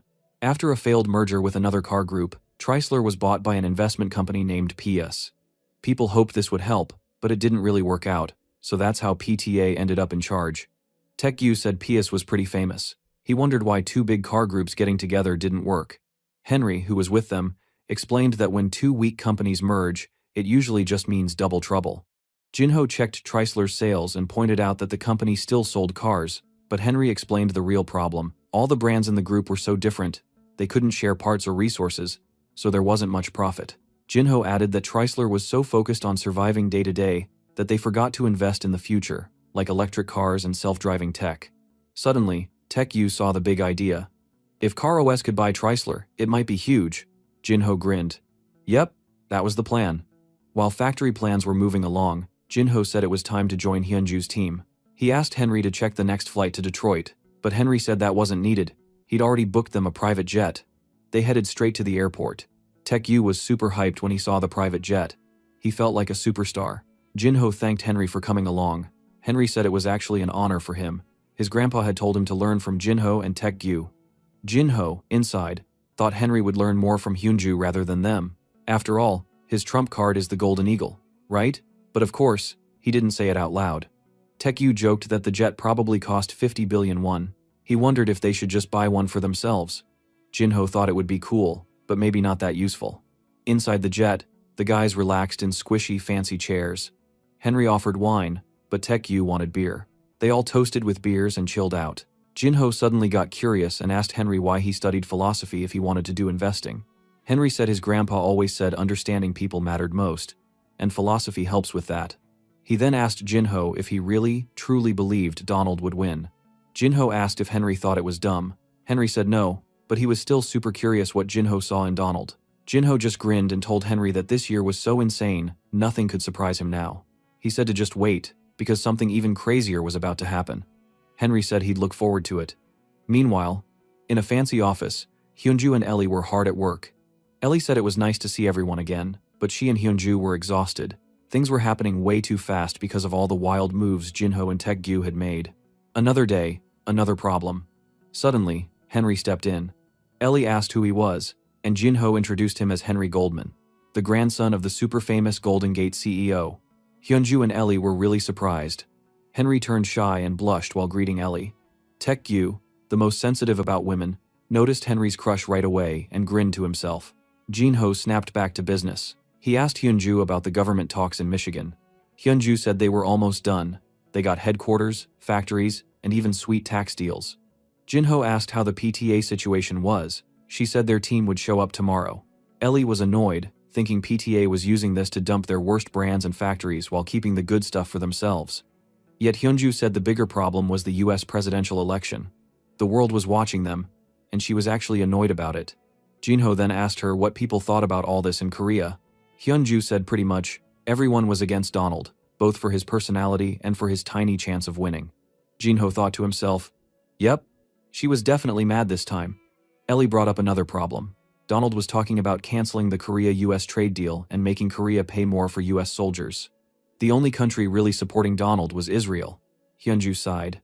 Because Donald had mentioned KROS and OTK out loud, now everyone was looking at them too. Jinho said, at least the future president was basically giving them a free ad. He thought to himself that, since they were fighting Unsung Motors, a major Korean business connected to politics, they needed big allies in America. Honestly, having Donald on their side seemed useful. Hyunju said all this would only work if everything went perfectly and Donald really became president. But Jinho promised she could trust him. She still wanted to warn him not to do anything nuts, but she decided to trust Jinho's gut. Ellie said she agreed with Hyunju. The whole thing was scary, but since Jinho had been right about Brexit, she chose to trust him too. And of course our goat, Taekyu, said he'd been supporting Jinho from the start. Jinho thought it was awesome that all the shareholders agreed. Now his goals were simple. Help Donald win the presidency, finish negotiations with the government, and close the Chrysler deal. Just then, Henry announced something big. Diane's campaign wanted a meeting. That night, Jinho and Ellie went to a super fancy meeting room. Joel Harford, Diane's top advisor, came in. He seemed surprised that Jinho was actually the CEO. They all shook hands and got down to business. Joel explained Diane liked OTK's investments, but she worried things were going too fast. He asked if Jinho could delay signing the government deal for a bit. Jinho asked why, and Joel said that Diane would help the industry a ton. She could even change the law to boost KROS, especially since most important states supported her. Joel tried to promise that life would be easier for business under Diane. Losing a state or two in the Rust Belt wouldn't even hurt the big picture. Jinho looked at Joel and asked, if they were winning already, why come talk to him? Joel said his job was to destroy all surprises and win by a massive margin. With that, Jinho realized Diane really saw OTK's move as game-changing. Now, he knew his decision could actually flip the election. Jinho answered, saying business runs on trust, and that once you lose that, it's over. Ellie looked nervous, knowing Jinho's next move would be a big one. Jinho asked if Diane was actually a generous person. Joel said Diane's kindness was as big as a river. He said if Jinho made a public statement for Diane, the campaign would loudly support OTK too. But Jinho shook his head politely. He said, sorry, but he would have to say no. Business is built on trust, not political games. He already done the business with Donald after all. Hearing that, Joel was left speechless. Dude, Jinho was here to play for keeps. Late at night, Jinho and Ellie were talking in the guest house. She wanted to know why Jinho decided to reject Diane's offer. She thought they could have gotten a really good deal. Jinho explained that he just didn't trust politicians, especially after all the stuff that went down around Brexit. He said there were a lot of companies that secretly hated the election camps, and you never really knew what was true. Politicians always said what people wanted to hear. Exactly, dude. They just want your vote and then forget about the country after that. Ellie asked if Jinho really believed Donald was any different. Well, for him, Donald was more of a businessman than a politician. He made public promises to support manufacturing and openly talked about OTK's help. That would be huge for a new president. But if Diane became president instead, things would get really tough for OTK in America. Jinho said confidently that Donald would win. He mentioned that since everyone would probably hear about their meeting, he should call Donald just in case Donald was worried. Ellie still wondered what would happen if Donald became president and then lost the next election. Jinho said that didn't matter. By the next election, OTK would be powerful enough that American politics wouldn't be able to touch them. Damn, I am getting goosebumps. The next day, Jinho was calling Park Sang-yup, who was busy in the noisy OTK Korea office. Jinho asked him to handle something important.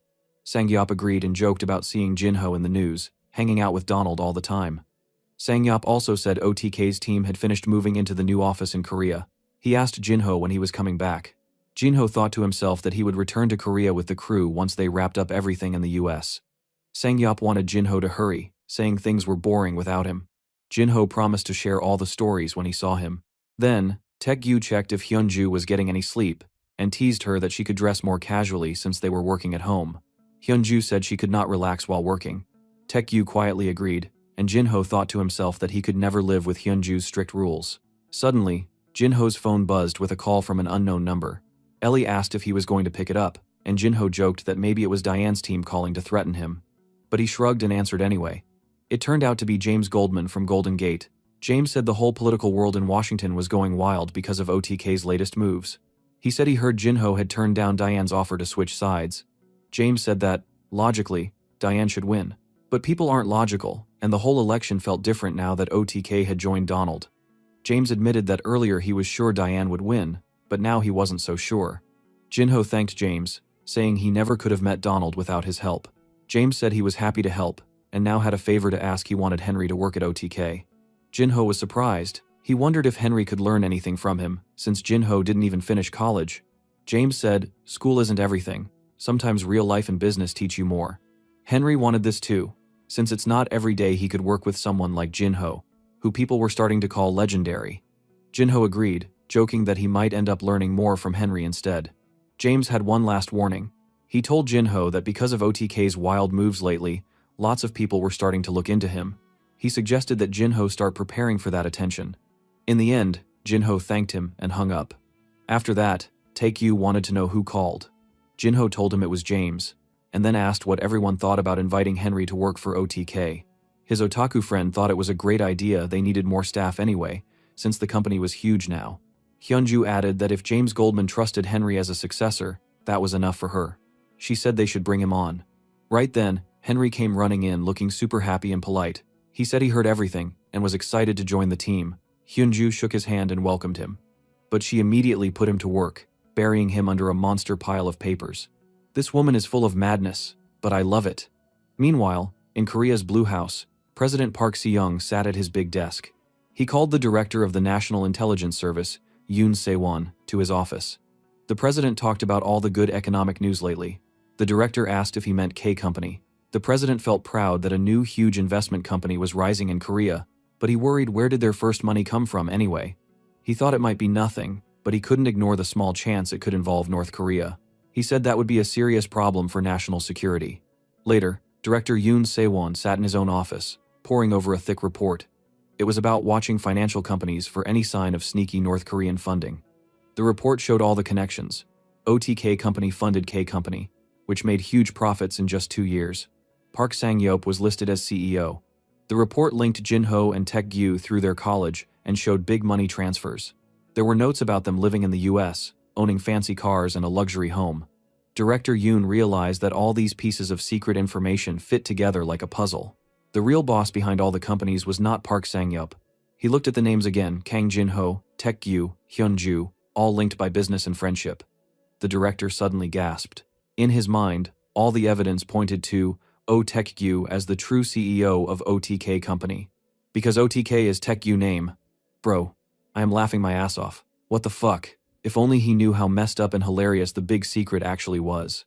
And look at our otaku. Why does he seem like a gangster in this pic? After that, Director Yoon gives the report back to the president. The president was confused. Director Yoon reports about OTK and K Company didn't make sense. The documents said that Taekyu, who barely finished high school, was secretly the main man behind it all. They wondered if he was some secret genius or just lucky. Nobody was sure how just a handful of young people could control such a mega company. The president worried there was something fishy going on, but the boss at the spy agency explained that they'd need a US court order to look deeper into OTK's shares. The president thinks he should talk to Chairman Han Ming-gu from Unsung Motors about all this shady stuff. Next day, the chairman sat in his slick office, reading the newspaper. Headlines screamed about CarOS and OTK, grabbing all the attention. Han Chanyoung, his worker, came in and explained OTK's move, how instead of working together, OTK was straight up buying their own car company. CarOS was still ahead in tech, but the law needed to change to make real progress. Chairman Han nodded, saying that if Donald won America's presidency, those laws would probably change fast. His assistant said Donald didn't have a big chance of winning. The investors were worried that their previous investments in Caros would turn into rivals, but the chairman tried to keep calm and just told Chanyoung to watch OTK and CarOS very closely. Right after, the chairman's phone rang with a VIP message. It was the president himself, asking about car factories and investment. Then the president dropped the big gossip, the secret report about OTK's real CEO. The chairman was shocked and quickly agreed to start getting ready for anything. The president was going to do something nasty, shady as fuck, and I hope they both got the bad karma instead. Meanwhile, Hyunju and Ellie looked totally stressed out, drinking coffee late at night. Hyunju joked that working just brought more coffee and more wrinkles. Taekyu agreed, saying making piles of cash just made him busier, not happier. He doesn't have time to spend his money for real. Jinho checked his phone and noticed a message from SY. He thought it was Sang Yop, his senior. The text is about to call him right now but using an American phone number. How fishy. Jinho then asked Henry to borrow his phone and made a call right away. When Sang Yop answered, he told Jinho to use this new secret number for now. Things had gotten dangerous. The government sent the prosecutors and tax office to raid K Company. They even grabbed sticky notes. NIS, Korea's scary spy service, had been watching them for a long time. Jinho almost dropped the phone. Why was K Company attacked like that? Sang Yop explained someone accused them of breaking money rules and tax evasion, which was insane for a startup that was totally clean.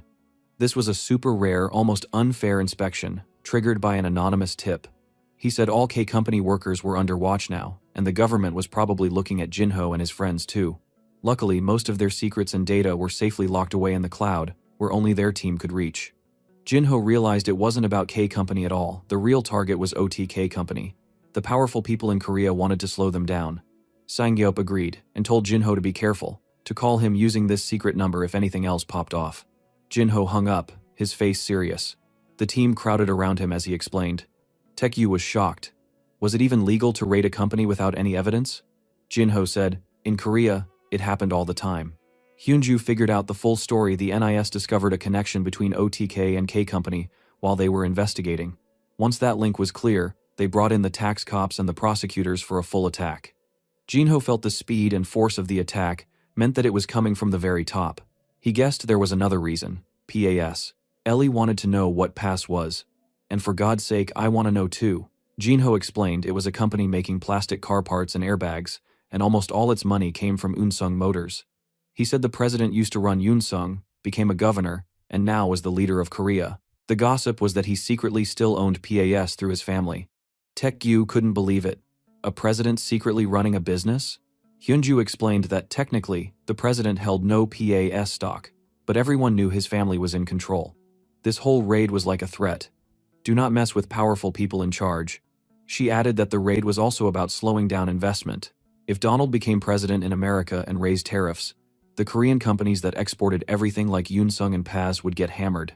By tying up OTK's hands, they could delay car investments and make things tough for Donald too. Ellie summed it up. They were tying up OTK by attacking K Company, just to slow down American investment, which would weaken Donald's election campaign. Hyunju knew the smartest move was for K Company to work remotely for now, to dodge any more trouble. Henry was angry. He called it dirty tactics. Jinho said no, but then realized, actually, he needed to go back to Korea. With Sang Yop gone, there was no one else who could run things properly there. Jinho said he had to go. Hyunju worried it wasn't safe for Jinho to return just yet, but Jinho said he was ready for this kind of fight. Taekyu said he was coming too, no matter what. Ellie jumped in, saying she trusted Jinho's decision. Jinho said thanks, even if it was all crazy and a little reckless. He was ready to face whatever happened next. He sat alone for a moment, looking determined and fired up. He told everyone to get ready. They were heading back to Korea. Yes, please fuck up Unsung Motor. I'm thirsty for war. Dude, looks like the real game was just about to begin. At the airport, Jinho, Taekyu, and their crew were waiting around when the vibe turned tense. Everything felt like a big, complicated mess. Business, politics, and power all tangled up.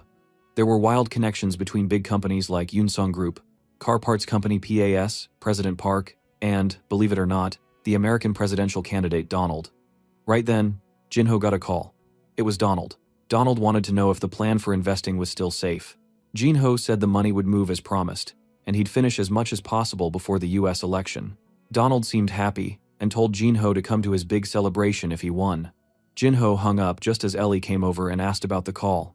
He explained Donald already heard about the trouble in Korea and warned them to be careful. Ellie was kind of freaked out. Even a presidential candidate was worried about them. Things were that serious. Jinho explained that Korea's Blue House, that's where the president works, controlled everything.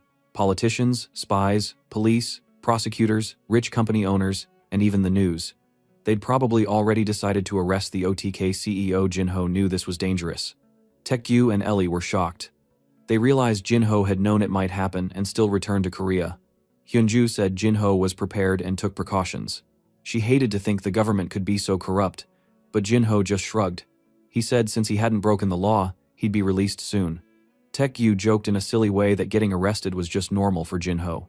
Jinho said it was actually safer for him to get in trouble than for Hyunju, because if they messed with the Korean branch boss at Golden Gate, it could cause major international drama. The group started to move out of the airport. Taekgyu looked around, a bit on edge, but also a little disappointed not to see cops everywhere. He then asked if NIS was really such a big deal. Hyunju told him not to mess around, but Jinho pointed out that nobody was waiting to arrest them. That seemed like a good sign. Suddenly Henry looked very nervous. He thought some guys had been following them for the past 10 minutes. Hyunju groaned. This bad luck come from his ignorant brother. Well, Taekgyu, calm as ever, asked if it was too late to run, but Jinho just told everyone not to worry if he got arrested. They needed to keep working and follow the plan. He told Hyunju to stick to the investment schedule. Hyunju wanted to know what Jinho was really thinking. Jinho answered seriously, saying everything would work out once the US election ended. When Donald became president, all the shady stuff Korea's leaders did to block OTK would pop out and people would start investigating Eun-sung and President Park. He admitted he'd become bait on purpose. With all the heat on him, the rest of the team could move without being blocked. Then, out of nowhere, a group of men in sharp suits walked up. Taekgyu tried to keep things positive, promising to send Jinho snacks in prison if he got taken away. But instead, two of the men grabbed Taekgyu. They called him Mr. O Taekgyu, CEO of OTK Company, and put him in handcuffs. Taekgyu and everyone else were totally shocked. Hyunju freaked out and demanded to know how they could just snatch Taekgyu. Even Jinho couldn't believe it, the government had grabbed the wrong guy. They thought Taekgyu was the boss and took him away. One prosecutor showed Taekgyu a warrant. He was under arrest for breaking money and finance laws. Taekgyu started yelling about knowing his rights, but the men just told him to stay quiet. Jinho tried to confess he was the real CEO, but Taekgyu signaled for Jinho to keep going and do what he needed to do, friend style. He let himself get taken so Jinho could stay outside and fight. For real, this guy is the real gem. I hope I have one friend like Taekgyu.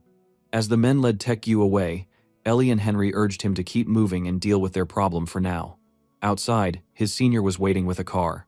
Inside the car, Jinho asked where Sang-yeop was. The senior said Sang-yeop was being questioned by the government and told Jinho to give instructions if something broke out. The senior asked why Jinho suddenly got tangled in this situation. Who is he for real? Suddenly, Hyunju got really mad. But thank God she kept rational, always sharp, said maybe it was for the best. Better to lose Taekgyu than Jinho, since Jinho was the planner. She figured Taekgyu let himself get taken on purpose. She told Ellie to get a lawyer on the case. Ellie started working while Hyunju's eyes flashed with anger. She swore she'd never forgive them for grabbing her little brother, Taekgyu. Back at K Company's office, the place looked like a storm had blown through broken desks, papers everywhere, total disaster. Jinho said they had totally trashed the place in the raid. Hyunju shook her head. All that Golden Gate got in the mess were some pointless letters. The senior wanted to know what to do next. Jinho jumped into action. He told everyone to grab what they needed, close up the office, and move to Golden Gate's building next door. All important files would be kept safe in the cloud. He told them to settle in and get back to work. One employee asked who he was. Jinho introduced himself as Kang Jinho and said he'd be running K Company for now. The staff recognized the name and decided to follow his lead. In Golden Gate Korea's office, Jinho told everyone to switch to company phones to dodge illegal wiretaps. Hyunju felt like they weren't running a regular business anymore. It felt more like a spy movie. She gave Jinho a hard stare. He'd promised things would get fixed after the election, but she wanted to know what the backup plan was if that failed. Jinho answered, "Did it really matter?" He knew she'd already made up her mind to fight back. Hyunju agreed. She said while they couldn't play dirty like the NIS spies, the money world moved even faster than government secrets. She called the legal team and told them to investigate the connection between PAS and President Park. She wanted every dirty secret directly reported to her. Jinho was impressed by her cold fire. He thought if President Park could see Hyunju like this, he'd realize he picked a fight with the worst possible person. As Hyunju lit a cigarette, her eyes burning with anger, she promised she would pay them all back for what they'd done.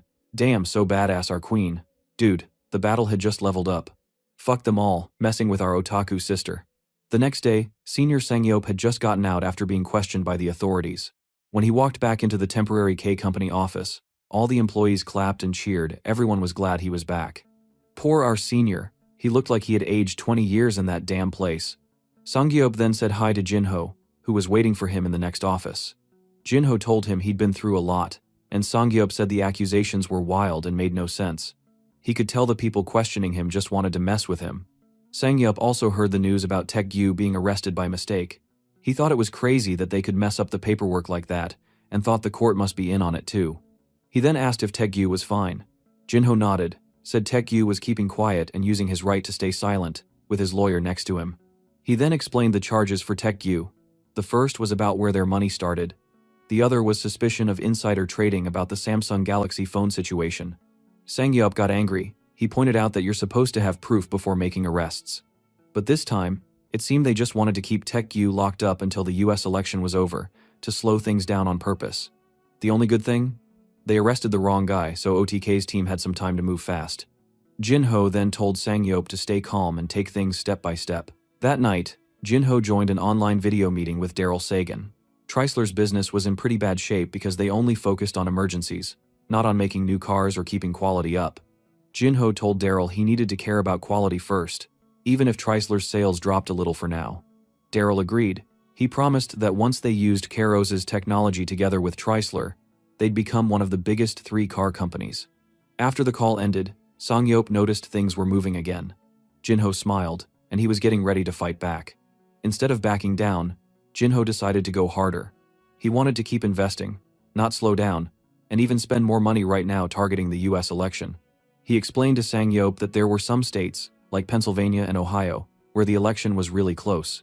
If OTK dumped $5 billion more to help Donald's campaign in those places, it could make a huge difference. Right after Jinho made the plan, a news report popped up. OTK was dropping $5 billion into Pennsylvania.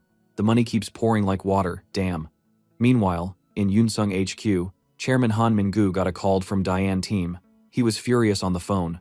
He yelled that instead of stopping, OTK's total investment hit $25 billion. He wanted to know if the OTK boss really got arrested. Chairman Han said yes, the CEO was locked up, and even the lawyer's visits were watched. Diane's team didn't get it. How was OTK still moving so fast? Chairman Han guessed it was Taek-gyu's big sister, Oh Hyun-ju, running things now. Diane's team remembered seeing her name, wondering if Jinho was really tangled with the women. To make sure, using his head, he asked for a photo. Joel then got a picture of Taek-gyu. He stopped, he yelled at the phone, and asked what the hell Chairman Han thought the CEO was a different guy. A man Joel met back then is a Korean in his 20s named Kang. At that moment, Chairman Han realized he had made a really big mistake. Oh Taek-gyu must be just a puppet, with Kang Jinho as the real brains. He was the real CEO of OTK. Thank God, at least you have a decent brain right now to understand. Now, we're gonna see Suna the bitch again. At a fancy restaurant, some rich young people were holding a dinner party.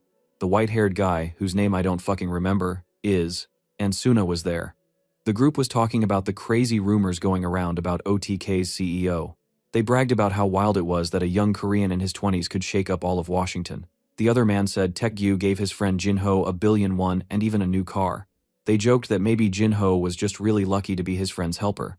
One girl, So-hee, said it must be nice to get so much money just by having the right friends. Hearing the OTK and Taek-gyu name in the same sentence is Suna's first time hearing. What the hell happened? Is this why Jinho got so much money back then in the restaurant? But Suna, thinking to herself, had doubts. She remembered Taek-gyu from when she dated Jinho. She felt like he didn't seem strong enough to run a beast company like OTK. Suna's ugly boyfriend wondered if Taek-gyu would get released soon. The other man said yes, it's just a warning after all. He thought OTK was staying quiet on purpose until this trouble passed. But suddenly, the bitch Suna spoke up and said, if Taek-gyu and Jinho worked together, Jinho would be the real leader for sure. The others questioned her, but Suna insisted Jinho was not the type to just work under someone else. Oh God. Thank God this trash girl is going to regret her life so much after knowing Jinho was indeed the real boss of OTK. Back in the office, Jinho had made up his mind. He told the group it was time to get Taek-gyu out of jail.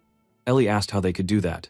With confident, Jinho said he would gather the press and get the attention by holding a press conference, using his real name. Jinho was about to take back control, loud and proud. Dude, things were about to blow up. Hell yeah, he's gonna reveal he is the real deal.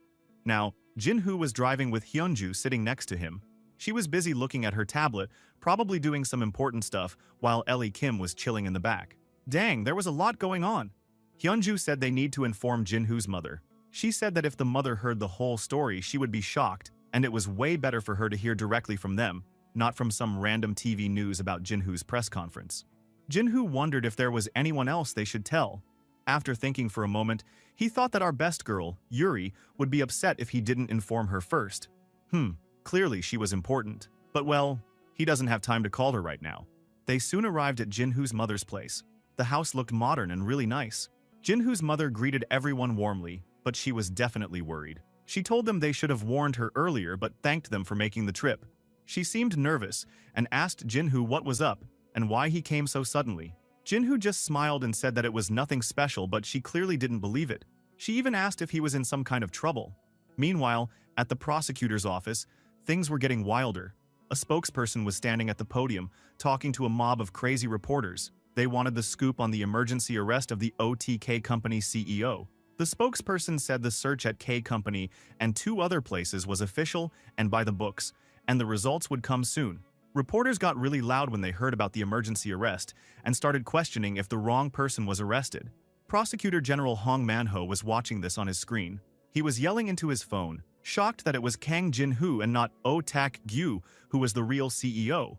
Manhwa groaned in frustration, realizing that if things went south, the prosecution was going to take all the blame.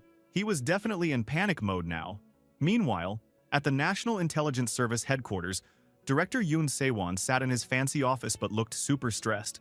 His leg was shaking, and an agent stood in front of him with his head down. Yoon Se-won was thinking to himself, how could Kang Jinhoo be this crazy? Se-won was looking at a tablet showing a photo of his agents being spied on, and the message said 211 photos had been shared. He thought that usually, when the government came after a company, the company stayed quiet.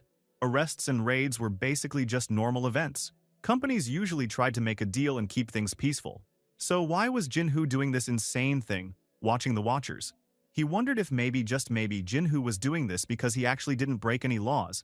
Maybe he was too clean so he could go wild and not worry about anything illegal popping up. Se-won started thinking about all kinds of financial crimes companies do, like insider trading, embezzlement, and price fixing. But then, he wondered what if Jinhoo caused all this trouble without breaking a single rule. Lol, he was a clone. Just then, an agent ran in to say the OTK press conference was in 2 hours. Se-won freaked out, saying they had to stop it before something big was revealed. Back at Prosecutor General Hong's office, Hong was talking to Director Yoon by phone. Hong wanted to know if there was any way at all to stop the press conference. Now that the real CEO was discovered, maybe they could just arrest Jinhoo. Hong blamed the NIS for making the prosecution look stupid. They have already arrested Taek-yu, and now they need to arrest Jinhoo too? If that's how NIS's stupid guy thought, maybe they should arrest maybe K Company's CEO Park Sang-yeop, or even Golden Gate's Korean branch manager Oh Hyun-ju. Bro, the man was losing it. Back at the Golden Gate Korea office, Hyun-ju was standing guard by some doors. She told Jinhoo that she took care of all the little problems and he could go in now. She asked if he was ready. Jinhoo replied that if he couldn't come back before the presidential election, she should invest like he told her. If anything changed, she'd hear from the lawyer. Pretty smart dude. He wanted her to let Taek-yu know he rocked when he returned. Jinhoo finished fixing his tie. Got to look sharp for the cameras, right? Ellie came over, fixed his messy hair, and said that he looked extra handsome today. She told him to go get him. Bro, Ellie was kinda cute too. So, you guys team Yuri or Ellie? Please drop a comment. Anyway, Jinhoo also turned to his old school seniors, Gi-hong. He apologized for not telling Gi-hong sooner. Gi-hong got all flustered and said that it was fine, though he still couldn't believe it. He suggested having a drink and chatting when Jinhoo got back. Jinhoo agreed. Sounds like someone needed a beer after all this drama, dude. Just then, Jinhoo's phone buzzed from a restricted number. He thought it was obvious who would be calling at a time like this. He picked up, and the person immediately told him to stop the press conference. Jinhoo asked who it was. The person said it would be better not to do something Jinhoo would regret, and that this could be solved by negotiation, without making things confusing. He said he called to negotiate and wanted to know what Jinhoo wanted. Jinhoo, totally pissed, told the guy that the second they hurt K Company and messed with his friend, any negotiation was over. He said he wanted to see who would win to the end. Then, he threw his phone on the ground and broke it. Bro, our boy looks so cool now. The voice on the phone tried to stop him, but Jinhoo was done. With aura farming mode, our boy fixed his tie, because a boss has to look cool, and walked toward the press conference room and said he would be back soon. Then, the press conference kicked off. Jinhoo stood at the podium, facing a whole army of reporters and cameras. He introduced himself as the spokesperson for OTK Company and thanked everyone for showing up, even though they were all extremely busy.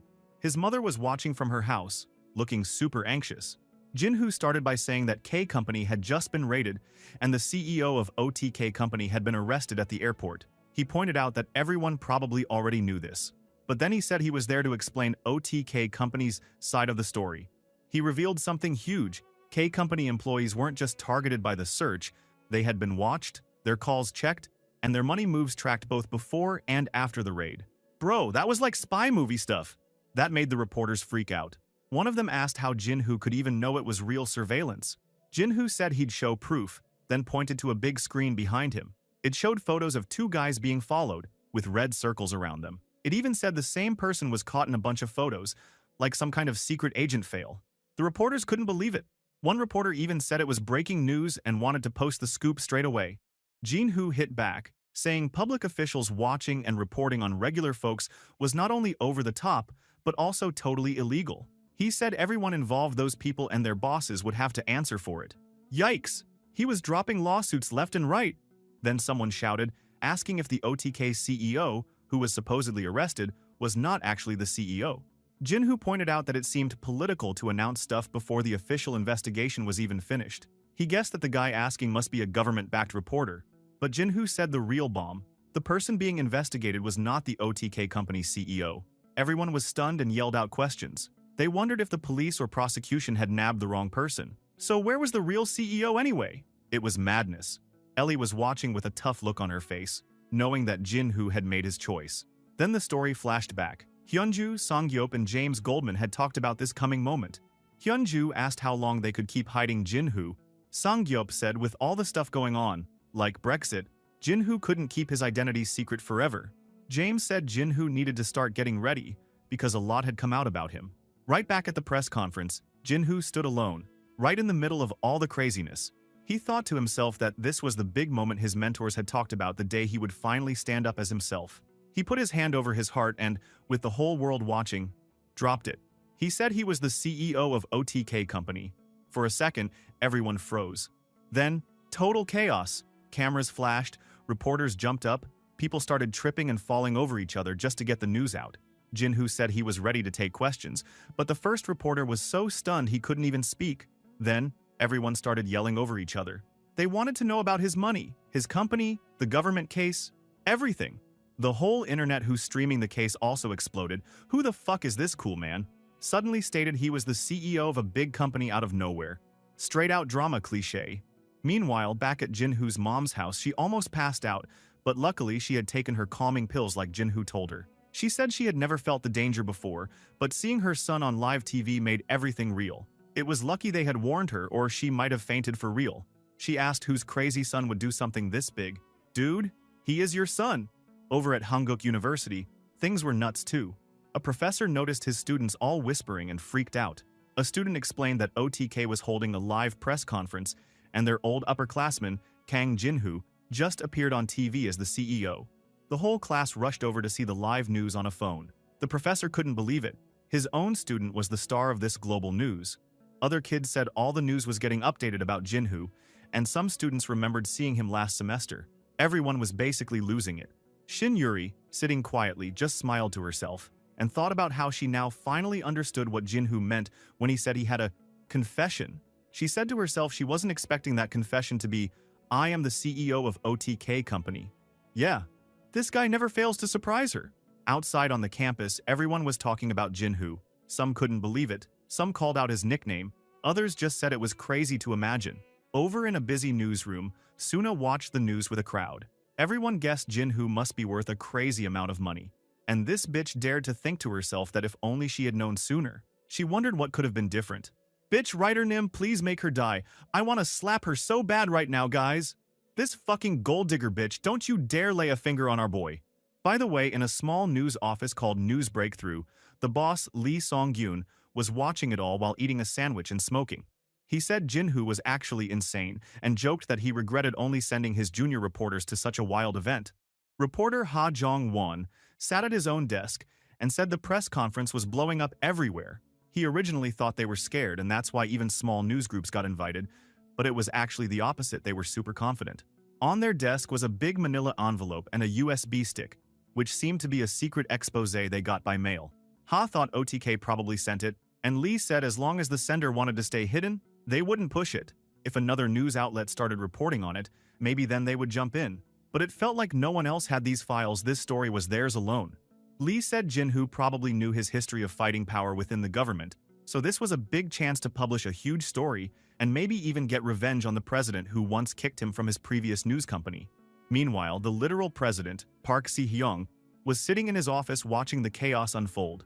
He looked furious, saying that he never actually wanted to destroy OTK company, he just wanted to teach them a lesson.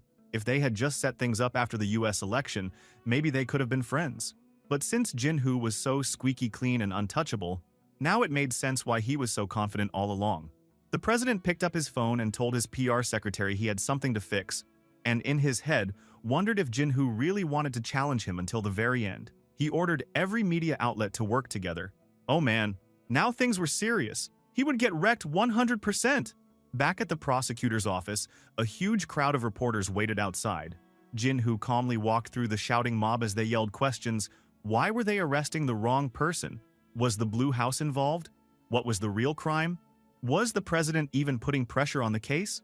It was total madness, but Jinhu kept cool and went inside. He went into an interrogation room, sitting across a desk from Chief Prosecutor Kim Gyong-jun. The dude looked stressed, flipping through a pile of seriously bad news.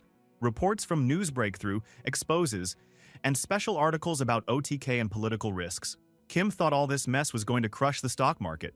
Kim then asked Jinhu if he ordered all these wild reports. But Jinhu only smiled, had a question of his own. He looked at the name tag on the table and asked Kim Gyong-jun if the order to arrest him had actually come from the president. Now, everyone was holding their breath.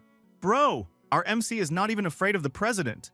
Yeah, money is power basically. Hearing that, Kim Gyong-jun got angry, asking if Jinhu really understood his own situation. Jinhu switched gears and asked if Kim had ever heard of Athena. Kim looked confused, so Jinhu explained. Athena was a nickname for someone super smart online during the financial crisis. That person made amazing predictions and became famous, even getting called the financial president. But the government got annoyed when Athena's predictions didn't support them, and the prosecutors suddenly arrested Athena, trying to blame her for spreading false information. Turns out, Athena didn't do anything illegal, and she was cleared in her first trial. But the damage was done. The government scared people so much, everyone online started censoring themselves. Classic government move, right? Jinhu pointed out that the prosecutor who went after Athena never got in trouble. In fact, he got promoted. And guess who he was? That's right, the very same guy sitting right in front of Jinhu now. Dang, that must have burned. Kim exploded in rage, yelling that Jinhu must think very little of prosecutors. Jinhu fired back, saying maybe Kim didn't think much of regular citizens either. He said the big difference between Athena and Jinhu was that Athena had no money, but Jinhu did. He said money was his main weapon. Well, he had a lot of cash. So basically our boy said they can't mess with him like when he messed with Athena because Jinhu is rich? That was mad as fuck, dude. Jinhu even said he sometimes considered what would happen if he secretly met the president and offered to invest 1 trillion won into PAS, but only if the president cut off prosecutor Kim, basically fired him and investigated his whole family. Jinhu asked if the president would say no, or if he'd just take the money and do it. Kim looked terrified for a moment. But then Jinhu said he was just joking, saying this wasn't a military country anymore, and there was no way anyone would do something so illegal. He even said a president wouldn't fire a loyal prosecutor just for dirty money. Still, he told Kim to be careful. Kim scoffed and said Jinhu was totally crazy. Jinhu replied that he heard that a lot. He smiled and thought to himself that having lots of money is nice. He could be this chill, even when under arrest. Over at News Breakthrough, things were nuts. The worker, Ha Jongwon, said the website was down again. Boss Lee Song-gyun asked if it was another hacker attack, then said domestic servers wouldn't work, so they needed to do something else. Lee was pumped and said to post the article on Facebook and upload the video to YouTube. The article and video exposed how President Park was most likely the real owner of PAS. They explained that PAS depended on Unsung Motors, and that OTK's support for Donald Stamper in the US would hurt Unsung and give the president a reason to slow down OTK's investments. They broke it down real simple. even joking that if Donald wins, the president of Korea would become an enemy of the US president.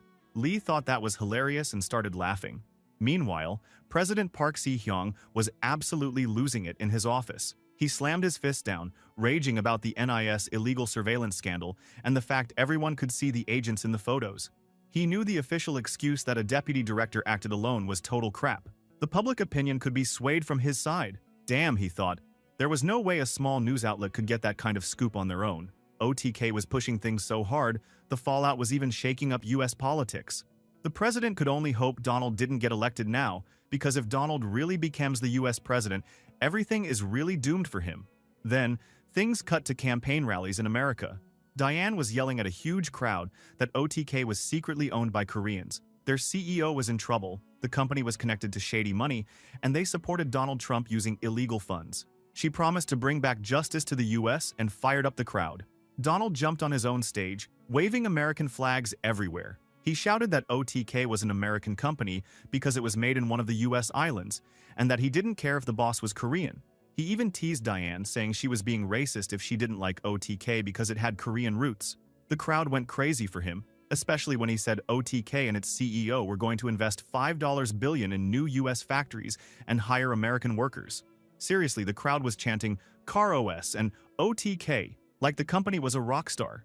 Back in Korea, the prosecutors were still digging for dirt. Assistant prosecutor reported that OTK's big investment choices actually happened before problematic events, like the LG recall, so there was no insider trading. Then he said the production halt came from someone else, not because of a secret agreement. Even big groups like Samsung weren't going with the conspiracy. Then they called OTK's founding money Bitcoin and said it was sold on a foreign exchange platform that was now bankrupt from getting hacked. The whole thing happened overseas, so Korean law didn't even cover it. Now the prosecution had no solid evidence for any crime. All those tough statements they made to the media, totally falling apart. Kim Kyung-jun was freaking out, no big charges, indictment impossible, game over. He almost fell over, looking finished. Back at Golden Gate, Korea, everyone was working hard but anxious. Park Sang-gyop asked Counselor what Jin-hoo had said. Counselor explained that Jin-hoo told them to just keep moving forward, nothing had changed. Sang-gyop noticed that polls showed Diane was expected to win over 300 electoral votes. That meant she was really likely to become president. Taek-yu said not to worry and just follow Jin-hoo's plans. Hyunju said Golden Gate would join now, and that new scenario modeling said Donald would win. If Donald won, emerging market stocks and money would drop, but gold, yen, and cryptocurrencies would shoot up. They had already invested in crypto ahead of time. Sang-gyop asked if Jin-hoo really predicted all of this. Taek-yu shrugged and said maybe, but either way it was working for them. Hyunju said the plan was for OTK and K Company to take short selling on all those different markets. Because Donald became president was unpredicted by many economists, so that it would shake the US market. Anyway, Golden Gate also bet so much money on Donald to win.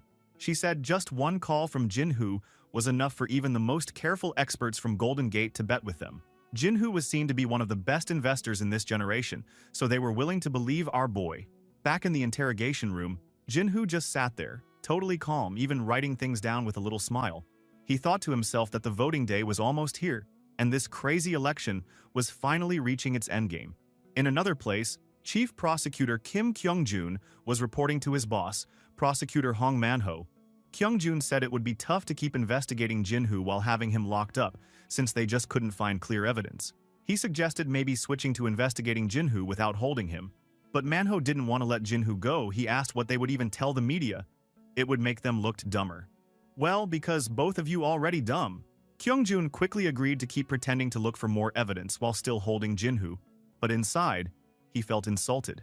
He knew this pressure must be coming straight from the president, even though the government seemed desperate. He thought that once Diane won the US election, Jin-hoo and OTK would be kicked out of Korea for good. While all that drama was going on, Jin-hoo was just waiting in his cell, arms crossed and looking at his watch. He felt weird, like he had too much free time after being so busy. He wondered if he was turning into a workaholic just like Hyunju. It creeps him out a bit. But then it was already 11 a.m. He guessed the vote counting in America must be in full swing now. An investigator was with him, but this guy was all about following the rules.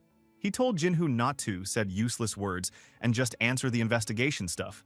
Jin-hoo asked for a pen and paper, but the investigator said no way. Those were only for official business. So Jin-hoo said he had nothing to say, there were no real charges anyway.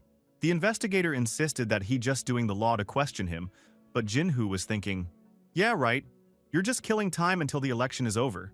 If Donald really lose, this damned country would turn back on him. Meanwhile, in America, Diane's campaign team was pumped. All the news said Diane was getting tons of electoral votes, crushing it on the coasts. California and New York were hers, and everyone was celebrating. Her assistant, Joel, said there was no way they could lose now and wanted to check Diane's victory speech one more time. Diane was cool as ice, just sipping coffee. Bitch was sure she gonna win. Back in the interrogation room, Jinhu wondered if Donald Trump was ahead yet, but the investigator wouldn't tell him anything. He knew the Rust Belt states would decide the whole thing. He tried to chat about company funds, saying OTK and K Company together still had $9 billion in cash. The investigator was so shocked he even converted it to Korean currency in his head. There's too much zero. Jinhu explained that if Diane were winning, all the financial markets would be happy, but secretly, OTK had been betting against that they were taking a short position on the markets, hoping Diane would lose. Jinhu smiled a bit. He knew all the profit from Diane's lose would come to his bank account in any moment now. Over in the Golden Gate Korea office, everyone was working non-stop. Henry Goldman, Hyunju, Ellie, and Park Sang-yeop were watching the election and making trades. They were frustrated not being able to call Jinhu, but Henry saw that Illinois had gone to Diane. Ellie mentioned that the whole West Coast was for Diane, and she had a small lead in even more key states. Sang-yeop kept selling, betting big on Donald's win, but Hyunju was about to lose her mind from the stress. Crowds in America were cheering for Diane as her vote count kept climbing. Back in the interrogation room, time was ticking. Jinhu closed his eyes and had a moment to think.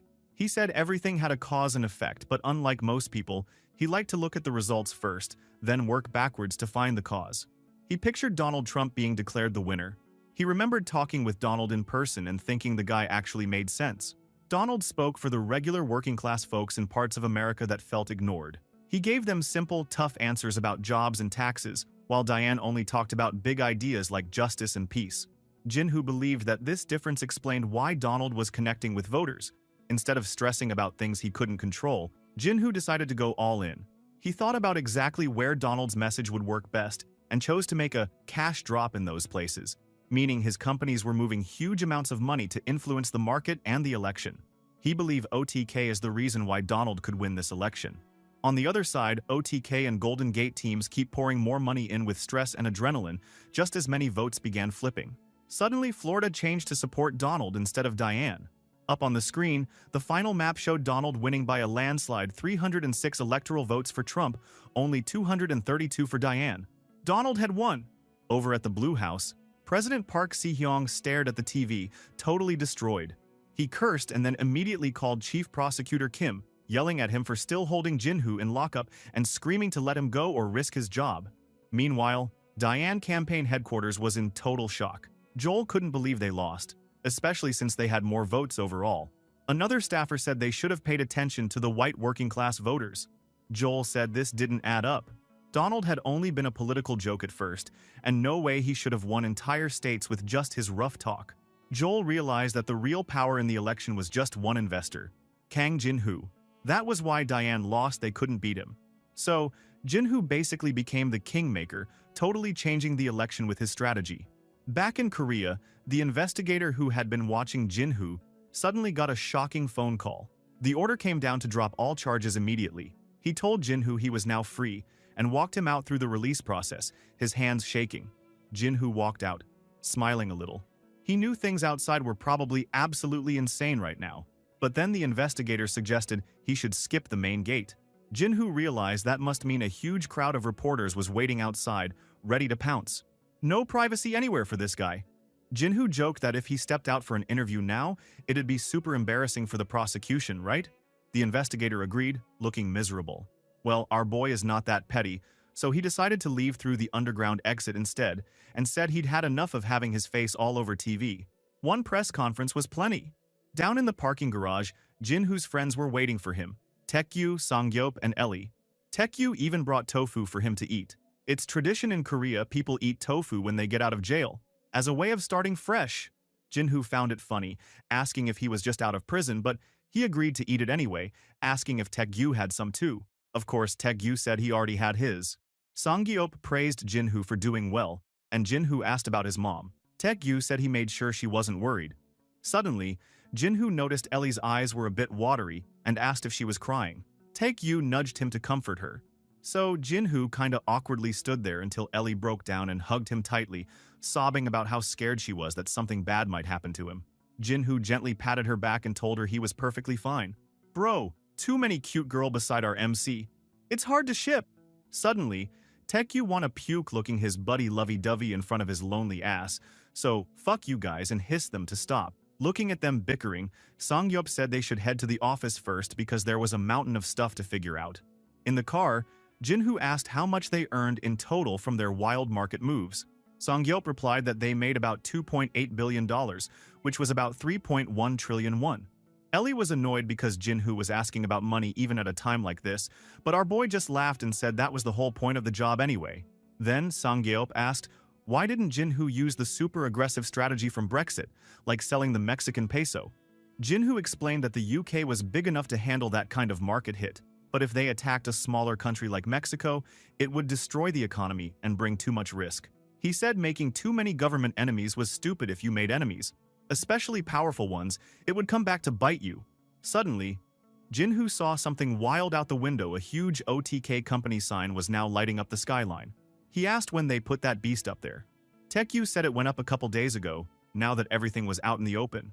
Jinhoo joked that hopefully people wouldn't start calling it the Otaku building. Classic worry. At the OTK office, the team gathered in their cool new space. Hyunju asked if things in lockup were bearable.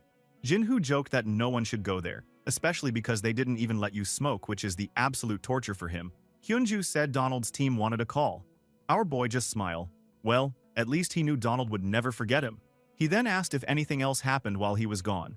Our sister Queen said the opposition and civic groups kept trying to meet, hoping they could work together to take down the administration. Jinhoo didn't want to get mixed up in politics and said they should keep their distance. He admitted he didn't even know enough constitutional law to play that game and asked about President Park Si-hyung. Taekyu thought just one confirmed charge could mean impeachment. Henry wondered how such a guy became president in the first place, and Taekyu chimed in, saying that no matter what, they needed to stop a mess like this from happening again. Jinhoo agreed and said they should use this chance to weaken the president. Hyunju said she'd handle talks at the very least. The other side needed to pay for going after OTK.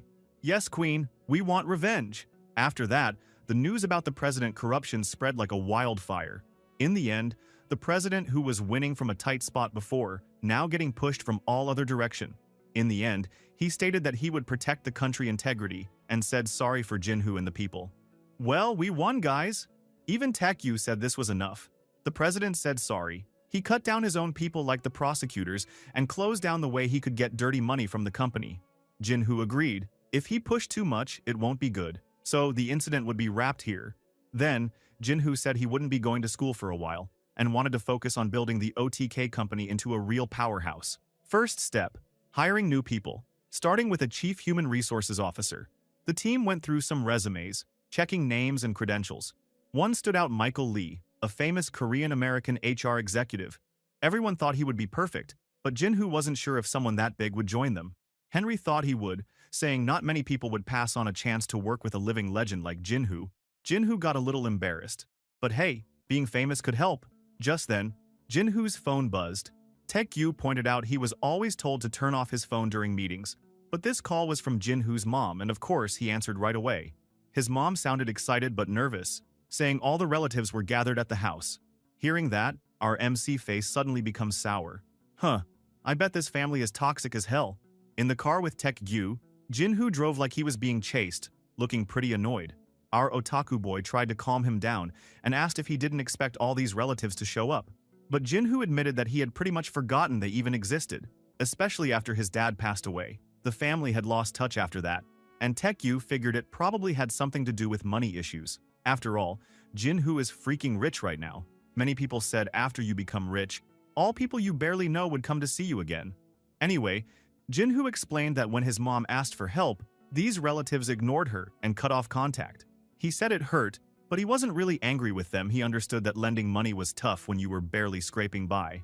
But honestly, they should not have shown up out of nowhere after all this time.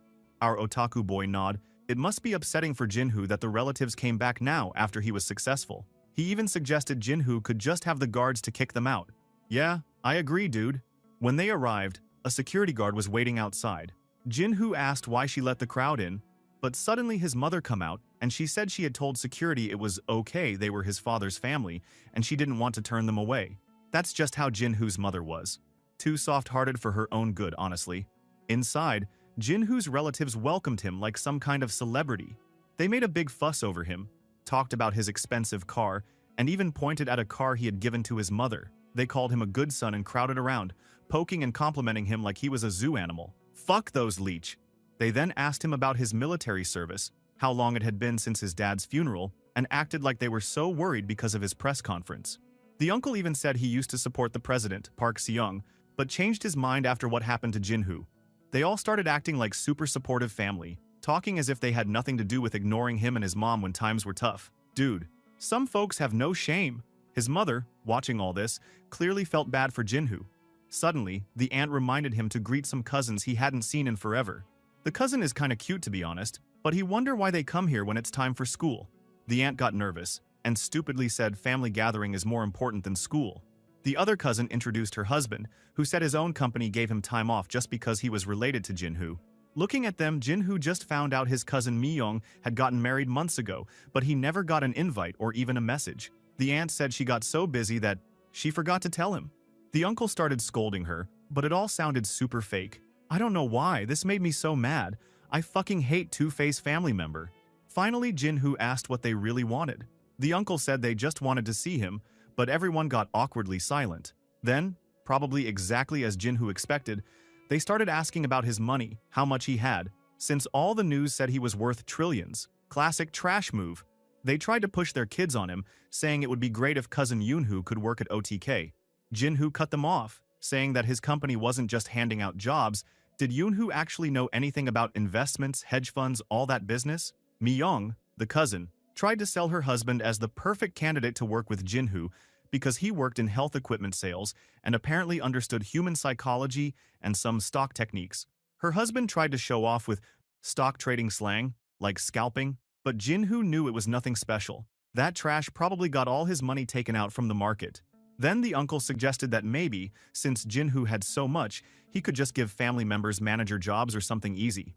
Hearing all those bullshit, our boy got super angry, his blood literally boiling right now. In his head, Jinhoo remembered all those times when his dad's funeral came and these people vanished, or how they didn't help even when his mom begged for just a little money. Now they had come back, pretending nothing happened, all for a handout or an easy job. Talk about crocodile tears. Suddenly, everyone started fake crying, talking about how sad it was Jinhoo's dad couldn't see his son's success. They called Jinhoo a good son and said his late dad must be watching and helping from heaven. One even said, "Thanks to you, we can finally breathe again." Another relative started hinting about starting a small business, hoping for $1 billion to get going. Another wanted to get into real estate using Jinhoo's money. They started begging him to buy a building for one of the cousin's daughters, who also started whining for it herself, calling him Oppa, which just made the whole thing even more awkward. Inside, Jinhoo was fuming he wanted to kick them all out. But he remembered his father always saying, family should help each other, especially his mom. He knows she won't abandon their family. So he had no choice except for forgiving them. But suddenly, a cracking voice yelling and told them to fucking stop already. The room went dead silent. Everyone just stared at where the sound come from. There, Jinhoo's mom, quiet until now, stood up with the coldest look ever.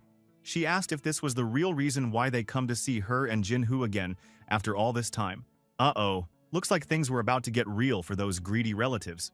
Then, the uncle tried to talk back, saying they suffered after Jinhoo's dad died and tried to play the "we're victims too" card. Jinhoo's mom stood there with a knife and an apple, looking scary, and told everyone to go home and to never contact them again. She wants to make them remember how, when her family got bankrupt and the house was taken away, they didn't even help her. When she begged to pay for Jinhoo college tuition back then, they started to lose contact. This fucking family shut her and Jinhoo all down hard. She reminded everyone how much Jinhoo's father actually did for the family, paying for school, supporting everyone through weddings and medical bills, even covering funerals. She asked if any of these people ever even tried to give back just a tenth of what her husband gave them. Instead, they just showed up now, looking for money and jobs, as if nothing happened. Jinhoo's mom then said they should just keep living as strangers from now on, no more fake family reunions. Yes, mom, serve them right. What a queen behavior. If you slap them, I will even cheer you up. Then, the relatives freaked out, asking her to calm down and not make a scene. They even tried to use Jinhoo's late father as an excuse, saying he would want everyone to help each other. But Jinhoo's mom said those responsibilities ended the day her husband died. She made it very clear. Don't expect anything from Jinhoo. She then called for the security team, and the guards started escorting everyone out, but the relatives got louder and louder. They yelled that the guards should listen to them because Jinhoo paid their salaries and started freaking out about being physically removed. The little kids got scared and cried. Choi Nam-woo, the cousin's husband, yelled that he didn't have anything to do with this and begged for forgiveness. The uncle tried to hand a business card for future favors, but Jinhoo had had enough. This fucking stupid family really tires him out. He said if they hadn't all been so selfish when his father passed away, maybe things would have been different. He said he had waited all this time for an apology, but they just didn't get it. Even today, if they had said sorry first when he got here, maybe he could forgive them. But nope, they were just asking for money. He told them it was really over and that it was time to live on as strangers. The relatives tried to fight back, begging for jobs and buildings and saying he was being cruel. One even said he could use helping them to make himself look good. They tried guilt-tripping him and calling him unfilial, and said his dad would have been better. But Jinhoo said his father always stopped when his mother was upset, and he was going to do the same. As the relatives were pushed out, they shouted insults back at Jinhoo. Choi Nam-woo tried to say sorry and beg for help one last time, but Jinhoo was stone cold. One aunt shouted to film everything and post it online, saying the world needed to see Jinhoo's true colors. But Jinhoo warned them, leave him and his mom alone from now on, because if they didn't, they'd regret it. Oh boy, spicy. Everyone was scared now. Even the little kids just wanted to leave. Jinhoo finished the conversation by telling them to live their lives and be thankful to his late father. As he walked away, the family screamed his name, total chaos. After that storm, the living room was wrecked. Jinhoo and his mom cleaned up the mess together. His mom worried if she did the right thing, but Jinhoo said she was amazing and should take care of herself, not stress over other people like that anymore. He told her to rest and not to be so harsh out of anger, because he knew she was just protecting him. His mom asked if he'd eaten, and when he said he hadn't, she promised to make him food right away. Outside, Taek-gyu, the otaku boy, was leaning against the car. When Jinhoo came, he asked what the hell had happened inside the house. Jinhoo said everything was fine and joked that he just had to kick out some relatives asking for cash. Taek-gyu nodded. He had heard all the trash the family talked about Jinhoo on their way out, so he gave them a piece of his mind. He told the relatives that Jinhoo was just as rude before he ever got rich. So money hadn't changed his personality at all. Jinhoo couldn't help but laugh. Bro, this goat friend keep cracking me up every single time. I would die to have at least one friend like him. Sometimes an old friend teasing you is all you need after a totally insane family drama, bro. Meanwhile, over at Samsung Tower, Vice President Im Jin-young was studying Jinhoo's history. Turns out, Jinhoo didn't start as a genius, just an average guy at Korea University. No special training or elite background. But after he got out of the army, he and a friend made a ton of money from crypto, then pulled off some insane moves in the stock market, especially when the Galaxy Note 6 smartphone line was shut down. That's when they made hundreds of billions of won. But Im Jin-young remembered it was actually his own decision to end the Note 6 that made everything blow up. He wondered to himself if Jinhoo was going to be his enemy or his new powerful friend. Dude, big bosses always think like that. Im's super curious about what relation they could have in the future. Meanwhile, back at OTK Company, Jinhoo and Taek-gyu were getting flooded with meeting requests. It seemed like every old classmate, army friend, and even random acquaintances wanted to meet them now that the company was famous. Taek-gyu even joked about some Uncle Choi the Snake from his army days, and asked Jinhoo to just reject those requests and put everything in a file. Then the secretary came in and announced that the guest they'd been waiting for was here. That guest was Michael Lee, the real deal, bro. This was the new chief HR officer, wearing a sharp gray suit and ready to shake things up. Michael Lee said he'd wanted to meet the guy being called the Kingmaker behind Donald's win. Michael even admitted he was a Diane supporter, but he could see that without OTK, things might have turned out differently in the US election. Then he said something cool. He chose OTK not just because of the chance to start over with a blank slate, but also because his wife was Korean. So it was a good opportunity to live in Korea for a while too. Major points! He then presented his plan for the company. Employees would be treated like the most important customers. He wanted flexible work hours, a buffet cafeteria, nap rooms, hobby support, education programs, even an in-house daycare. Staff could do yoga, rock climbing, gym stuff basically. He wanted the office to be better than home. Bro, I would die to work for OTK. Our otaku boy even joked that they should add a PC cafe so everyone could game together at work. Jinhoo was like, then when would anyone work? But Michael thought this was awesome and wanted to actually add it. This guy had an open mind, for sure. Well, Jinhoo thought that fancy space wasn't an issue because OTK owned their own building and the work style actually fit with their global investment business. No one needed to sit at a desk all day yelling at numbers. Jinhoo liked it a lot and offered him the job. Michael was happy to join, and they shook hands. Pretty soon the company was growing fast. New faces from Golden Gate, K-Company staff coming over, and things were getting busy. Then it was time for some old pals to share a meal. Jinhoo, Taekyu, Sangyup, and Gihong met up for some food. Sangyup was joking about losing staff to Jinhoo's team, but Jinhoo promised he wouldn't steal everyone, especially not Gihong. But realizing how talkative the guy was, Sangyup shook his head and even begged Jinhoo to take Gihong. Bro, Sangyup is funny. Then Jinhoo wanted to do a dividend before the year ended because OTK made crazy money. $35 billion from Brexit. $2.8 billion from the US election. Shit, I wonder if that was real money. Anyway, Jinhoo asked how much to give out, and our queen sister said that was his call as CEO, so our boy chose to hand out 50 billion won in dividends. When the otaku asked how much he would get after taxes, Taekyu was shocked when he learned half would disappear. Jinhoo told him it was simple. If you make money, you pay your taxes, and as long as taxes are used right, it's nothing to regret. But no, Jinhoo. I always believe taxes are just how the government steals money from its people. But, well, you are the rich one, so let's just say you are right, okay? Then, Jinhoo also planned massive bonuses for K-Company's CEO, for the staff, and all the workers. Twice their annual salary, extra cash for everyone. The employees, especially Gihong, were so hyped that they cheered and hugged him, calling him the best boss ever. Again, I really want to work on OTK. The next day, Jinhoo and Taekyu were heading through OTK. He came to the office and asked how long Hyunju and Ellie had been working. He also noticed a bunch of new faces in the lobby. Ellie looked tired and explained that those people were new hires. They were from the Golden Gate Asia branch, and they had been working with her in the US before. Hyunju, stretching and saying it was for a due diligence team basically, an inspection to help with their work. Their private equity fund was forming a large team to acquire a major US security specialist company, XCOP, which was being sold in Korea by the TYPO group.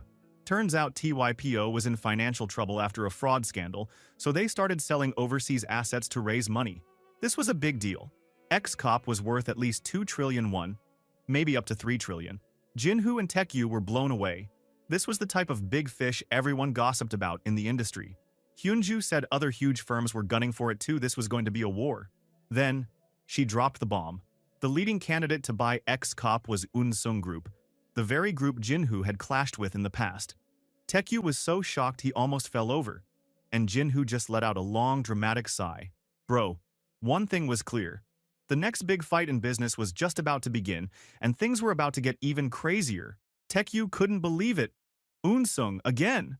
Hyunju explained that Unsung usually relied on DS for security, but they started having beef. With XCOP up for sale at the perfect time, Unsung was jumping in. Ellie broke down the motives. Huge companies wanted XCOP to grow for years, while private equity firms like OTK wanted to get it for a good deal and maybe sell it for more later. But Unsung was ready to pay more than the company was really worth, just to win. Taekyu guessed that maybe Unsung would win just by throwing a big number on the table.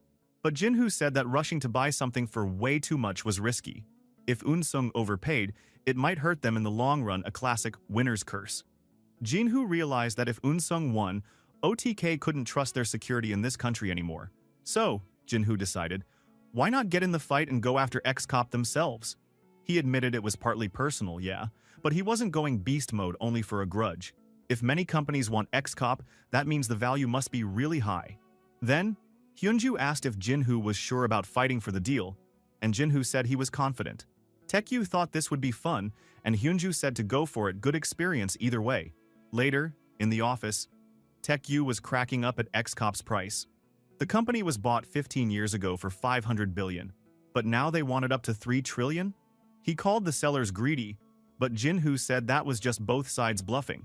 Real value was a lot less, but the hard part was figuring out how much all of X-Cop's business relationships, reputation, and future were worth. That was complicated, and if you got lazy, you might end up overpaying like a clown. That's why many big companies work like crazy to think about how much they should pay to be smart. Anyway, OTK teamed up with Golden Gate to make the bid as a single team. Hyunju had already locked in how much OTK and Golden Gate would get. The experts would set the price for the first round of bidding, so Jinhoo wasn't stressed, at least not yet.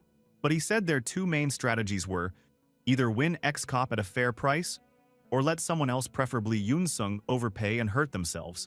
Taekyu wanted to know if stopping Yoonsung was enough, and Jinhoo brought up something Sang-yeop said at dinner. There were a bunch of strong bidders, and it'd be fine if any solid company won, as long as it wasn't Yoonsung. But at least, they could meet the legendary investment company called RCK Bros. At RCK Bros, two bosses, David Ryu and Shin Byung-do, were chatting. They noticed OTK was jumping into the fight, partly because of Yoonsung.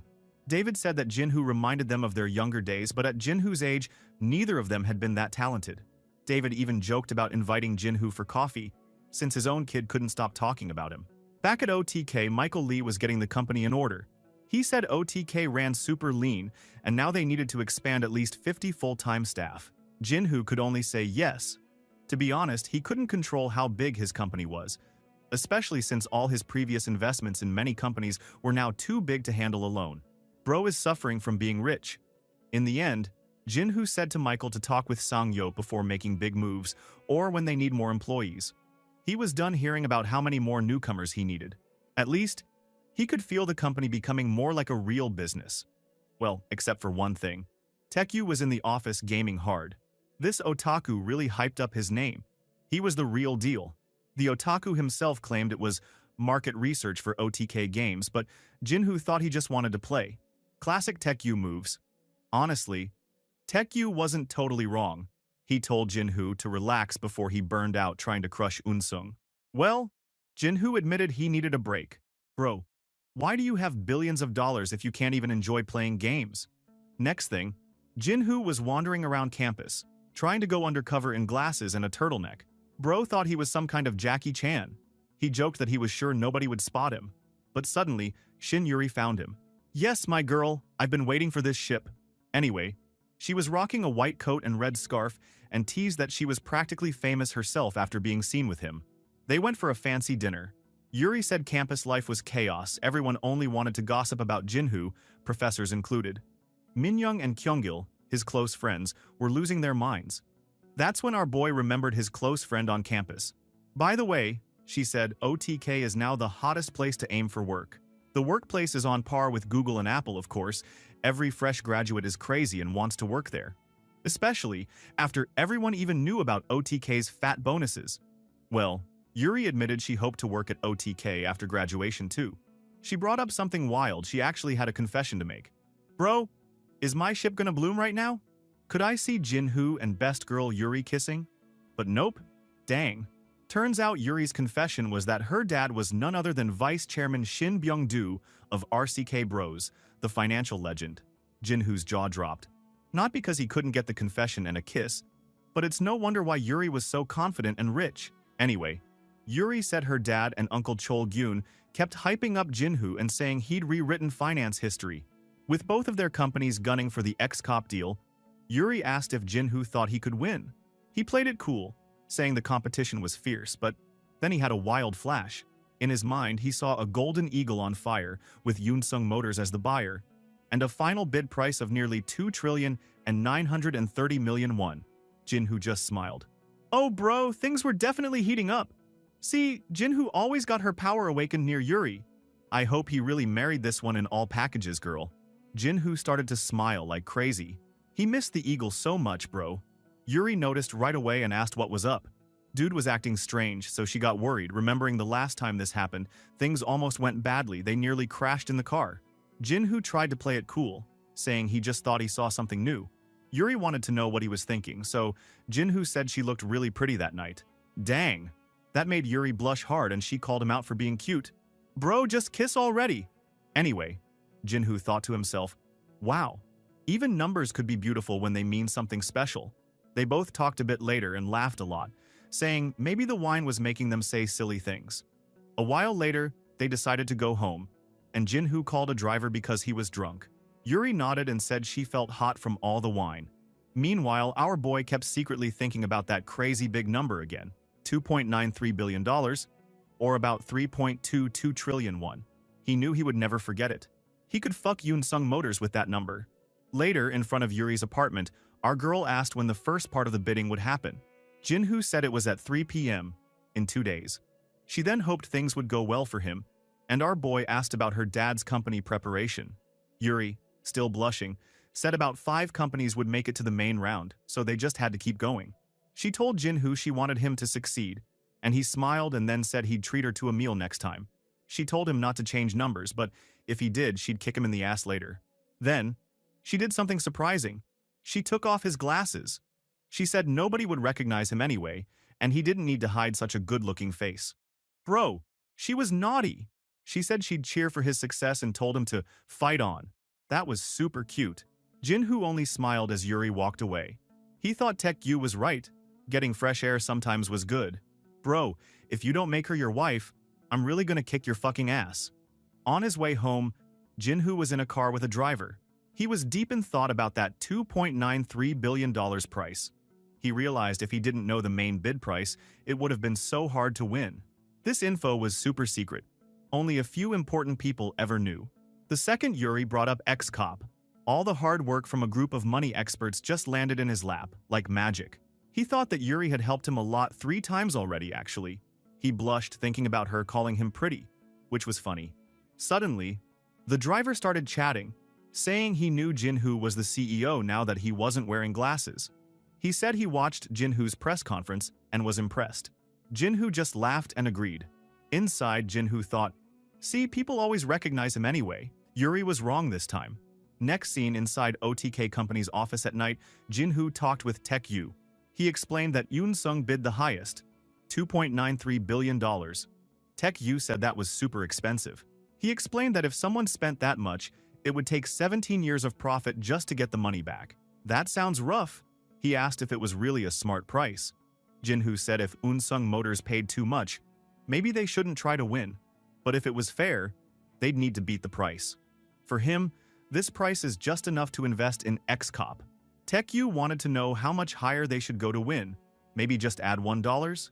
That was funny. Jinhoo said nope. The smallest price point they could add is $100,000.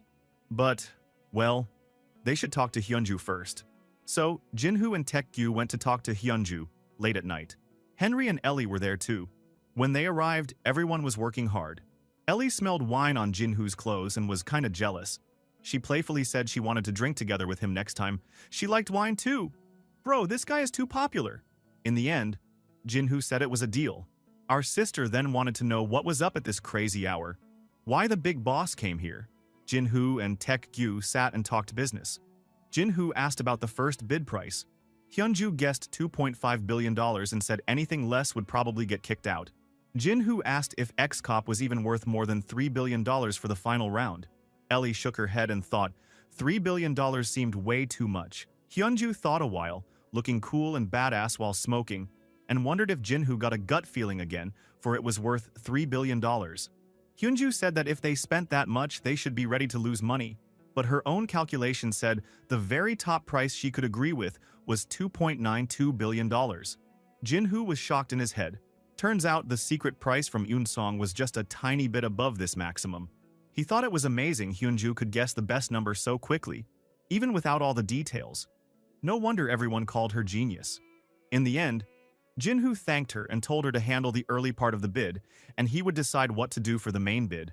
3 days later, at Yoon-sung Motors, the M&A team was making their plan. So Sang-won said they should offer $2.88 billion for the main bid. Han Chan-young, the big boss, checked which companies were strong or weak. He guessed most couldn't make such a high bid, especially the foreign companies. He thought OTK Company was impressive for their age, but not experienced enough. So, they won't think of them as a threat. The real competitor was RCK Bros, who knew the Korean market inside out. So Sang-won said RCK Bros offered the lowest for the first round. Maybe they had no money? But Han Chan-young thought it was just a trick. He believed $2.88 billion was a smart price. Not too much, not too little. But just to be sure, he told So Sang-won to add another $50 million, making their bid $2.93 billion. The manager was shocked and thought it was too much. But Han Chan-young said he would take full responsibility. The final main bid price was set, $2.93 billion. Just like Jinhoo's vision number. Again and again, this power is super OP. Back at OTK Company, Taekyu urges Jinhoo to just add $100,000 for the bid price. Our boy seems unwilling and a bit panicked, he said, wondering if this was the right number for the big decision. Taekyu grinned and said it was fun. They bid to mess with Yunsung Motors in some way, so wrecking their plan like this is super fun. In the end, on a piece of paper, their new bid was written, $2,930,100,000. That's $100,000 higher than their rival. Lol, next scene would be spicy as hell. I want to see the Yunsung dude's face. The next day arrived, and it was a big day for everyone. The main bid for X-Cop was finally here. Inside the OTK lobby, Jinhoo and his buddy Taekyu walked in and were greeted by Michael Lee. Michael introduced some brand new team members, and wow, these people were super pumped. They said it was an honor to join, and even called Jinhoo and Taekyu their idols. Jinhoo suddenly spotted one of his seniors, Ju Hyunjung. She was excited. Jinhoo remembered her from university. Michael Lee said lots of Korea university grads applied to work at OTK, so there might be even more old faces around. Well, Jinhoo never dreamed he'd be a boss and hire his old classmates and seniors. Taekyu whispered that this was a perfect moment for a little encouragement words, so Jinhoo awkwardly told everyone to keep up the hard work. Meanwhile, Henry and Ellie also said good morning to Jinhoo. Henry pointed out that Hyunju was almost ready and asked if our MC stayed up all night. Ellie teased Jinhoo, saying the lights in his office were on all night, so he must have been overthinking the bid. This shocked our boy. Everyone loves to misunderstand everything he does. Jinhoo just awkwardly admitted it was true. But, to be real, he actually only talked about the $100,000 extra for 30 seconds and then played games for 6 hours with the GOAT Taekyu. Can't blame him, that's some pro-level procrastination. Then, Henry and Ellie handed out gift bags. Inside, there were sharp new suits. Jinhoo got a standard suit, but Taekyu had to wear a bow tie, which he thought was a bit weird. They both looked good, though. Just as everyone was ready, Hyunju showed up looking super professional. Jinhoo also noticed that Henry seemed to be checking her out a little. Well, someone in love, I see. Now, time to roll out. They went to the more Starly Seoul branch, where the X-Cop bid would happen. Hyunju asked Jinhoo if he'd been there before. Jinhoo said only a couple times he'd handled research before, but never ran the show like today. He handed Hyunju a sealed envelope with their bid, saying he set the price near her upper limit. Hyunju warned him not to expect an easy win, but said, "Okay, let's go turn in the documents." Inside the building, the lobby was packed. So many people in suits, all thinking they were about to win big. They are basically the richest rich you could see in town. Taekyu was surprised at the crowd and how so many were famous in the industry. Jinhoo nodded. He recognized someone from TV, but Ellie pointed out that Jinhoo was actually the most impressive one there. She silently bragged that none of these folks earned more cash than he, though. Well, true. Our MC in this manhwa is basically Elon Musk from Korea. People then started whispering when they noticed Jinhoo. They all recognized him. He looked young, but he was a legend to them. That made him a little uncomfortable. Jinhoo also met a bunch of rivals. Jung Tae-ho from KRR Korea, Lee Jong-ho from Conline Group Korea, Cha Hyun-jin from KNN, and Kim So-yeon from KRR's HR. Everyone then started to talk to him. Jinhoo was glad he memorized their names because things were kind of friendly, which was odd. He also noticed Yuri's dad wasn't there, and he decided to take a bathroom break to escape the crowd for a bit, leaving Taekyu to deal with the awkwardness. He realized all the top players were there, and things were about to get serious. Then, the room got tense as Han Chan-young, the vice chairman of Unsung Group, walked in. Big boss energy. Hyunju noticed right away, and all the staff started talking. He then walked to our boy with a smug face and asked him for a handshake, but Jinhoo just stared at him like he saw a cockroach. This angered Chan-young. Everyone begins to gossip, telling others it must be true that Jinhoo has a beef with Unsung Motors. Some were surprised why both big players like them showed up in person. Sensing all the gaze, suddenly, Han Chan-young asked to speak to Jinhoo alone, so they moved off to the vending machine. He said he was happy Jinhoo wasn't hiding and wanted to meet him. He pointed out that OTK and Yoonsung had a lot of ties. Jinhoo's face became sour. He thought to himself, this wasn't just connections, it was basically a weird, twisted fate between them. Han Chan-yong wanted to know why OTK wanted to buy X-Cop, and Jinhoo just said they needed it, nothing fancy. When asked about their chances, Jinhoo said who knows. There were so many strong companies, but then Han Chan-yong claimed Eun-sung would win for sure. The whole conversation had a super bossy vibe, like Han Chan-yong was used to being the king. Jinhoo remembered a cold moment from the past, when Eun-sung didn't really care that his father's company shut down. That made him angry inside because Han Chan-yong acted like nothing happened, even though he totally knew. Of course, that bastard would know. Jinhoo's past can be searched easily if you just Google it a bit. But seeing how this guy does nothing, not even a sorry, showed how disgusting Eun-sung is. He's glad to accept Taek-yu's plans to mess with Eun-sung Motors. Right then, Taek-yu showed up, wondering what was going on. Han Chan-yong recognized Taek-yu as the vice president who had made crazy money that started OTK from scratch. Taek-yu got a little too excited. He shook hands. But when Han Chan-yong feels his hand wet, Taek-yu rambles about how he just came from the restroom. This angered Chan-yong again, but our goat otaku guy insisted his hands were clean, and he said he was grateful to Eun-sung for selling Car OS for cheap. They got a shitload of money because of them. He even promised to buy Han Chan-yong a meal next time. Han Chan-yong was baffled, dude. One is too cold too, the other is too messed up. He can't stand these two trolls. Suddenly, Jinhoo cracked up, laughing really hard. Again and again, he was glad Taek-yu was his best friend. But Han Chan-yong got angry and asked if Jinhoo was laughing at him and if acting like this was OTK's official attitude. Jinhoo told him no. It's just that all this drama over who would win was starting to feel funny, like the whole outcome was already set anyway. The guy was confused, but Jinhoo told them to just see the results inside. Han Chan-yong started to get really mad. He thought the OTK guys were just stuck-up newbies who didn't know their place. Inside his head, he promised to crush Jinhoo and his team. Yeah, dude. You are a fucking bullshit and a crap. Please let me see how funny his face gonna be when he loses to OTK with just $100,000 different. Now, the bidding really started.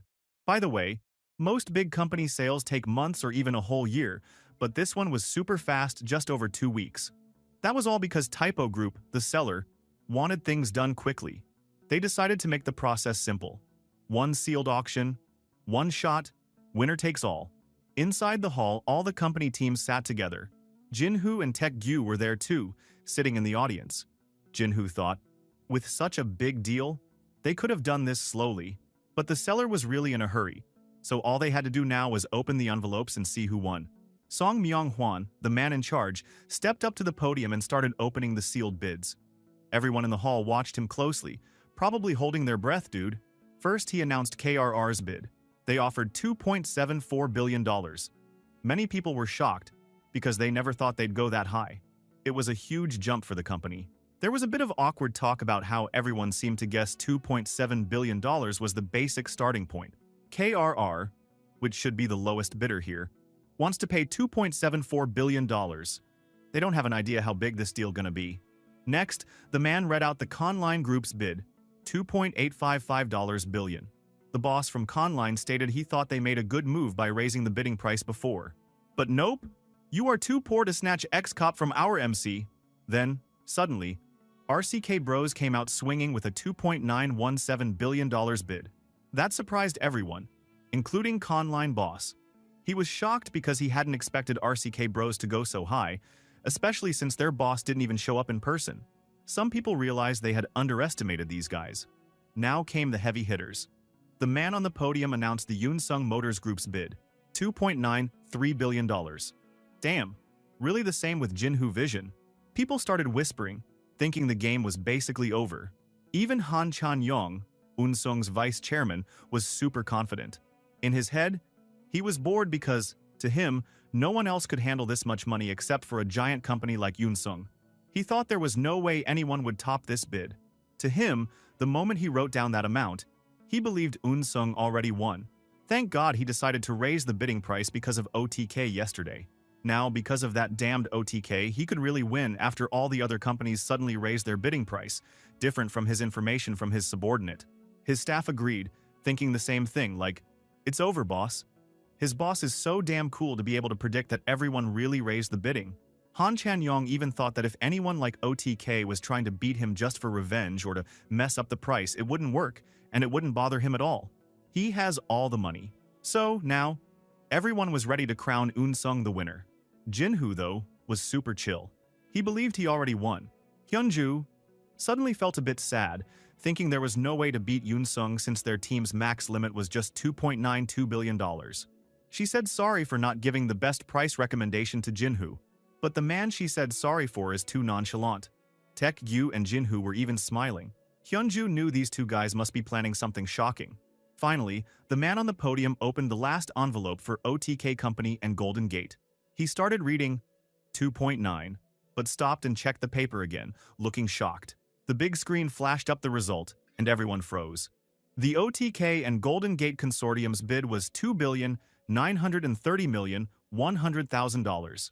That's $100,000 more than Eun-sung Group's $2.93 billion. The room went totally silent. People were confused, whispering to each other like, "Did I hear that right? Damn, OTK is really something else." People begin to salute Jin-hoo to be able to know the real bidding price.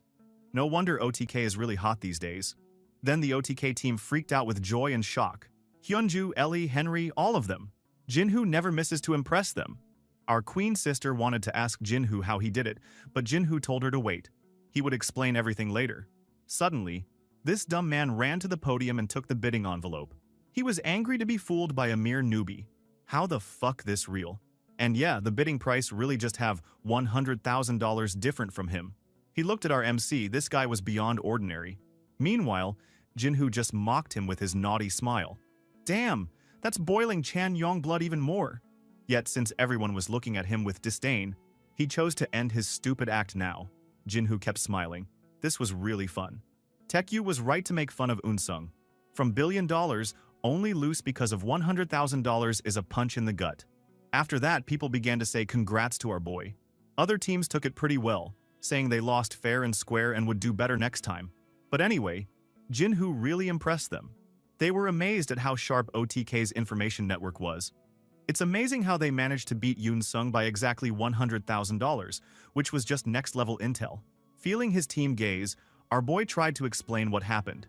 He said he added $100,000 to their bidding number because he thought other companies would go bigger. Then, just before he handed it in, Taek-gyu said they should add another $100,000 just for fun.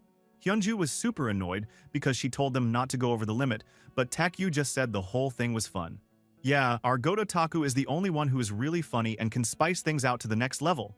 Anyway, Jin-hoo said it was still a good price, and now it just depended on how well they managed X-Cop from now on.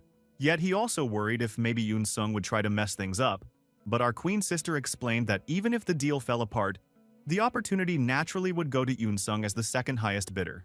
But she wasn't worried, though she knew Eun-sung would be busy with their own problems now. Cut to Eun-sung Motors' office. Han Chan-yong was freaking out. He wanted to know how their secret bid got leaked, thinking someone from his team must have told OTK about their number. Since only 3 people knew it, there must be something shady here. So Sang-won, his team leader, was totally shocked. Over the edge, the vice chairman put everyone on the team under a special audit. He was sure there was a traitor. Meanwhile, Jin-hoo, in his head, just laughed to himself because he wasn't going to correct them. By now, Eun-sung must be really thinking he was bribing someone inside. Well, he knew the truth, but whatever. Finally, back outside the OTK company building, everyone was celebrating. The staff cheered for Jin-hoo, shouting his name and congratulating him for getting X-Cop. The whole team was pumped. In the end, Jin-hoo just thought, "We beat Eun-sung and got our hands on X-Cop. Big win, dude. What a wild ride." Shin Byung-do, Yuri's father, and his colleague sat together in the RCK Bros office. They were looking at the results of the X-Cop bid, and our father-in-law, well, I hope so, could not believe it. He thought it was crazy that the winning margin was only $100,000. He asked his colleague what he thought about all this. The colleague wondered out loud if someone from inside Unsong Motors had leaked information. Well, Shin Byung-do himself, as a big name, would have added $3 or $5 million to avoid looking suspicious, because that's just common sense. Still, they both agreed the situation was strange and tough to predict. They started thinking about who sent the bid. Shin Byung-do figured it was probably Oh Hyunju, since CEO Kang Jin-ho didn't have experience with public bidding. Oh Hyunju was also pretty new, but She was known to be really smart with money. He didn't think she would bid in a way that could get her into trouble. Both men agreed. This was not normal behavior for the financial world. Well, our boy Jinho has a cheat skill, so you guys are not at his level yet. Later, over at the OTK office, Sangyup stood in front of Jinho, who was chilling on the couch with Taek-gyu. Sangyup was hyped and wanted to know how Jinho made such a good move. Our boy only said he used his luck and gut feeling. Sangyup wondered if there was an insider, but Jinho said that would have been even more suspicious. Anyway, he said if people wanted to think something weird was going on, that was their problem, not his. Then Sangyup switched topics to finding a house, since Jinho gave him that task. Yeah. Jinho took the house detail document. He was anxious about security after a recent spy incident from NIS. Taek-gyu noticed the house belonged to the CEO of Hyunjin Shipping, which just went bankrupt.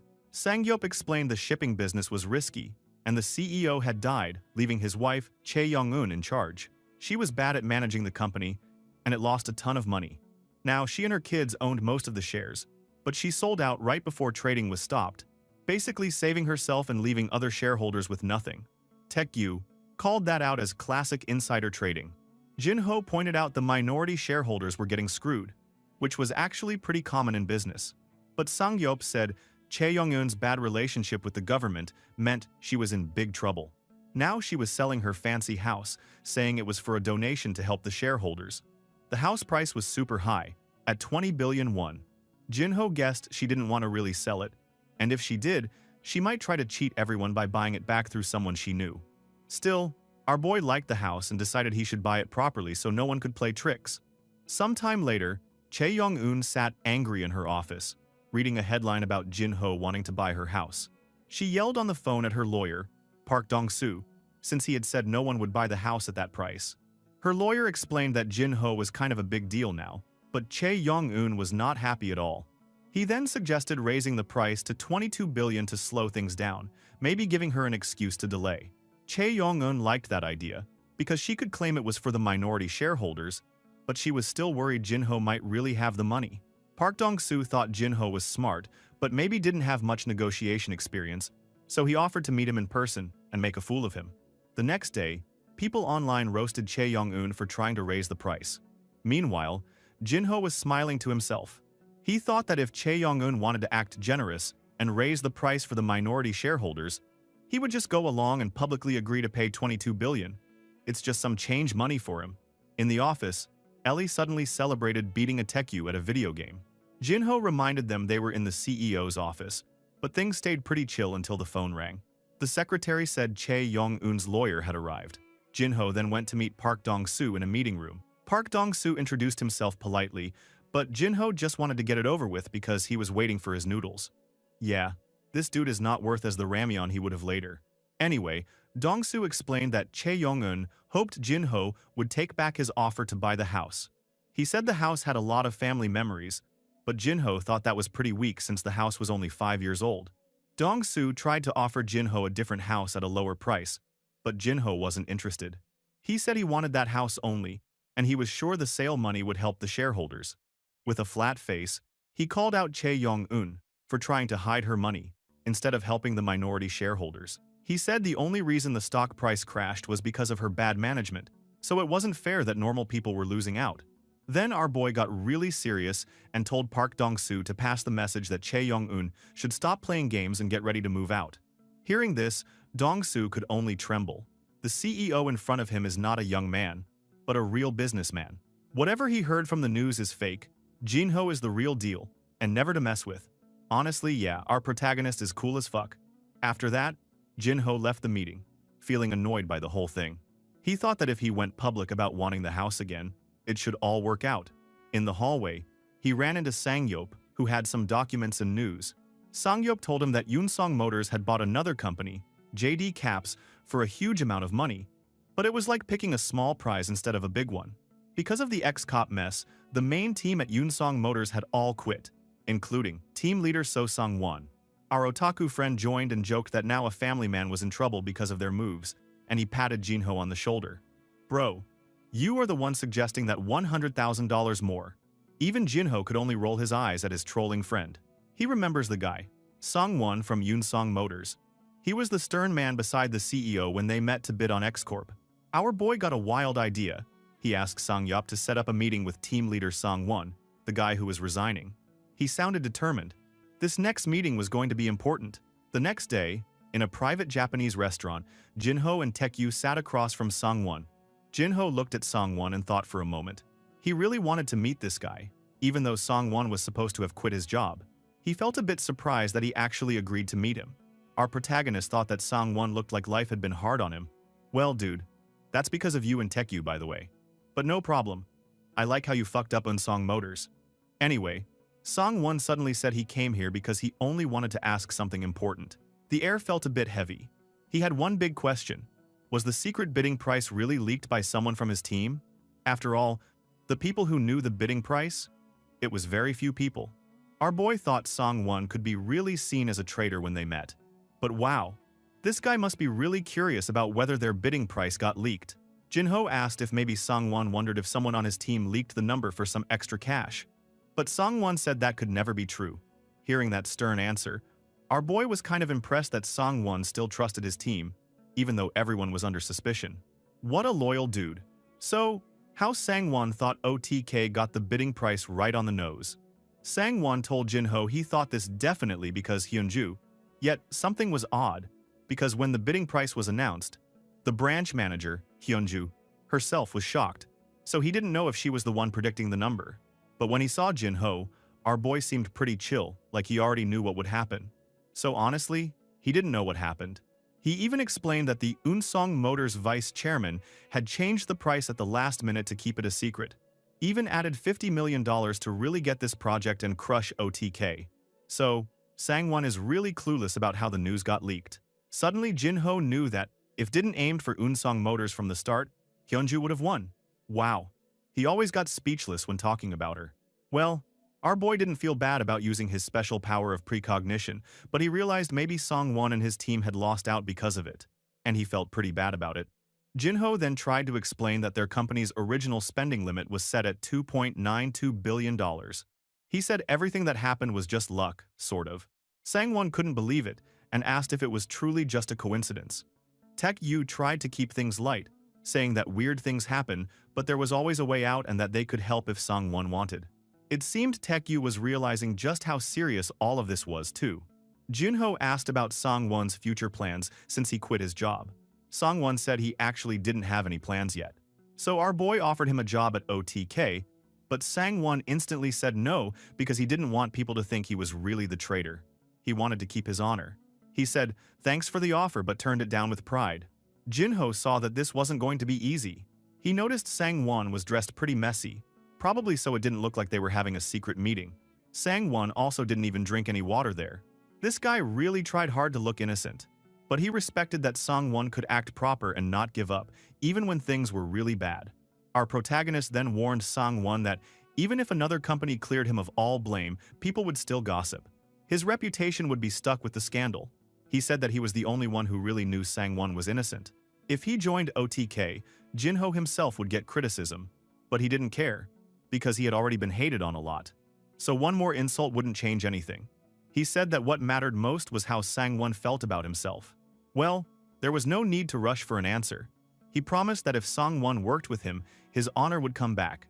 Sang-won asked how that would even work. Jinho said that in the future, when people saw what he did, they would understand that winning by only a tiny gap of money wasn't a big scandal at all. He got 1,000 more things that would be way shocking than this. While Jinho waited for Sang-won's answer, life kept moving fast.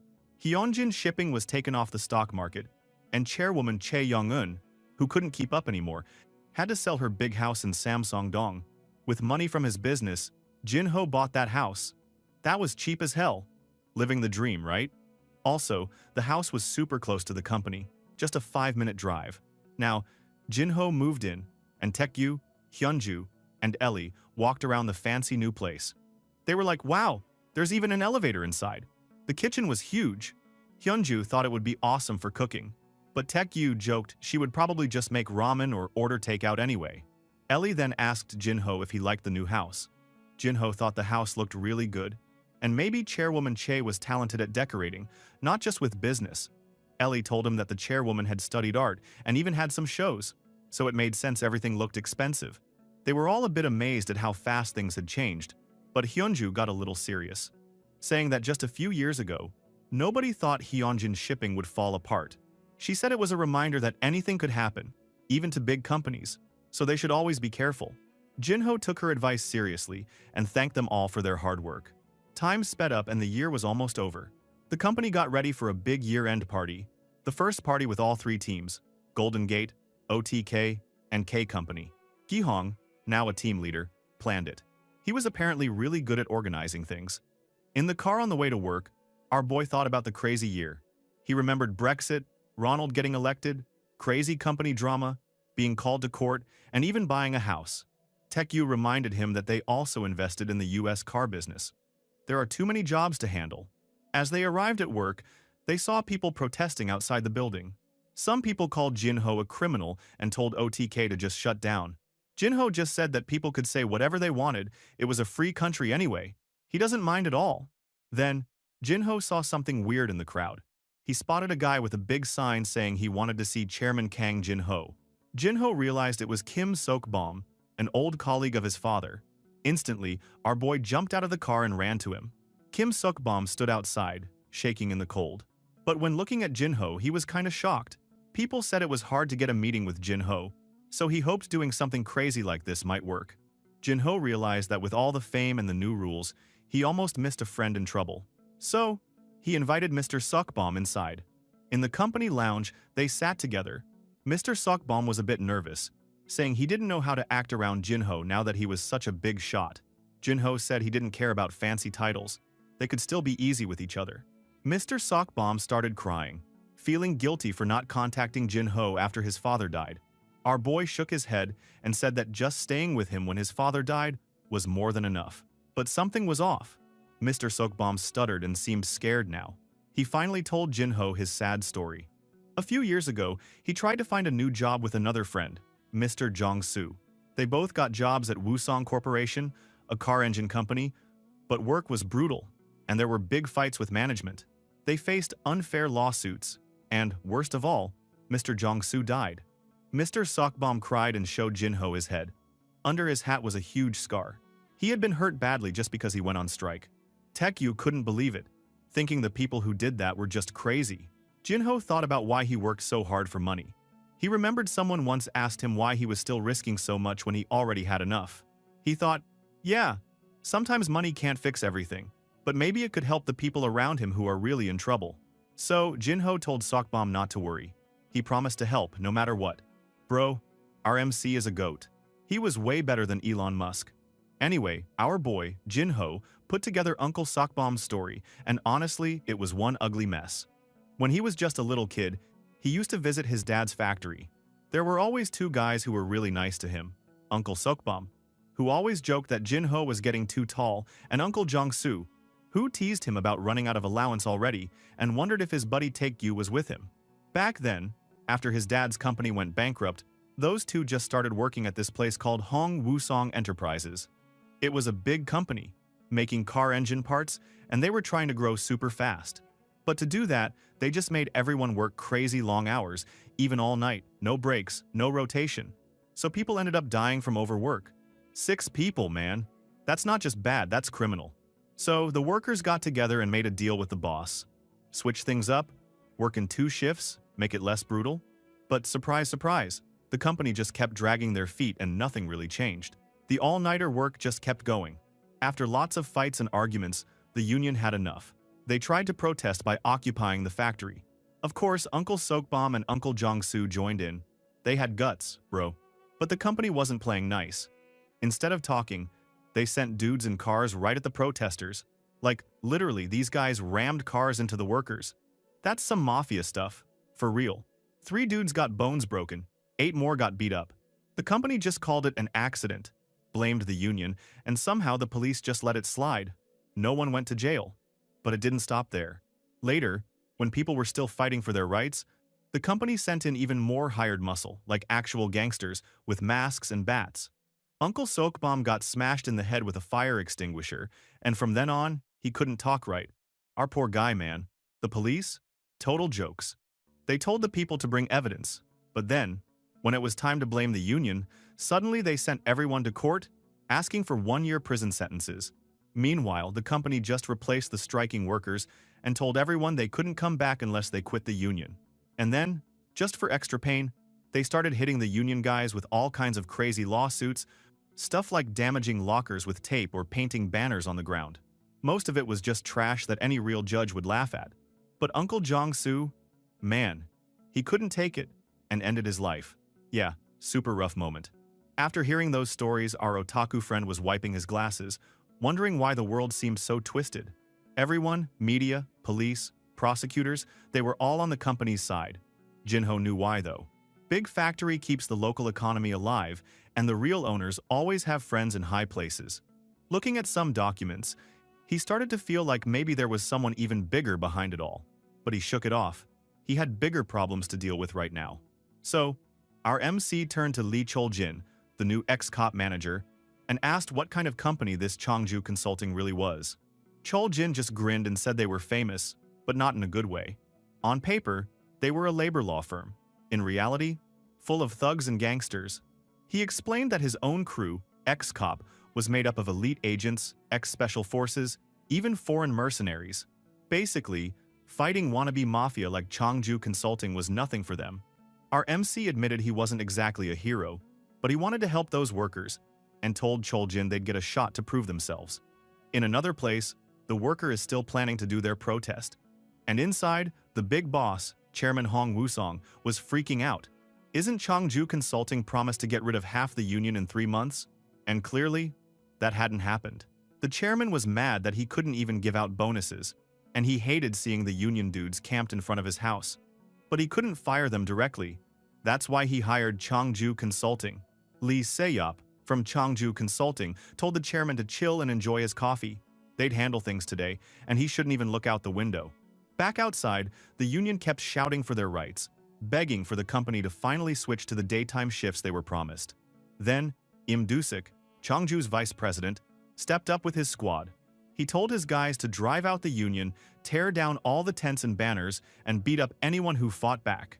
He even promised a bonus if they did a good job. One of the enforcers looked scared and asked what would happen if they got charged with assault. Im Dusik just screamed that the police wouldn't do anything, not after all that happened before, that they had big backing, and nobody would dare touch them. He told his men to wipe everyone out. The union, seeing these hired thugs, started freaking out. One yelled to call the police, but it was chaos. Tents were ripped up, people getting smacked with bats, everyone running.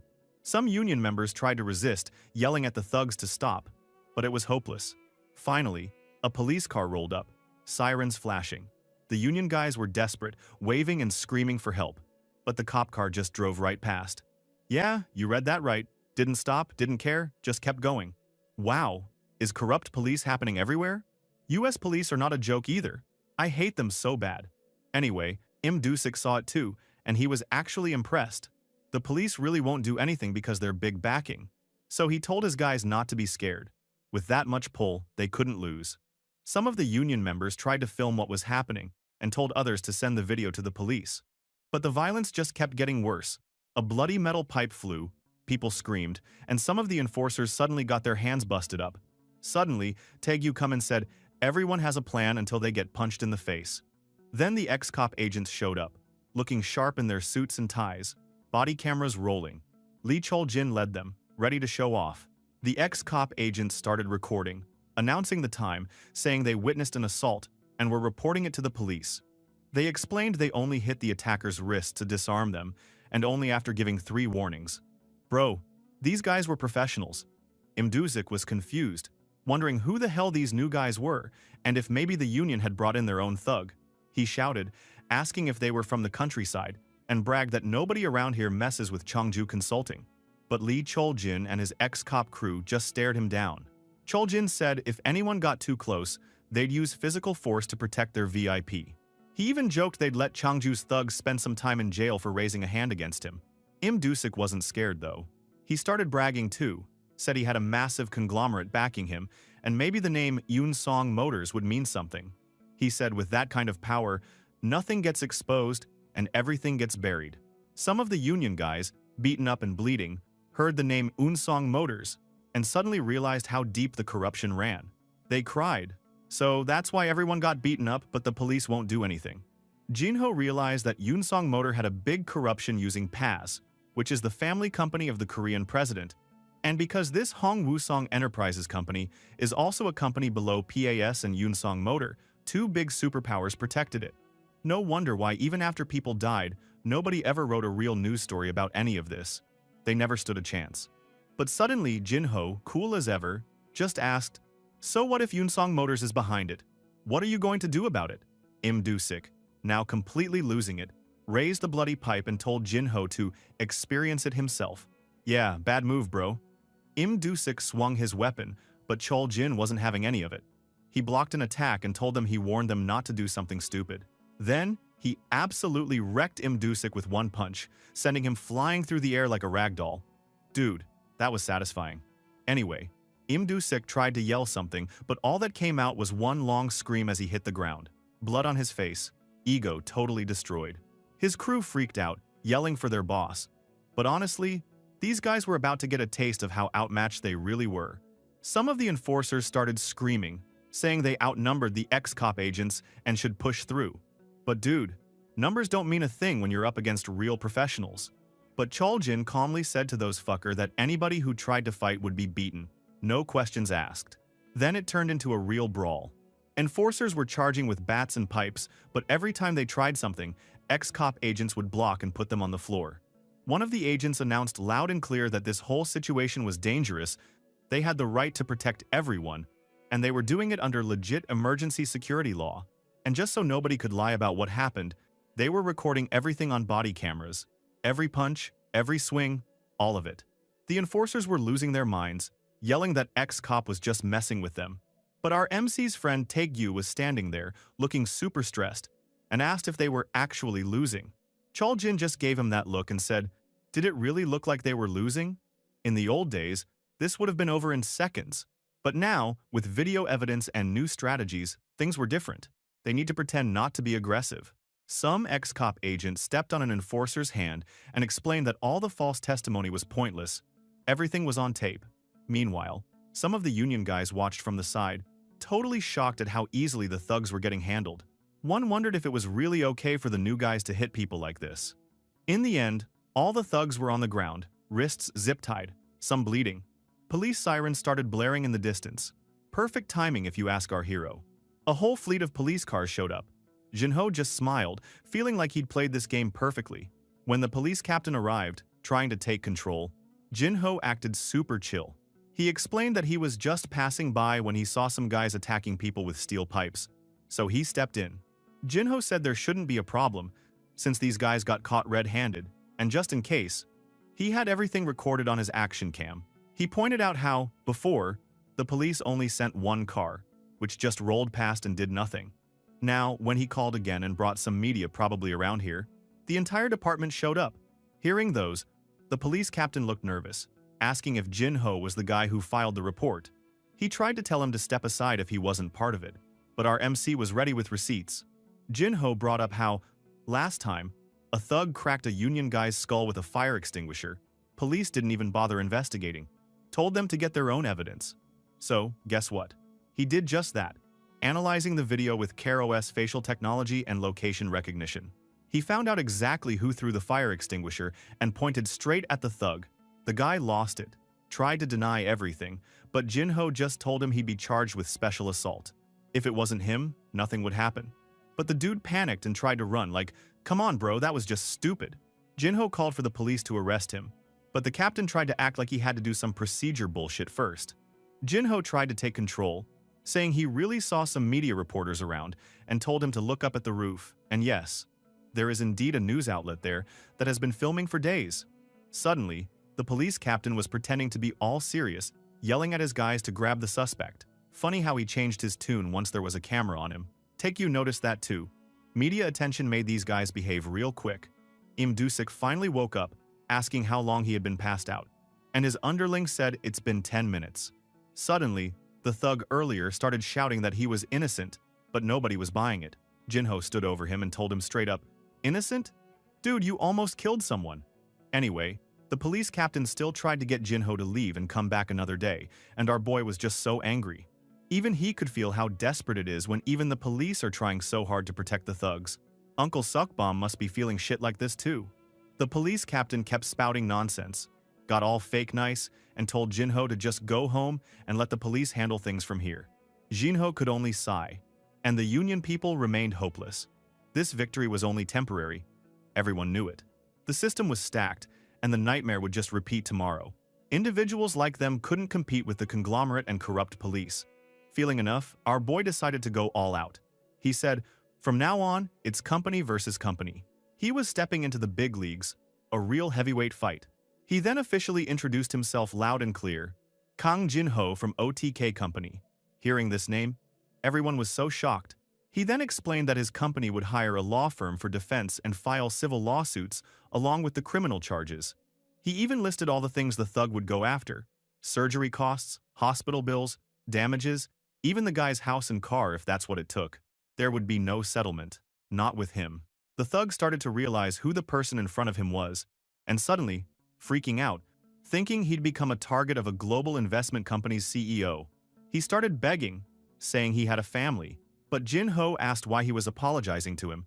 He should be apologizing to the guy he nearly killed, a dude who was like family to Jinho. That guy now had aphasia because of the attack, so that thug needed to take responsibility. That bastard tried to say it wasn't his fault. He was just following orders from the top. But Taegyu, who'd had enough, told him to stop acting like the victim. That brat started yelling, blaming the police and the company, saying they all promised him protection. But what they would do now? Hearing all of that, Dusik got angry and shut his underling down. He got so angry and yelled at Jinho that he wasn't getting out of this because he'd used his company men to attack people.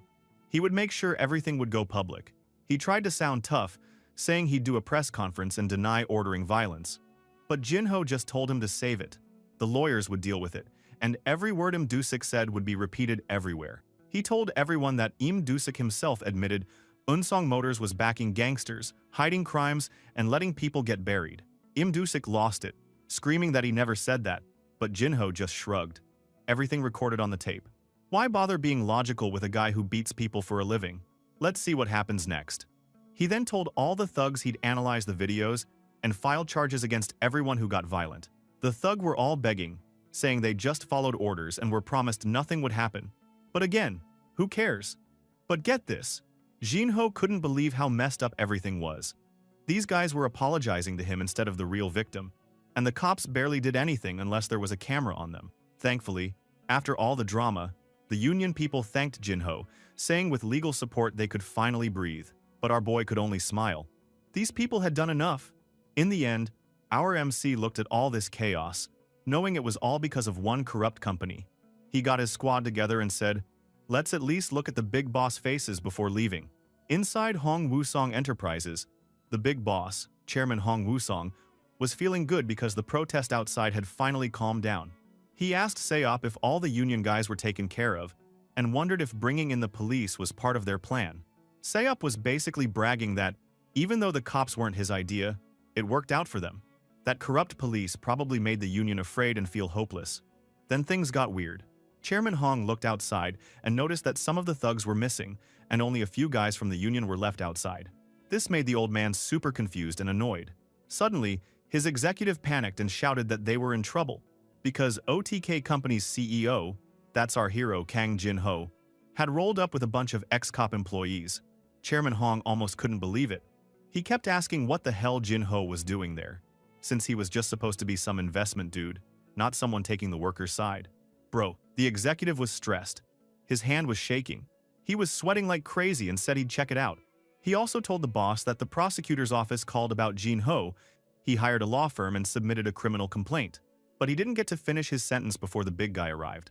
Jinho suddenly entered the room with a little smile. Even some police come inside and tried to take Seop from Chongju Consulting away. Looking at that, the chairman got angry and asked what the hell our boy was doing after barging into someone else's business. But nonchalantly, he just asked to get some coffee and talk. After getting the damn coffee, Jinho could see the motto of the company inside the room, treating employees like a family. Yes, this stupid-ass chairman really has the audacity to have this heavenly motto for a demon king like himself. Anyway, Our boy asked why the chairman does nasty things to their worker, but the chairman just shut him up and said he just does what is the best possible action he could do for his business. He then tried to play the wise old man. He told Jinho and Taekyu that young people these days just didn't know how to be patient. He went on and on about how, back in his day, just getting food and a bed was enough. He said he worked super hard. The boss gave him a raise, so he worked even harder. His idea of a virtuous cycle.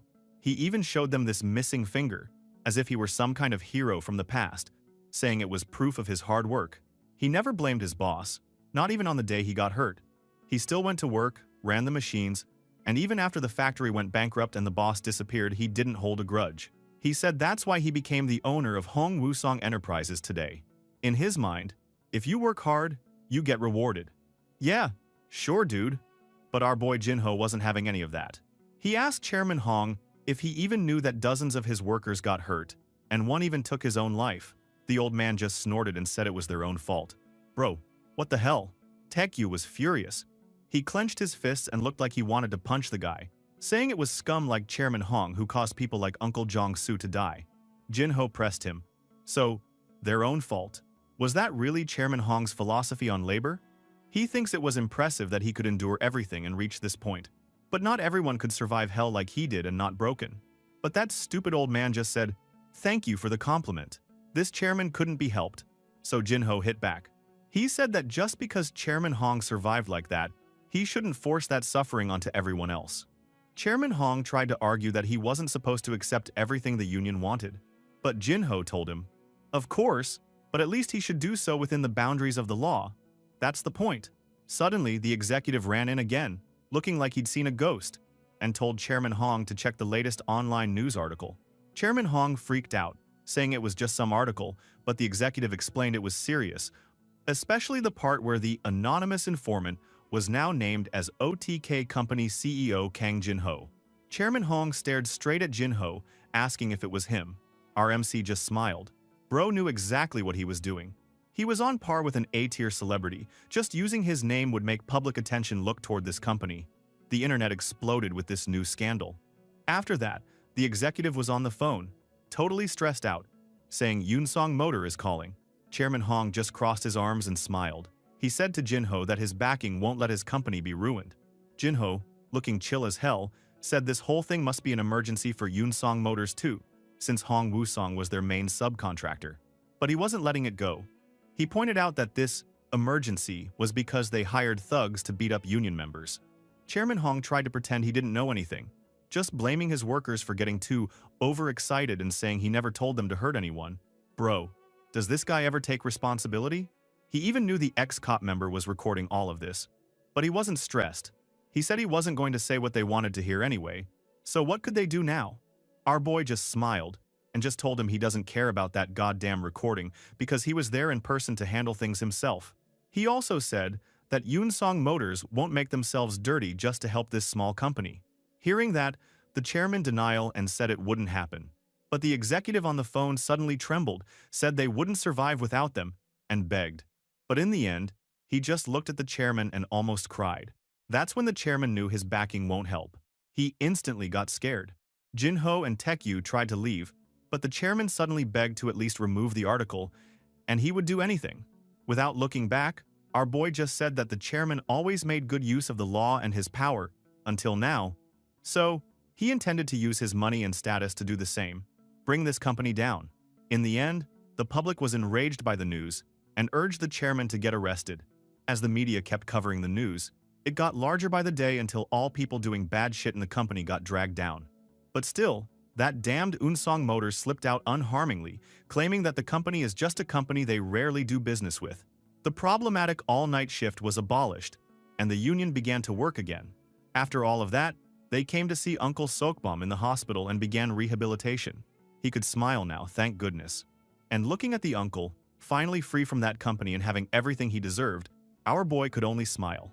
At least, with all his money, he could protect his own people now. But why the hell is this dude crying so much? Taekyu was hugging him and bawling his eyes out, snot everywhere. This dude is always too much. Anyway, after all the drama, the year was ending, and OTK Company was throwing a huge year-end party at their main building. The place was covered in Christmas decorations, pretty fancy stuff. Now, while a bunch of politicians who hated President Park kept blowing up their phones, trying to get some meetings, OTK just straight up ignored them. Maybe they'd work together later, but right now? Not a chance, bro. Suddenly, someone totally unexpected showed up at the party. The crowd was shocked, like, who the heck is that? Turns out, it was Chase Southwell, the investment legend himself. He strolled in with a big smile, looking like the main character in an expensive scarf. He said he was just there to check out the Korea branch. Yeah, right, my dude was just flexing. While everyone was still buzzing about that, our hero Jin-ho was in his office, looking all serious on the phone. He was talking to someone about a proposal. The other person was Seo Sang-won, who used to be a big shot at Yunsong Motors. In the end, the guy wanted to come work for OTK, but only if Jin-ho would also bring along his whole team. You could see Jin-ho smirk, this way better than he expected, so he just said, of course. That's when our protagonist realized he'd just scored a major player thanks to Yunsong's own mistake. Talk about a lucky break. Next up, Michael Lee, the HR boss, started handling all the hiring and firing for the new year.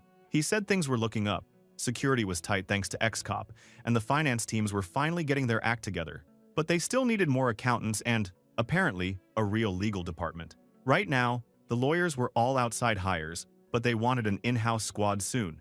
Our boy also said, oh, by the way, that Yunsong Motors' old M&A team was joining them too. Michael was hyped, and you could tell he was finally starting to relax a bit. But there was still a lot to fix. For example, OTK's reputation outside. Not so good. Protests everywhere. People waving signs like OTK should give back to society and shove off. Michael pointed out the obvious. The company started in a no-tax country and kept wrecking the global markets. So, yeah, people were salty. They didn't even have any plans to sell things directly to customers, but Michael said eventually they'd need a proper media team. Somehow, Jin-ho smiled, because he had someone in mind. Jung Gi-hong, the senior dude who just loved to talk, like non-stop. The kind of guy who'd tell the whole school if you farted near him. Everyone agreed that Gi-hong was kind of a blabbermouth, but also really good at getting people on his side. He never spread any nasty rumors, just the stuff that made people jealous or impressed. In the end, he got the job as PR team leader. All smiles and thumbs up. Jin-ho said he was perfect, and honestly, who's arguing? After that, it was time to pick someone to lead the planning and coordination team. Our MC called in Henry. Yep, the same Henry who was related to the Golden Gate CEO. Henry was surprised, since he thought he was just there to get experience before heading back to Golden Gate. But Jin-ho told him, until that day comes, they were all on the same team, and he was counting on him. Henry looked nervous at first, but then agreed, calling Jin-ho boss. Now, right when things seemed pretty chill, a new face showed up. Lee Chol-jin from XCOP. He was put in charge of private security for Jin-ho and Taek-gyu. Normally, his team never did private protection, but this time he volunteered because he thought it'd be fun to work for these two. Now, with personal security locked in, the whole company restructuring was finished, or so they thought. Even after all that, things just got even busier. Jin-ho and Taek-gyu were standing outside, tired as hell, watching new employees run around like lost puppies. Taek-gyu said it'd take months to train all these newbies, so they'd just have to keep suffering for now. He was being dramatic, but he wasn't wrong. Then Taek-gyu asked when Jin-ho was heading to the US. So Jin-ho said he was leaving tomorrow. Our boy was surprised, whining about how Taek-gyu was supposed to get the CarOS management report and also got invited to Donald's inauguration as the US president. Taek-gyu, looking half dead, said he was feeling sick and wanted to just stay home. But our boy immediately shut that down. He said if he had to go alone, he'd be bored. Poor Taek-gyu. The next thing you know, the two were on a plane to Detroit. Inside CarOS headquarters, a bunch of executives were having a tense meeting. Daryl Sagan, the boss of CarOS, said dealerships were mad because their incomes were down and they wanted more money for selling the cars. Some were even threatening to boycott sales altogether. Our boy Jin-ho was sitting there, trying not to roll his eyes, thinking this was bound to happen sooner or later. Basically, a dealership is like where people got influenced the most to buy a car. With this system, if they really boycott CarOS, the loss will be huge. The CarOS team explained the real problem. They'd bought another car company called Chrysler, but its sales were dropping, and all their dealerships were pissed. The executive argued about whether to spend more on sales incentives, but Jin-ho pointed out that'd just make things worse if the cars still didn't sell. If the dealerships ditched them, they'd be stuck with giant empty factories burning through money. Taek-gyu was cranky, asking if they had to keep kissing up to these car dealerships. Jinho said there was only one company that didn't have to do that: Tesla. They sold electric cars online, so customers could buy directly from them. Taekyu suddenly wanted to know why their own sales were dropping. So Jinho hit him with the truth. Other companies' cars were just better. Ouch. Our boy then asked how much money they had left. Turns out, after all the big spending, CarOS still had $10 billion. Another executive suggested just making a new model and doing a big promotion, but Jinho said that was just a band-aid.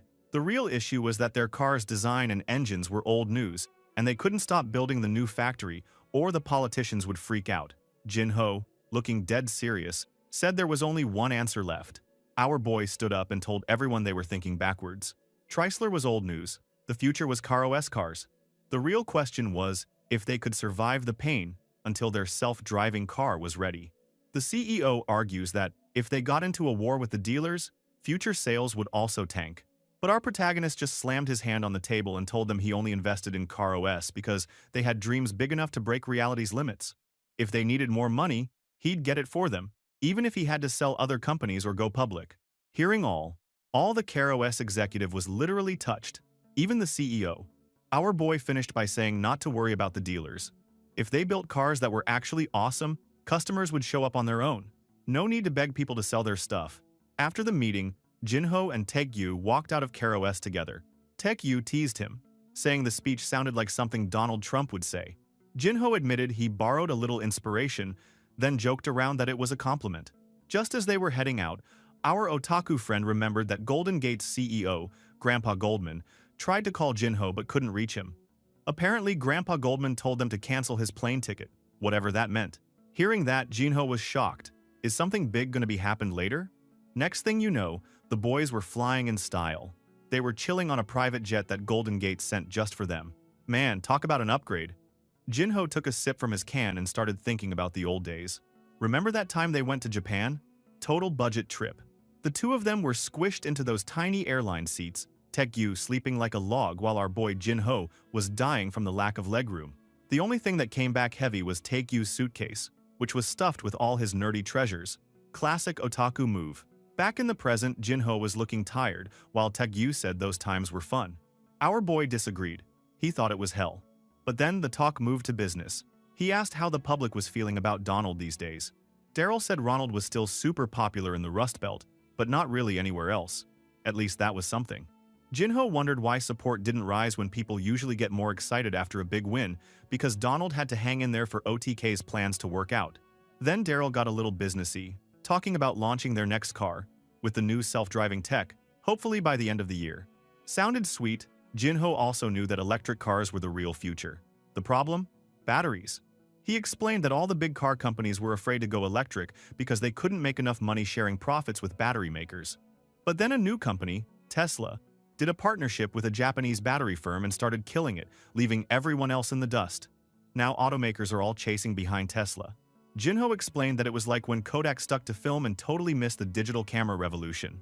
Or when Nokia misses its chance because Apple rises. Taekyu got the hint and said so. In the end, they also had to go electric. Jinho agreed, thinking out loud that maybe they needed to buy a battery company or at least team up with one. But, as always, the main problem was money. No surprise there. Fast forward to Washington, D.C., and our crew was standing at Capitol Hill, all dressed up like they belonged in a magazine. Taegyu was geeking out, spotting big-name politicians left and right. But Jinho told him to stop staring like a tourist. But honestly, even our protagonist couldn't help it. It was wild. Suddenly, he saw Diana, the lady who almost became US president. Taekyu said she looked happy, but Jinho could tell she wasn't feeling it on the inside. There was something heavy behind that smile. Suddenly, Diana and her group walked straight towards them. Even Taegyu was surprised. Diana then introduced herself, all polite and powerful, and Jinho shook her hand, feeling her crazy strong presence. He thought to himself, wow, they really did beat someone this intense in the election. She made some small talk, saying she wished they'd met sooner, and that she had a bunch of questions finally answered by seeing him now. Jinho wondered, if he'd met Diana earlier, would she be the new president instead of Donald? But hey, he knew there's no point thinking about what-ifs in history. Then, the big moment. Donald stepped up with his hand on the Bible and made his oath as president. The crowd went wild, chanting his name over and over. Jinho listened to Donald's speech, full of big moves and wild promises. The main idea? America first, no more playing world police. Donald Trump promised to cut trade with China, blow up the Japan partnership deal, and review other agreements, including the one with Korea. Basically, he was about to shake things up for a whole bunch of countries, and the markets hated it because nobody likes not knowing what's coming next. Basically, Donald is someone aggressive and uncertain in business, while Diana is all about stability. But here's the twist. Jin-ho realized he was standing in the middle of all this chaos, someone who helped make it happen. Dude was literally shaping history. He was the one who made Donald really become the president. Anyway, after the big show, Jin-ho went to meet Donald in a super fancy office. Donald greeted him like an old friend and asked what Jin-ho thought of the speech. Jin-ho, being smooth, called it the best one he'd heard, even though, inside, he thought it was more like grade school level compared to Kennedy's classic speech. Hearing that, Donald laughed it off and then got serious, asking about OTK's plans. Our MC explained it straight. OTK would build factories in the US, hire American workers, make cars for Americans, and maybe even export a few. Basically, he was selling Donald's whole "Make America Great Again" idea right back to him. Well, because of taxes and labor costs, most companies avoided the US, but Donald's new taxes and tariffs would force them back, just like OTK was already doing. With their business done, Donald told Jin-ho if he ever had trouble, to come ask for help. Our boy thanked him, but in his mind, he wondered how long that kind of friendship would last. He knew that in business, you only stick together as long as both sides have something to offer. If not, you get tossed out. Simple as that. Later that night, Jin-ho and Taekgyu were back at the hotel.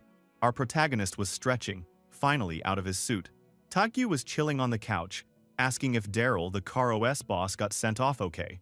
Apparently, Daryl was still thinking about Jin-ho's big advice to build the car of his dreams, and he was super grateful for the private jet ride. Suddenly, the hotel phone rang. A staff member said they had a VIP visitor for Jin-ho, someone the hotel manager personally checked out. The secret passcode was Galaxy Note 6, which caught Jin-ho's attention right away. He told the staff to let the guy up, and Taekgyu started to get nervous, wondering if maybe this was someone coming to get revenge for OTK's past wins. After all, they got so much money because Samsung phone batteries were exploding. Maybe they should have brought their bodyguard, he thought. Suddenly, a knock came at the door. Taekgyu told Jin-ho he looked like a mess, and Jin-ho just groaned. The door swung open, and in walked Lim Jin-young, looking sharp and confident. Turns out, he was the guy behind Samsung, the CEO, and that got both Jin-ho and Taegyu's attention. Taekgyu blurted out that he'd only seen Lim Jin-young on TV, mostly for rumors and scandals, not for business. Jin-young was a bit surprised but took it like a champ, joking that it was the first time someone said that kind of stuff right to his face. He said it was fine though, he'd seen way worse online. Jin-ho then cracked that even the vice chairman of Samsung checked online comments. Jin-young thanked our MC for meeting without any warning and said he wanted to talk face-to-face, not just over text or calls, to keep things private. Then came the bombshell. Jin-young asked if Jin-ho was interested in investing in Samsung SB, the world's fifth biggest EV battery company. Now that's what you call an offer, dude. Taekgyu was so excited he could barely hold it together. He said this was like winning the lottery, even better than meeting with your favorite idol. Hearing all the money pouring in, Jin-ho just grinned and invited Jin-young further inside, ready to talk business. It's sweet how when he wanted to buy some batteries, the big boss himself came crawling to him. Inside the room, Jin-young brought drinks for everyone. He even had hot chocolate for Taekgyu instead of coffee. Gotta admit, that was weirdly thoughtful, maybe even a little creepy, because he got the brand just right. Jin-ho thought it was impressive, but also, how did this guy know their drink preferences? Kind of stalker-level detail if you ask me. Then Jin-young started talking about their interesting connection. He explained that, back during the Samsung phone disaster, someone invested big in put options, which basically means betting on a company to fail. That someone turned out to be OTK, our hero. Taekgyu said if that phone hadn't been discontinued, they'd have been in big trouble, and Jin-young agreed, saying things almost went very badly. He looked serious thinking about it, but ended up saying it turned out okay for everyone since Samsung's next phone, the Note 7, became a huge hit. Then, Jin-ho dropped that there was another link between them. Jin-young immediately brought up Jin-ho's university. He also graduated from Korea University with a Western history degree, and he donated a big scholarship every year. Taekgyu piped in that his own older sister also graduated from there, and Jin-young said he already knew she majored in economics. Taekgyu went into this whole mental calculation about who's, junior or senior, and finally said maybe they should call Jin Young Senior. Jin Young loved that idea and told them to call him that. Honestly, thanks to Taegyu's weird logic, the mood got way more relaxed. But our MC Jinho wasn't fooled. He noticed that Jin Young was probably doing this on purpose, coming alone, acting all friendly, trying to build a personal bond, not just a business one. Smart move. Anyway, Jinho got back to business and asked why Jin Young wanted their help. Jin Young set down his coffee, looked serious, and said he'd come to ask his juniors for help. You could feel the room get heavy. Our boy was like, wait, the vice chairman of Korea's #1 business group wants our help? What kind of help does a guy like that need? Jin Young said before he could ask for help, there was something important he had to share.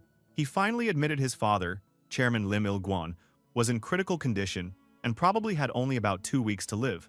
Yeah, the air pretty much left the room. Even Taegyu almost dropped his drink. He said he'd been expecting this day for a long time, and he'd be alright, but you could see he was struggling to hold it together. Our hero Jinho thought to himself that no matter how rich or powerful someone is, they can't avoid death. That truth hit hard for everyone in the room. So, our boy asked if it was okay for him to tell them such personal stuff, but Jin Young said everyone would know soon anyway. He explained that, just like in regular families, a father's death brings big problems, except in a rich family, it's even crazier. He said that even normal families fight over inheritance at funerals, so you can imagine the chaos when the richest man in Korea dies. His dad was always #1 in the country's rich list. He only lost that spot after our genius boy Jinho, the Brexit king, appeared. So, Jinho asked if this was about a management fight inside the family. Jin Young said the electronics company was safe, but the real problem was Samsung SB, the battery company. Taegyu freaked out a bit, remembering that this was the company that made those exploding Note 6 batteries. Jin Young confirmed it, but told them not to worry. Even his car used those batteries and should be safe. Sure, bro. Back to business. Jin Young explained that his mom and younger brother were both after control of Samsung SB, and behind them was, you guessed it, Yunsong Motors. Taegyu just lost it at this point, saying Yunsong Motors was popping up everywhere lately. Couldn't blame him. Jinho wanted to know how Jin Young's mom was connected to Yunsung. Well, Jin Young said her younger sister was actually married to Yunsung's chairman, so yeah, these super rich family trees were completely twisted. Taegyu tried to process all those blood and marriage links, but Jinho told him to stop overthinking it. Our boy then asked about shareholding, who had how much. Jin Young explained, his mom had 5.8%, his brother 4.7%, and he himself only 0.8%. Taegyu was shocked at how tiny that was. Samsung Electronics owned 15.9%, so with Jin Young's shares, that was 16.7% on their side, which beat his mom and brother's total 10.5%. Sounds safe, right? Wrong. He said there was still a problem if the biggest shareholder joined his brother's side. Jinho asked who that was, and he dropped the bomb. The National Pension Service, NPS. These guys managed over 600 trillion won and usually owned big slices of lots of major companies. Over the last year, NPS had quietly bought up 16.1% of Samsung SB. Jinho and Taegyu were both shocked. That was way more than normal. Now, Taegyu was totally lost and asked why NPS would support the brother and what this even had to do with Yunsong Motors. Jin Young explained that his brother planned to marry Yunsong Motors' vice chairman's cousin and would sell 6.3% of Samsung SB's treasury shares to Yunsong Motors if he became CEO. Then he brought up the stewardship code that President Park Si-hyung had been talking about, a rule that said big investors like NPS should get more involved in company management, but the truth was, NPS's top people were close to the president, and the whole thing was a sneaky plan.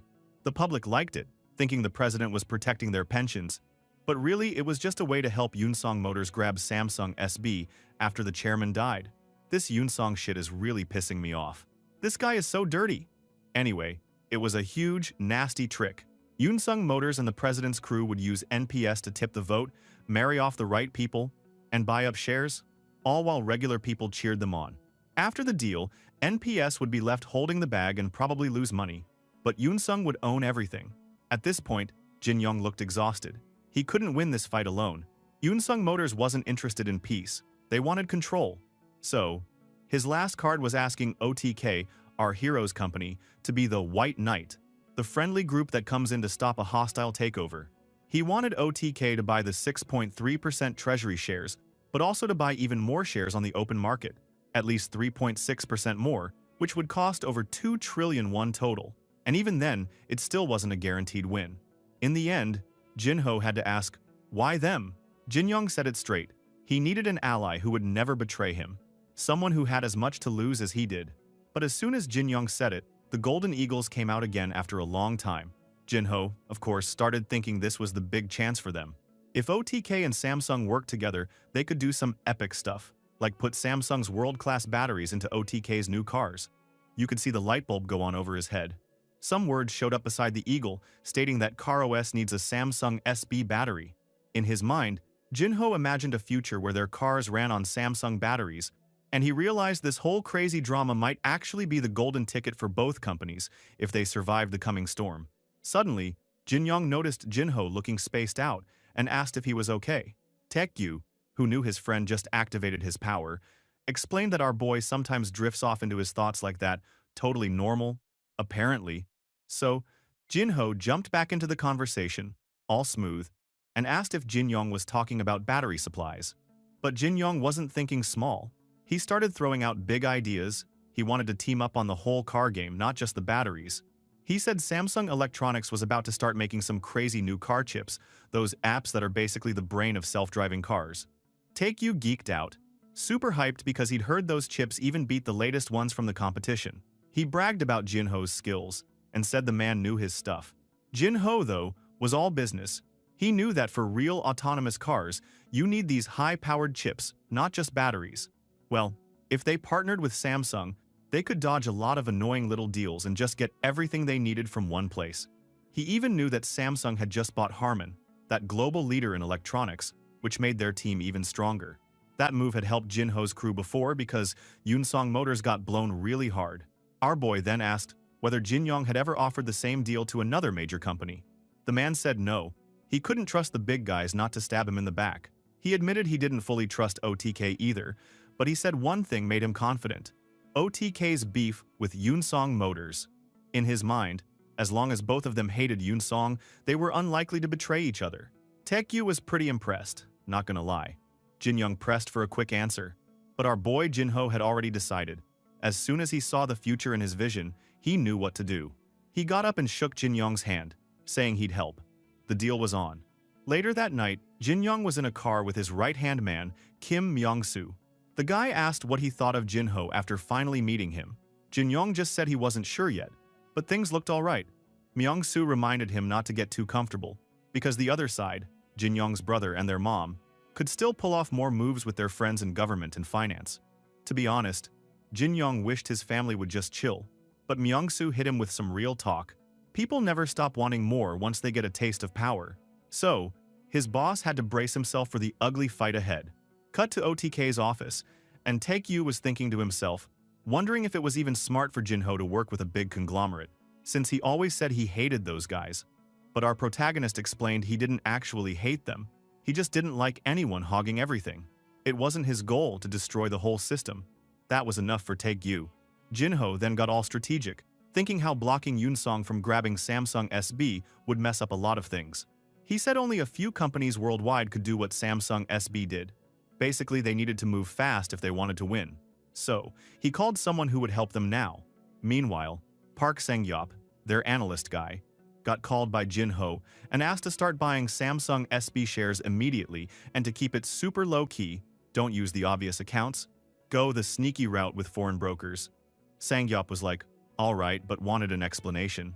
But our boy promised to explain in person. The next day, Jinho was back in Korea, and the team gathered in the OTK conference room.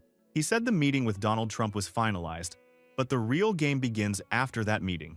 He explained that Vice Chairman Jin Young had visited, and that's why he told them to buy up the shares. Hyunju, Taegyu's sister and their finance genius, got it right away. She said these kinds of solid partners were super rare. But she still asked him if there was some deeper reason, because she could tell when he was hiding something. Our hero was smiling. Another big reason was that he wasn't about to let Yunsong Motors steal this prize. So, he needed to know how much Golden Gate owned in Samsung SB shares. Hyunju pulled up the numbers, about 2.2% with their affiliates, but only 20% of shares were really out there to trade. Hyunju then asked if Jinho had a plan. Of course, He has a plan. Our boy explained that Jin Yong's brother at Samsung had more power, thanks to his alliance with Yunsong Motors. With government support and all, the other side looked strong. So, they needed to buy as many shares as possible without going above the 5% limit that would force them to make everything public. If they got exposed, the enemy would just hit back. The dream was to grab at least 17% shares, then they'd be set for the fight. In the end, everyone realized they needed to move super fast. Jinho said he'd fill KarOS in on the plan, and Taekyu mentioned how tricky it would be to buy those scattered shares. That's why our boy handed the messy job to Henry Goldman, who was totally down. He'd use a bunch of brokers to keep their moves secret, so nobody would know OTK was behind the buying spree. Meanwhile, over at Samsung Hospital, Lim Il-gwon, the old chairman, was in bad shape in his hospital bed. The machines kept beeping, and the guy looked like he was fighting for every breath. Suddenly, he started having flashbacks, old memories, old TV shows, people yelling at him, industrial scenes, talk of money, and even some shady stuff like illegal funds and slush accounts. The old man was haunted, and his heart monitor kept dropping. Executives and family members freaked out as his condition got worse. After all of that, the heart monitor flatlined. He was gone. All over Korea, people reacted. President Park Si-hyung heard the news and told his people to give Lim Il-gwon a proper send-off, but to keep business as usual. Even Han Chan-young, the enemy over at Yunsong Motors, took a moment to say goodbye with his whiskey glass. News exploded everywhere. People on the subway gasped. Reporters started digging up all the scandals, tax evasion, embezzlement, and the rest, but everyone still admitted the chairman was huge for the country's business history. The stock market freaked out for a minute, but then Samsung Group announced that Jin Yong was taking over, and the panic died down. Back at OTK, our boy sent his condolences to Jin Yong, who thanked him and told him to just ask whatever he wanted. Jinho got straight to business. He wanted to know how Jin Yong would defend against government and media attacks after the news about selling a lot of shares broke. He said if the regular shareholders got scared and left, Samsung SB could take a hit. Well, Jin Yong said they'd announce new policies to give money back to shareholders and promised tighter teamwork with Samsung Electronics. Jinho pointed out that the other side won't just let those promises calm the public, so it wasn't a guaranteed win. Jin Yong admitted it was only a way to catch up, not a killer move. Suddenly, Jinho said victory required more, and he knew the secret weapon, but he'd explain everything after Jin Yong's father's funeral. After returning to the office, Taekyu asked if they should attend the funeral. Jinho pointed out that they should come. Of course, they would be partnered with Jin Yong's after all. Our otaku friend was too lazy to come, so he called his sister Hyunju to check what to do. And she instantly warned them they were already on the guest list, so move your ass and attend the funeral. After coming to the funeral, our boy Jinho could not believe his life sometimes. One week he was hanging out at a US president's party, now he was all dressed up in black, heading to a funeral at Samsung Hospital. Talk about whiplash. He then asked if Taekyu checked the funeral rules because, bro, you do not want to mess up at this super rich funeral. Our friend said he did not, but he was just going to copy Jinho anyway. At the funeral hall, there was a big photo of the chairman surrounded by white flowers. Jinho and Taekyu stood with a few others and bowed deep, following the tradition. Our boy apologized for being late and tried to say something respectful, like he never met the guy, but respected him a lot and hoped he was in a good place now. The chairman's oldest daughter, Lim Soo-mi, was there in the old-school Korean funeral dress. She told Jinho her dad always wanted to meet him and that he had promised to do it after he got better. She also thanked him for coming, even though things turned out like this. After that, our MC and his bro sat down to eat with the other mourners. The food was super simple, which surprised Jinho. He thought there would be a crazy feast, but actually, it was just small dishes, no showing off, probably what the old boss wanted. Taekyu, being Taekyu, wondered if Chairman Lim knew his family would start fighting after he died. Our boy said, of course he did. The dude went through the same thing when he was young. Typical conglomerate family. Suddenly, Lim Soon-young, the second son of Samsung's family, showed up. He asked to join them, and the boys said yes. Soon-young thanked them for coming and said his father would have been happy. He then leaned in and started talking about devotion to the group and how he would help his brother run the company now. Our MC was analyzing every word. He thought, yeah, this guy wants more than just his small subsidiary company. He's hungry for power. Careful, bro. Too much greed is a one-way ticket to trouble. Back in the hall, Taekyu was happy he could get out of there. But well, Jinho was super famous, So suddenly, two older businessmen in suits noticed them. One called out, asking if Jinho was the CEO of OTK. Turns out it was Ryu Cholgyun, the big boss of RCK Bros, and Shin Byung-do, his vice chairman. Jinho was surprised. Bro, was one of them his future father-in-law? Who is Yuri's father here? Anyway, our boy said he recognized the chairman right away and guessed the other man was Yuri's dad. Shin Byung-do laughed and said he heard a lot about Jinho from his daughter and never expected her college senior would be the OTK CEO. Taegyu also introduced himself, and Ryu Cholgyun started joking about how OTK gave them a run for their money with that ex-cop deal. They were all smiles, trading compliments, talking about Seo Sang-won's team joining soon, and even making half-joking plans to go out for drinks. It was like a nerd fan club, but for financial legends. As Jinho and Taegyu walked away, Taegyu was starstruck, saying meeting those two was like a gamer meeting their biggest hero. He said only Warren Buffett was left to meet now, and Jinho just rolled his eyes and asked if they were really that famous. Taegyu went off, saying in the gaming world, those two were like total legends. Before anyone could blink, February arrived. The whole country had already moved on from the funeral drama. All the companies Chairman Lim used to run started picking new CEOs, including the one everyone cared about, Samsung SB. Meanwhile, our otaku was watching his phone like a hawk. He saw that people online noticed someone was buying up shares in Samsung SB, and the price shot up from 170,000 to 200,000 won. Yunho said thanks to Henry, OTK had secretly bought up to 4.7% of shares. Not bad. Taegyu then asked what they should do now, and Jinho explained they had already planned to stop buying shares. He had just gotten word from Seo Sang-won's team that the talks about buying the leftover shares were done. Our hero looked ready to make a big move. He thought maybe it was time to show the world what OTK was really up to. After the news, it was official. OTK now owned 11% of Samsung SB with the shares they bought and the treasury shares combined. People on the internet almost had a heart attack when they saw the news. The stock forums were blowing up. People were yelling not to sell. Others were freaking out that OTK was involved. Some even wanted to know what Han Chan-young was thinking with this timing. Over at Yunsong Motors, that guy, Han Chan-young, wondered when the hell OTK got involved. They thought OTK only did finance, not politics.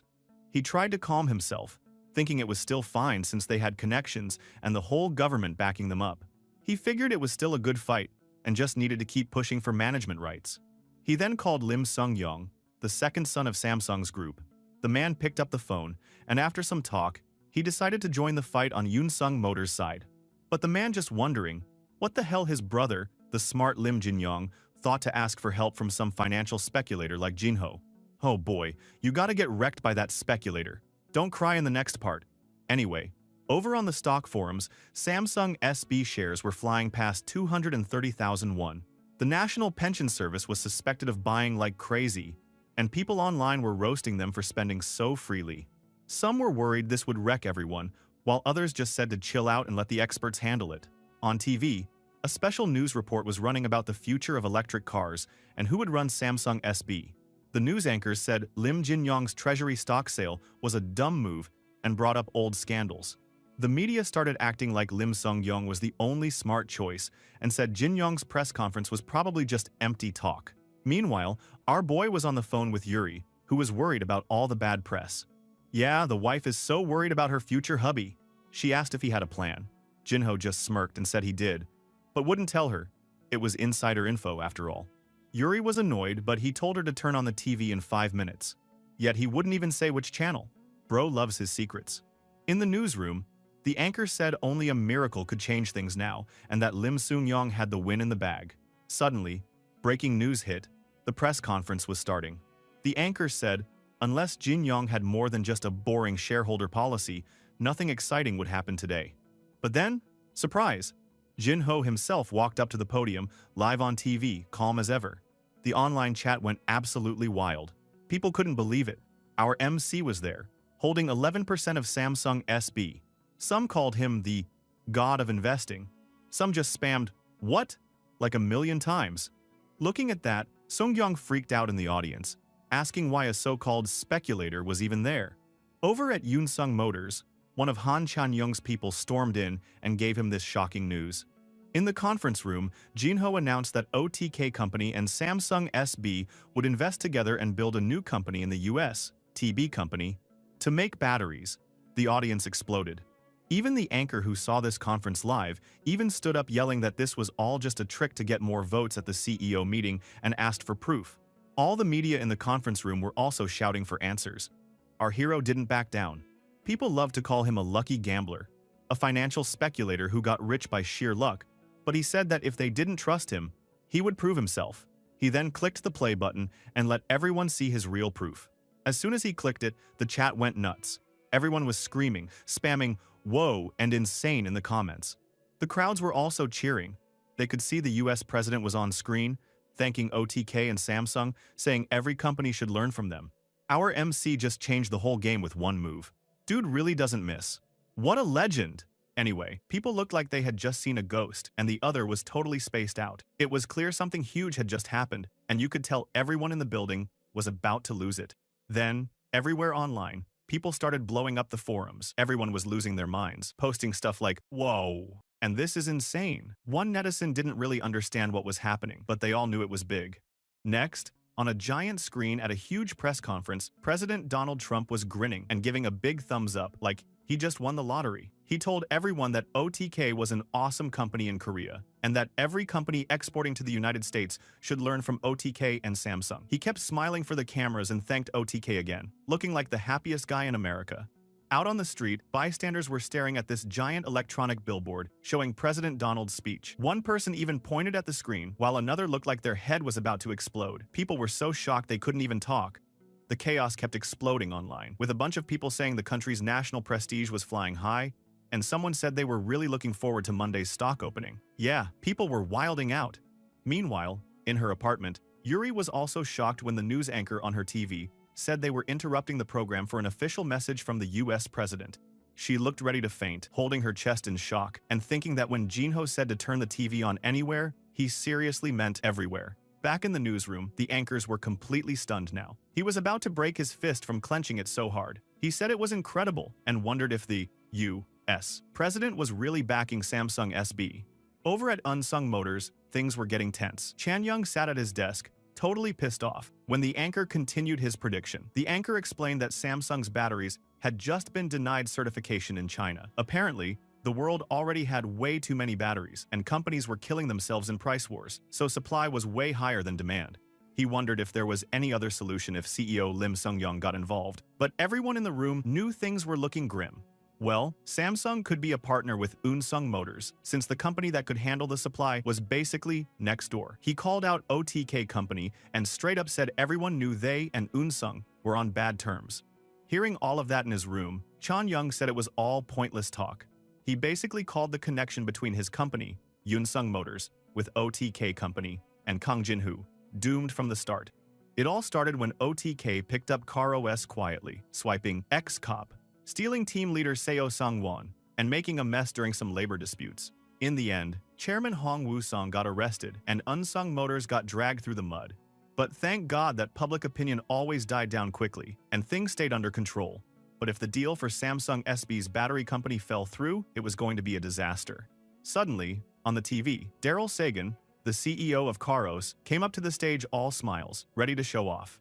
Daryl said he knew everyone had concerns, but from now on, Samsung and CarOS would cooperate on everything from motors to sensors to car entertainment systems. He and Lim Jin-young shook hands, and the crowd got all hyped up. Kang Jin-ho took the mic again and announced, through their joint venture TB Company, all the batteries produced for the next 5 years would be bought entirely by CarOS.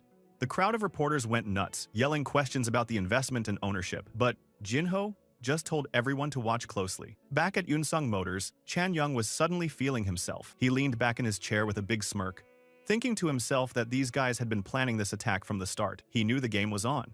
Meanwhile, the other son from Samsung, Jin Young's brother, also got super angry. It was all over for him, too. He realized that a single line from Jinho had destroyed everything. The big pension funds, which owned most of Samsung SB's shares, would obviously support his brother Jin Young's clear plan, not his wishy-washy ideas.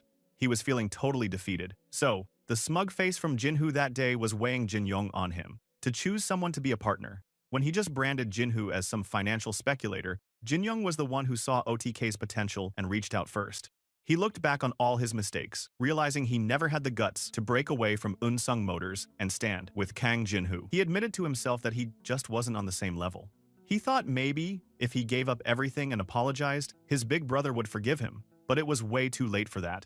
The boardroom scene was next, and yeah, the tide had totally turned. Lim Soon-young announced he wouldn't run for CEO, and everyone supported Lim Jin-young to take over without hesitation. The whole succession thing ended super smoothly, and Jin-young became chairman just like that. But he didn't waste time. He immediately started cleaning house, firing Lim Soon-young and his whole crew from their positions.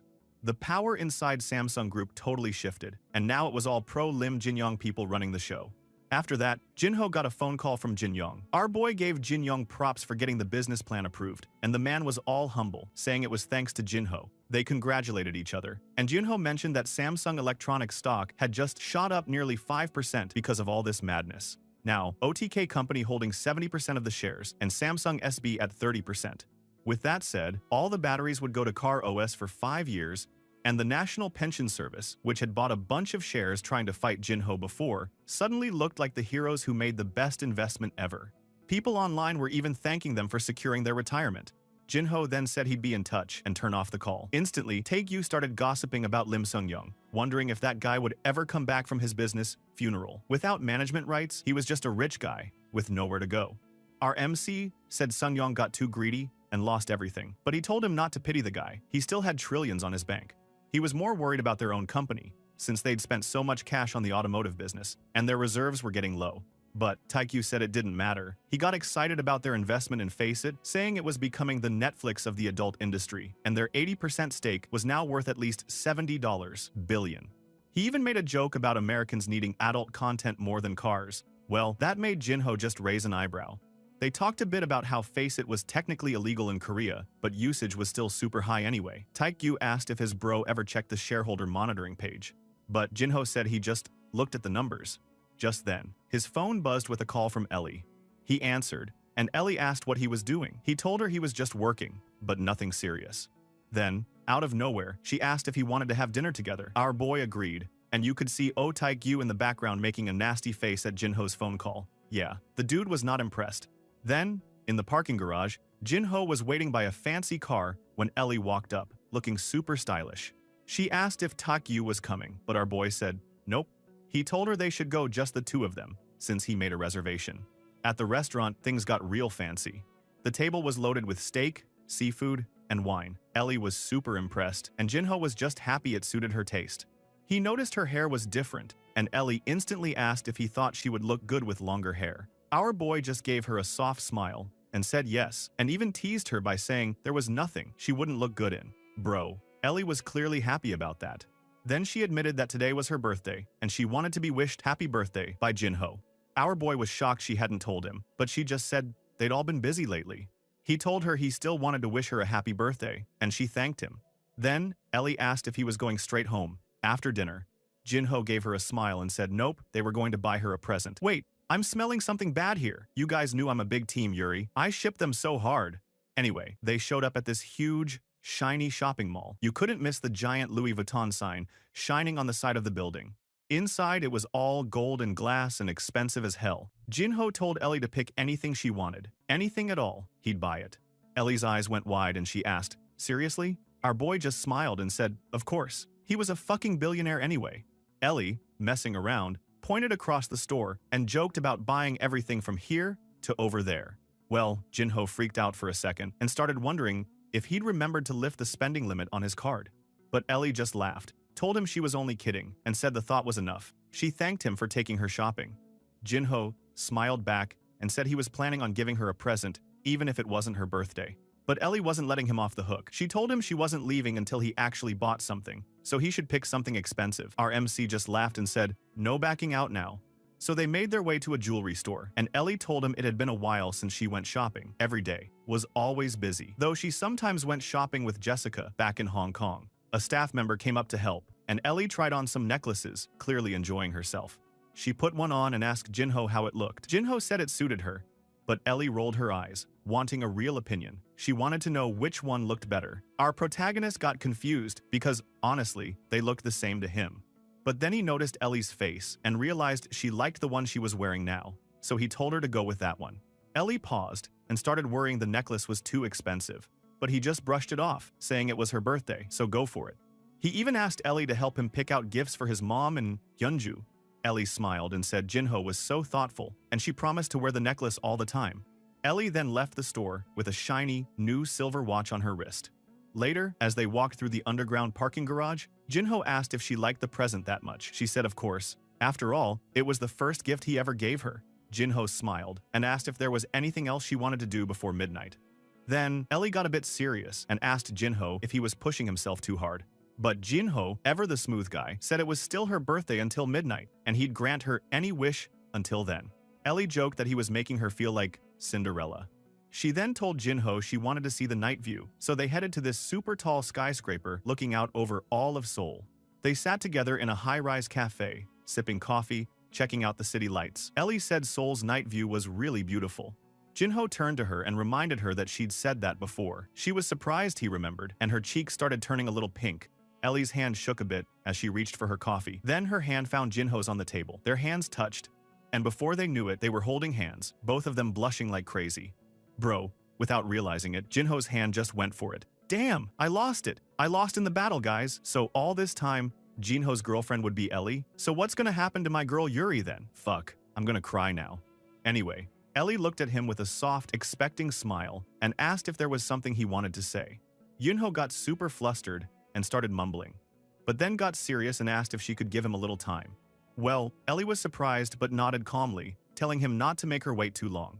Jinho smiled, cheeks still red, and thanked her. In that moment, it was clear their feelings weren't just in their heads. This was the real deal. The next day, at the OTK company building, Jinho was sitting in his big, fancy office when Han Hyorin showed up. She was all confidence, arms crossed, and dressed to impress. She told Jinho she'd heard it was hard to get a meeting with him, so she thanked him for making time. Our boy said he only had 5 minutes since a meeting got postponed. He asked her what she wanted. Well, Hyorin was the daughter of the Unsung Card president, cousin of Han Chan-young, and an executive director. She looked around his office, commented that the view was nice, and asked if the building belonged to OTK company. Jinho, looking at his watch, said she had 4 minutes left. Hyorin suddenly got serious and told Jinho that her engagement got cancelled because of him. She meant the engagement to Lim Seung-young from Samsung Electronics. She explained that, since the business plans got wrecked, the marriage was off too. Jinho didn't even flinch. He just asked, so what? Hyorin smiled and said she actually wanted to thank him. She never liked Seung-young anyway. She even joked that he'd feel hurt if he heard her say that. Our MC warned her that once she got blacklisted by Chairman Lim Jin-yong, she wouldn't be seeing anyone in this industry again. Hyorin, changing topics, mentioned that they were both alumni of Korea University and wondered if they'd crossed paths. Jinho told her he only attended for about a year and a half. Hyorin said she'd better get going and headed towards the door. Before leaving, she turned around and offered him a new VVIP exclusive card, saying she'd give him a discount on the annual fee. Our boy said he'd think about it if Unsung Card ever split from the Unsung Automotive Group. Hearing that, Hyorin laughed and said she knew he'd say that, then told him to call the number on her business card if he changed his mind, or if he ever got bored drinking alone. After she left, suddenly, Taekyu popped in, looking all flustered and making wild faces. He thought Jinho was acting like a cold CEO from a drama because he didn't want to make his girlfriend upset. He remembered Jinho had dinner plans with Ellie and wondered how it went, but figured Ellie was a good person, so things should be fine. Taekyu then asked how long Jinho had been in the office, because he was hoping to go somewhere together after the meeting. He reminded him that they had agreed to go watch baseball with Lim Jin-young. Jinho said he remembered. It was an evening thing. Meanwhile, not everyone was happy. The president was enraged, thinking it was insane that some kid in his 20s was now teaming up with a tiger cub like Samsung SB, and now he had the U.S. government on his side too. He fumed that this was no time to just sit back and do nothing. On his desk, he saw Sang-gyup's picture got ready to execute his plan. Anyway, after watching the baseball together, the internet was doing its thing. There was this forum post called something like, social life is tough. And yeah, they weren't joking. The post had a photo of Lim Jin-young, looking all cool with glasses, standing next to our MC Jinho. Both were wearing matching blue and white jackets. Honestly, it looked like a promo shoot. And our boy Jinho, he looked slightly uncomfortable, like he just realized he was in a meme. Taekyu showed him the picture and asked what the hell he was thinking to make a face like this. Yunho thought maybe he looked weird in the photo because he was just watching the game and not paying attention. And yeah, He realized, without even noticing, he'd given the internet this super awkward image to laugh at. Back on the forum, people kept joking. One said Jinho was sneaking glances and getting nervous. Another said he pretended not to notice until the end, and that it was hilarious how awkward things were, since the two weren't even that close yet. Someone called Jinho a rich rookie who doesn't know how to read the room. Ouch. Taekgyu suddenly asked if they should start their own baseball team. Jinho shot back, asking if his otaku friend had any idea how expensive that was. Like 40 billion won a year. Bro, Taekgyu thought there could be lots of benefits, like social contribution stuff. Our MC agreed it was necessary, but you could tell he wasn't sold. The otaku pointed out that with only 10 teams in the league, there was no way they'd get approved for a new baseball team anyway. So he suggested something way more realistic. What about a pro gaming team? He said, hey, esports is still a sport. Suddenly, that idea seemed to click for Jinho. Cut to a conference room. Gi-hong, the PR team leader, was presenting a big esports strategic investment analysis report on the screen, with Jinho, Taekgyu, and Sangyup listening. Gi-hong explained that being a pro gamer didn't actually mean getting super rich. Most players barely made over 100 million won a year, and that's why a lot of talent kept moving to China. Taekgyu was not happy about that, saying it sucked that all the national talent was leaking overseas. Sangyup stepped in, being the practical dude. He asked if an esports team even had any promotional value, since plenty of people like him didn't know much about esports and their company was more like an investing company anyway. He wondered if the money would be better spent on ads, which might improve their media relationships too. Taekgyu didn't look too happy about that. But even Jinho had to admit his friend had good instincts. After all, Faceit was worth 7 trillion now. He listened, and then decided they should just start small. So, he pitched the idea of starting with a little in-house game tournament between OTK and K Company. Gi-hong and Taekgyu got super hyped about it. Taekgyu started flashing his phone full of game apps, asking Gi-hong if he'd played all these games. Gi-hong bragged about spending his youth playing PC games, and Taekgyu tried to impress him with a secret Easter egg in a game. Gi-hong was shocked he hadn't known about it. Dude had played the game for 10 years. Well, those two actually got along better than expected. Suddenly, Sangyup looked worried. He brought up the CarOS report Jinho had shared and asked if it was really okay. The guy looked stressed, and for good reason. Ever since Jinho's decisions had messed with the dealer network, sales had dropped 8%. The year-on-year numbers were down more than 20%, and even factories had to stop because of too much inventory. Yeah, things weren't pretty. Our boy tried to calm him down, saying it wasn't Sangyup's fault and that there was good news too. CarOS had finished developing Level 5, full autonomous driving, which was ahead of everyone else. He told him to just wait and see. Hearing that, Sangyup gulped. Sometimes, he didn't know what kind of future Jinho saw. As a math person, he could comprehend how a failing company would become successful, and how Jinho really believed them. 100%. But, well, he said he'd make up for the old losses, even though you could tell he was still worried. He accepted it was Jinho's decision. Suddenly, Jinho invited him to dinner, but Sangyup quickly said he already had plans with a friend. Cut to a busy city street at night. Enter Che Min-sik, rocking a business suit and a huge grin. He called out to CEO Park Sang-yup, telling him he'd made a dinner reservation. They started joking around, Sang-yup teasing that Min-sik was paying. The boy snapped back, asking if Sang-yup even knew how little civil servants got paid. So, they ended up at a pretty fancy Japanese restaurant. Sushi, sashimi, the works. Sang-yup called his friend out for choosing such a nice spot, and nervously brought up the anti-graft law. He was afraid this could make people think K Company bribed a civil servant. Min-sik told him, as long as he, the one paying, kept his mouth shut, they were fine. Then, they started talking about work, Min-sik saying civil servant life was predictable, and only the top bosses got to throw their weight around. Everyone else just worked themselves to death. Suddenly, Sang-yup noticed his friend was acting off, super distracted. He asked if Min-sik needed to borrow money. The man instantly said no, it wasn't that. So, Sang-yup got impatient and asked what the hell was up. Min-sik got all serious and said there was someone he wanted Sang-yup to meet, and he begged him for a favor, saying he was under pressure from above. Sang-yup, annoyed but curious, told him to just spit it out. Next thing you know, Min-sik brought in Bei Jihan, this sharp-looking guy in a dark suit with a gold tie. He was the chief administrative secretary at the Blue House. So, yeah, a total big shot. Jihan apologized for the surprise and said he'd heard a lot about Sang-yup, always wanted to meet, and asked if he could have a drink. Min-sik was sweating bullets, and Sang-yup was seriously thrown off. He finally told Jihan to just have a drink. Jihan, all smooth, told Min-sik to tell the driver outside to go eat and come back later, since the talk might take a while. With Min-sik gone, Sang-yup squared up and got straight to the point. He asked if President Park Si-hyung had sent him. Jihan admitted it. saying the president was very interested in Sang-yeop and that he knew this whole setup wasn't exactly welcome. He even thanked him for not just jumping up and leaving after hearing his job title, saying that meant Sang-yeop saw at least a tiny chance for a talk. The narrator jumped in and reminded everyone that Jinho's recent moves were just insane, beast-like investment instincts, a drive you'd probably never see again. Well, this was not a shocker. If a little shop went bankrupt, nobody cared. But if a giant like OTK had problems, the whole country could get dragged down. Looking at how bold OTK and Jinho were in throwing out money, people would see how reckless they were. The risk was too big. Even in the best casinos, nobody wins every time, and this level of aggressive investing could lead to total ruin. Back at the table, Jihan got real. He told Sang-yeop he imagined it must be overwhelming to always feel like everything could collapse at any moment.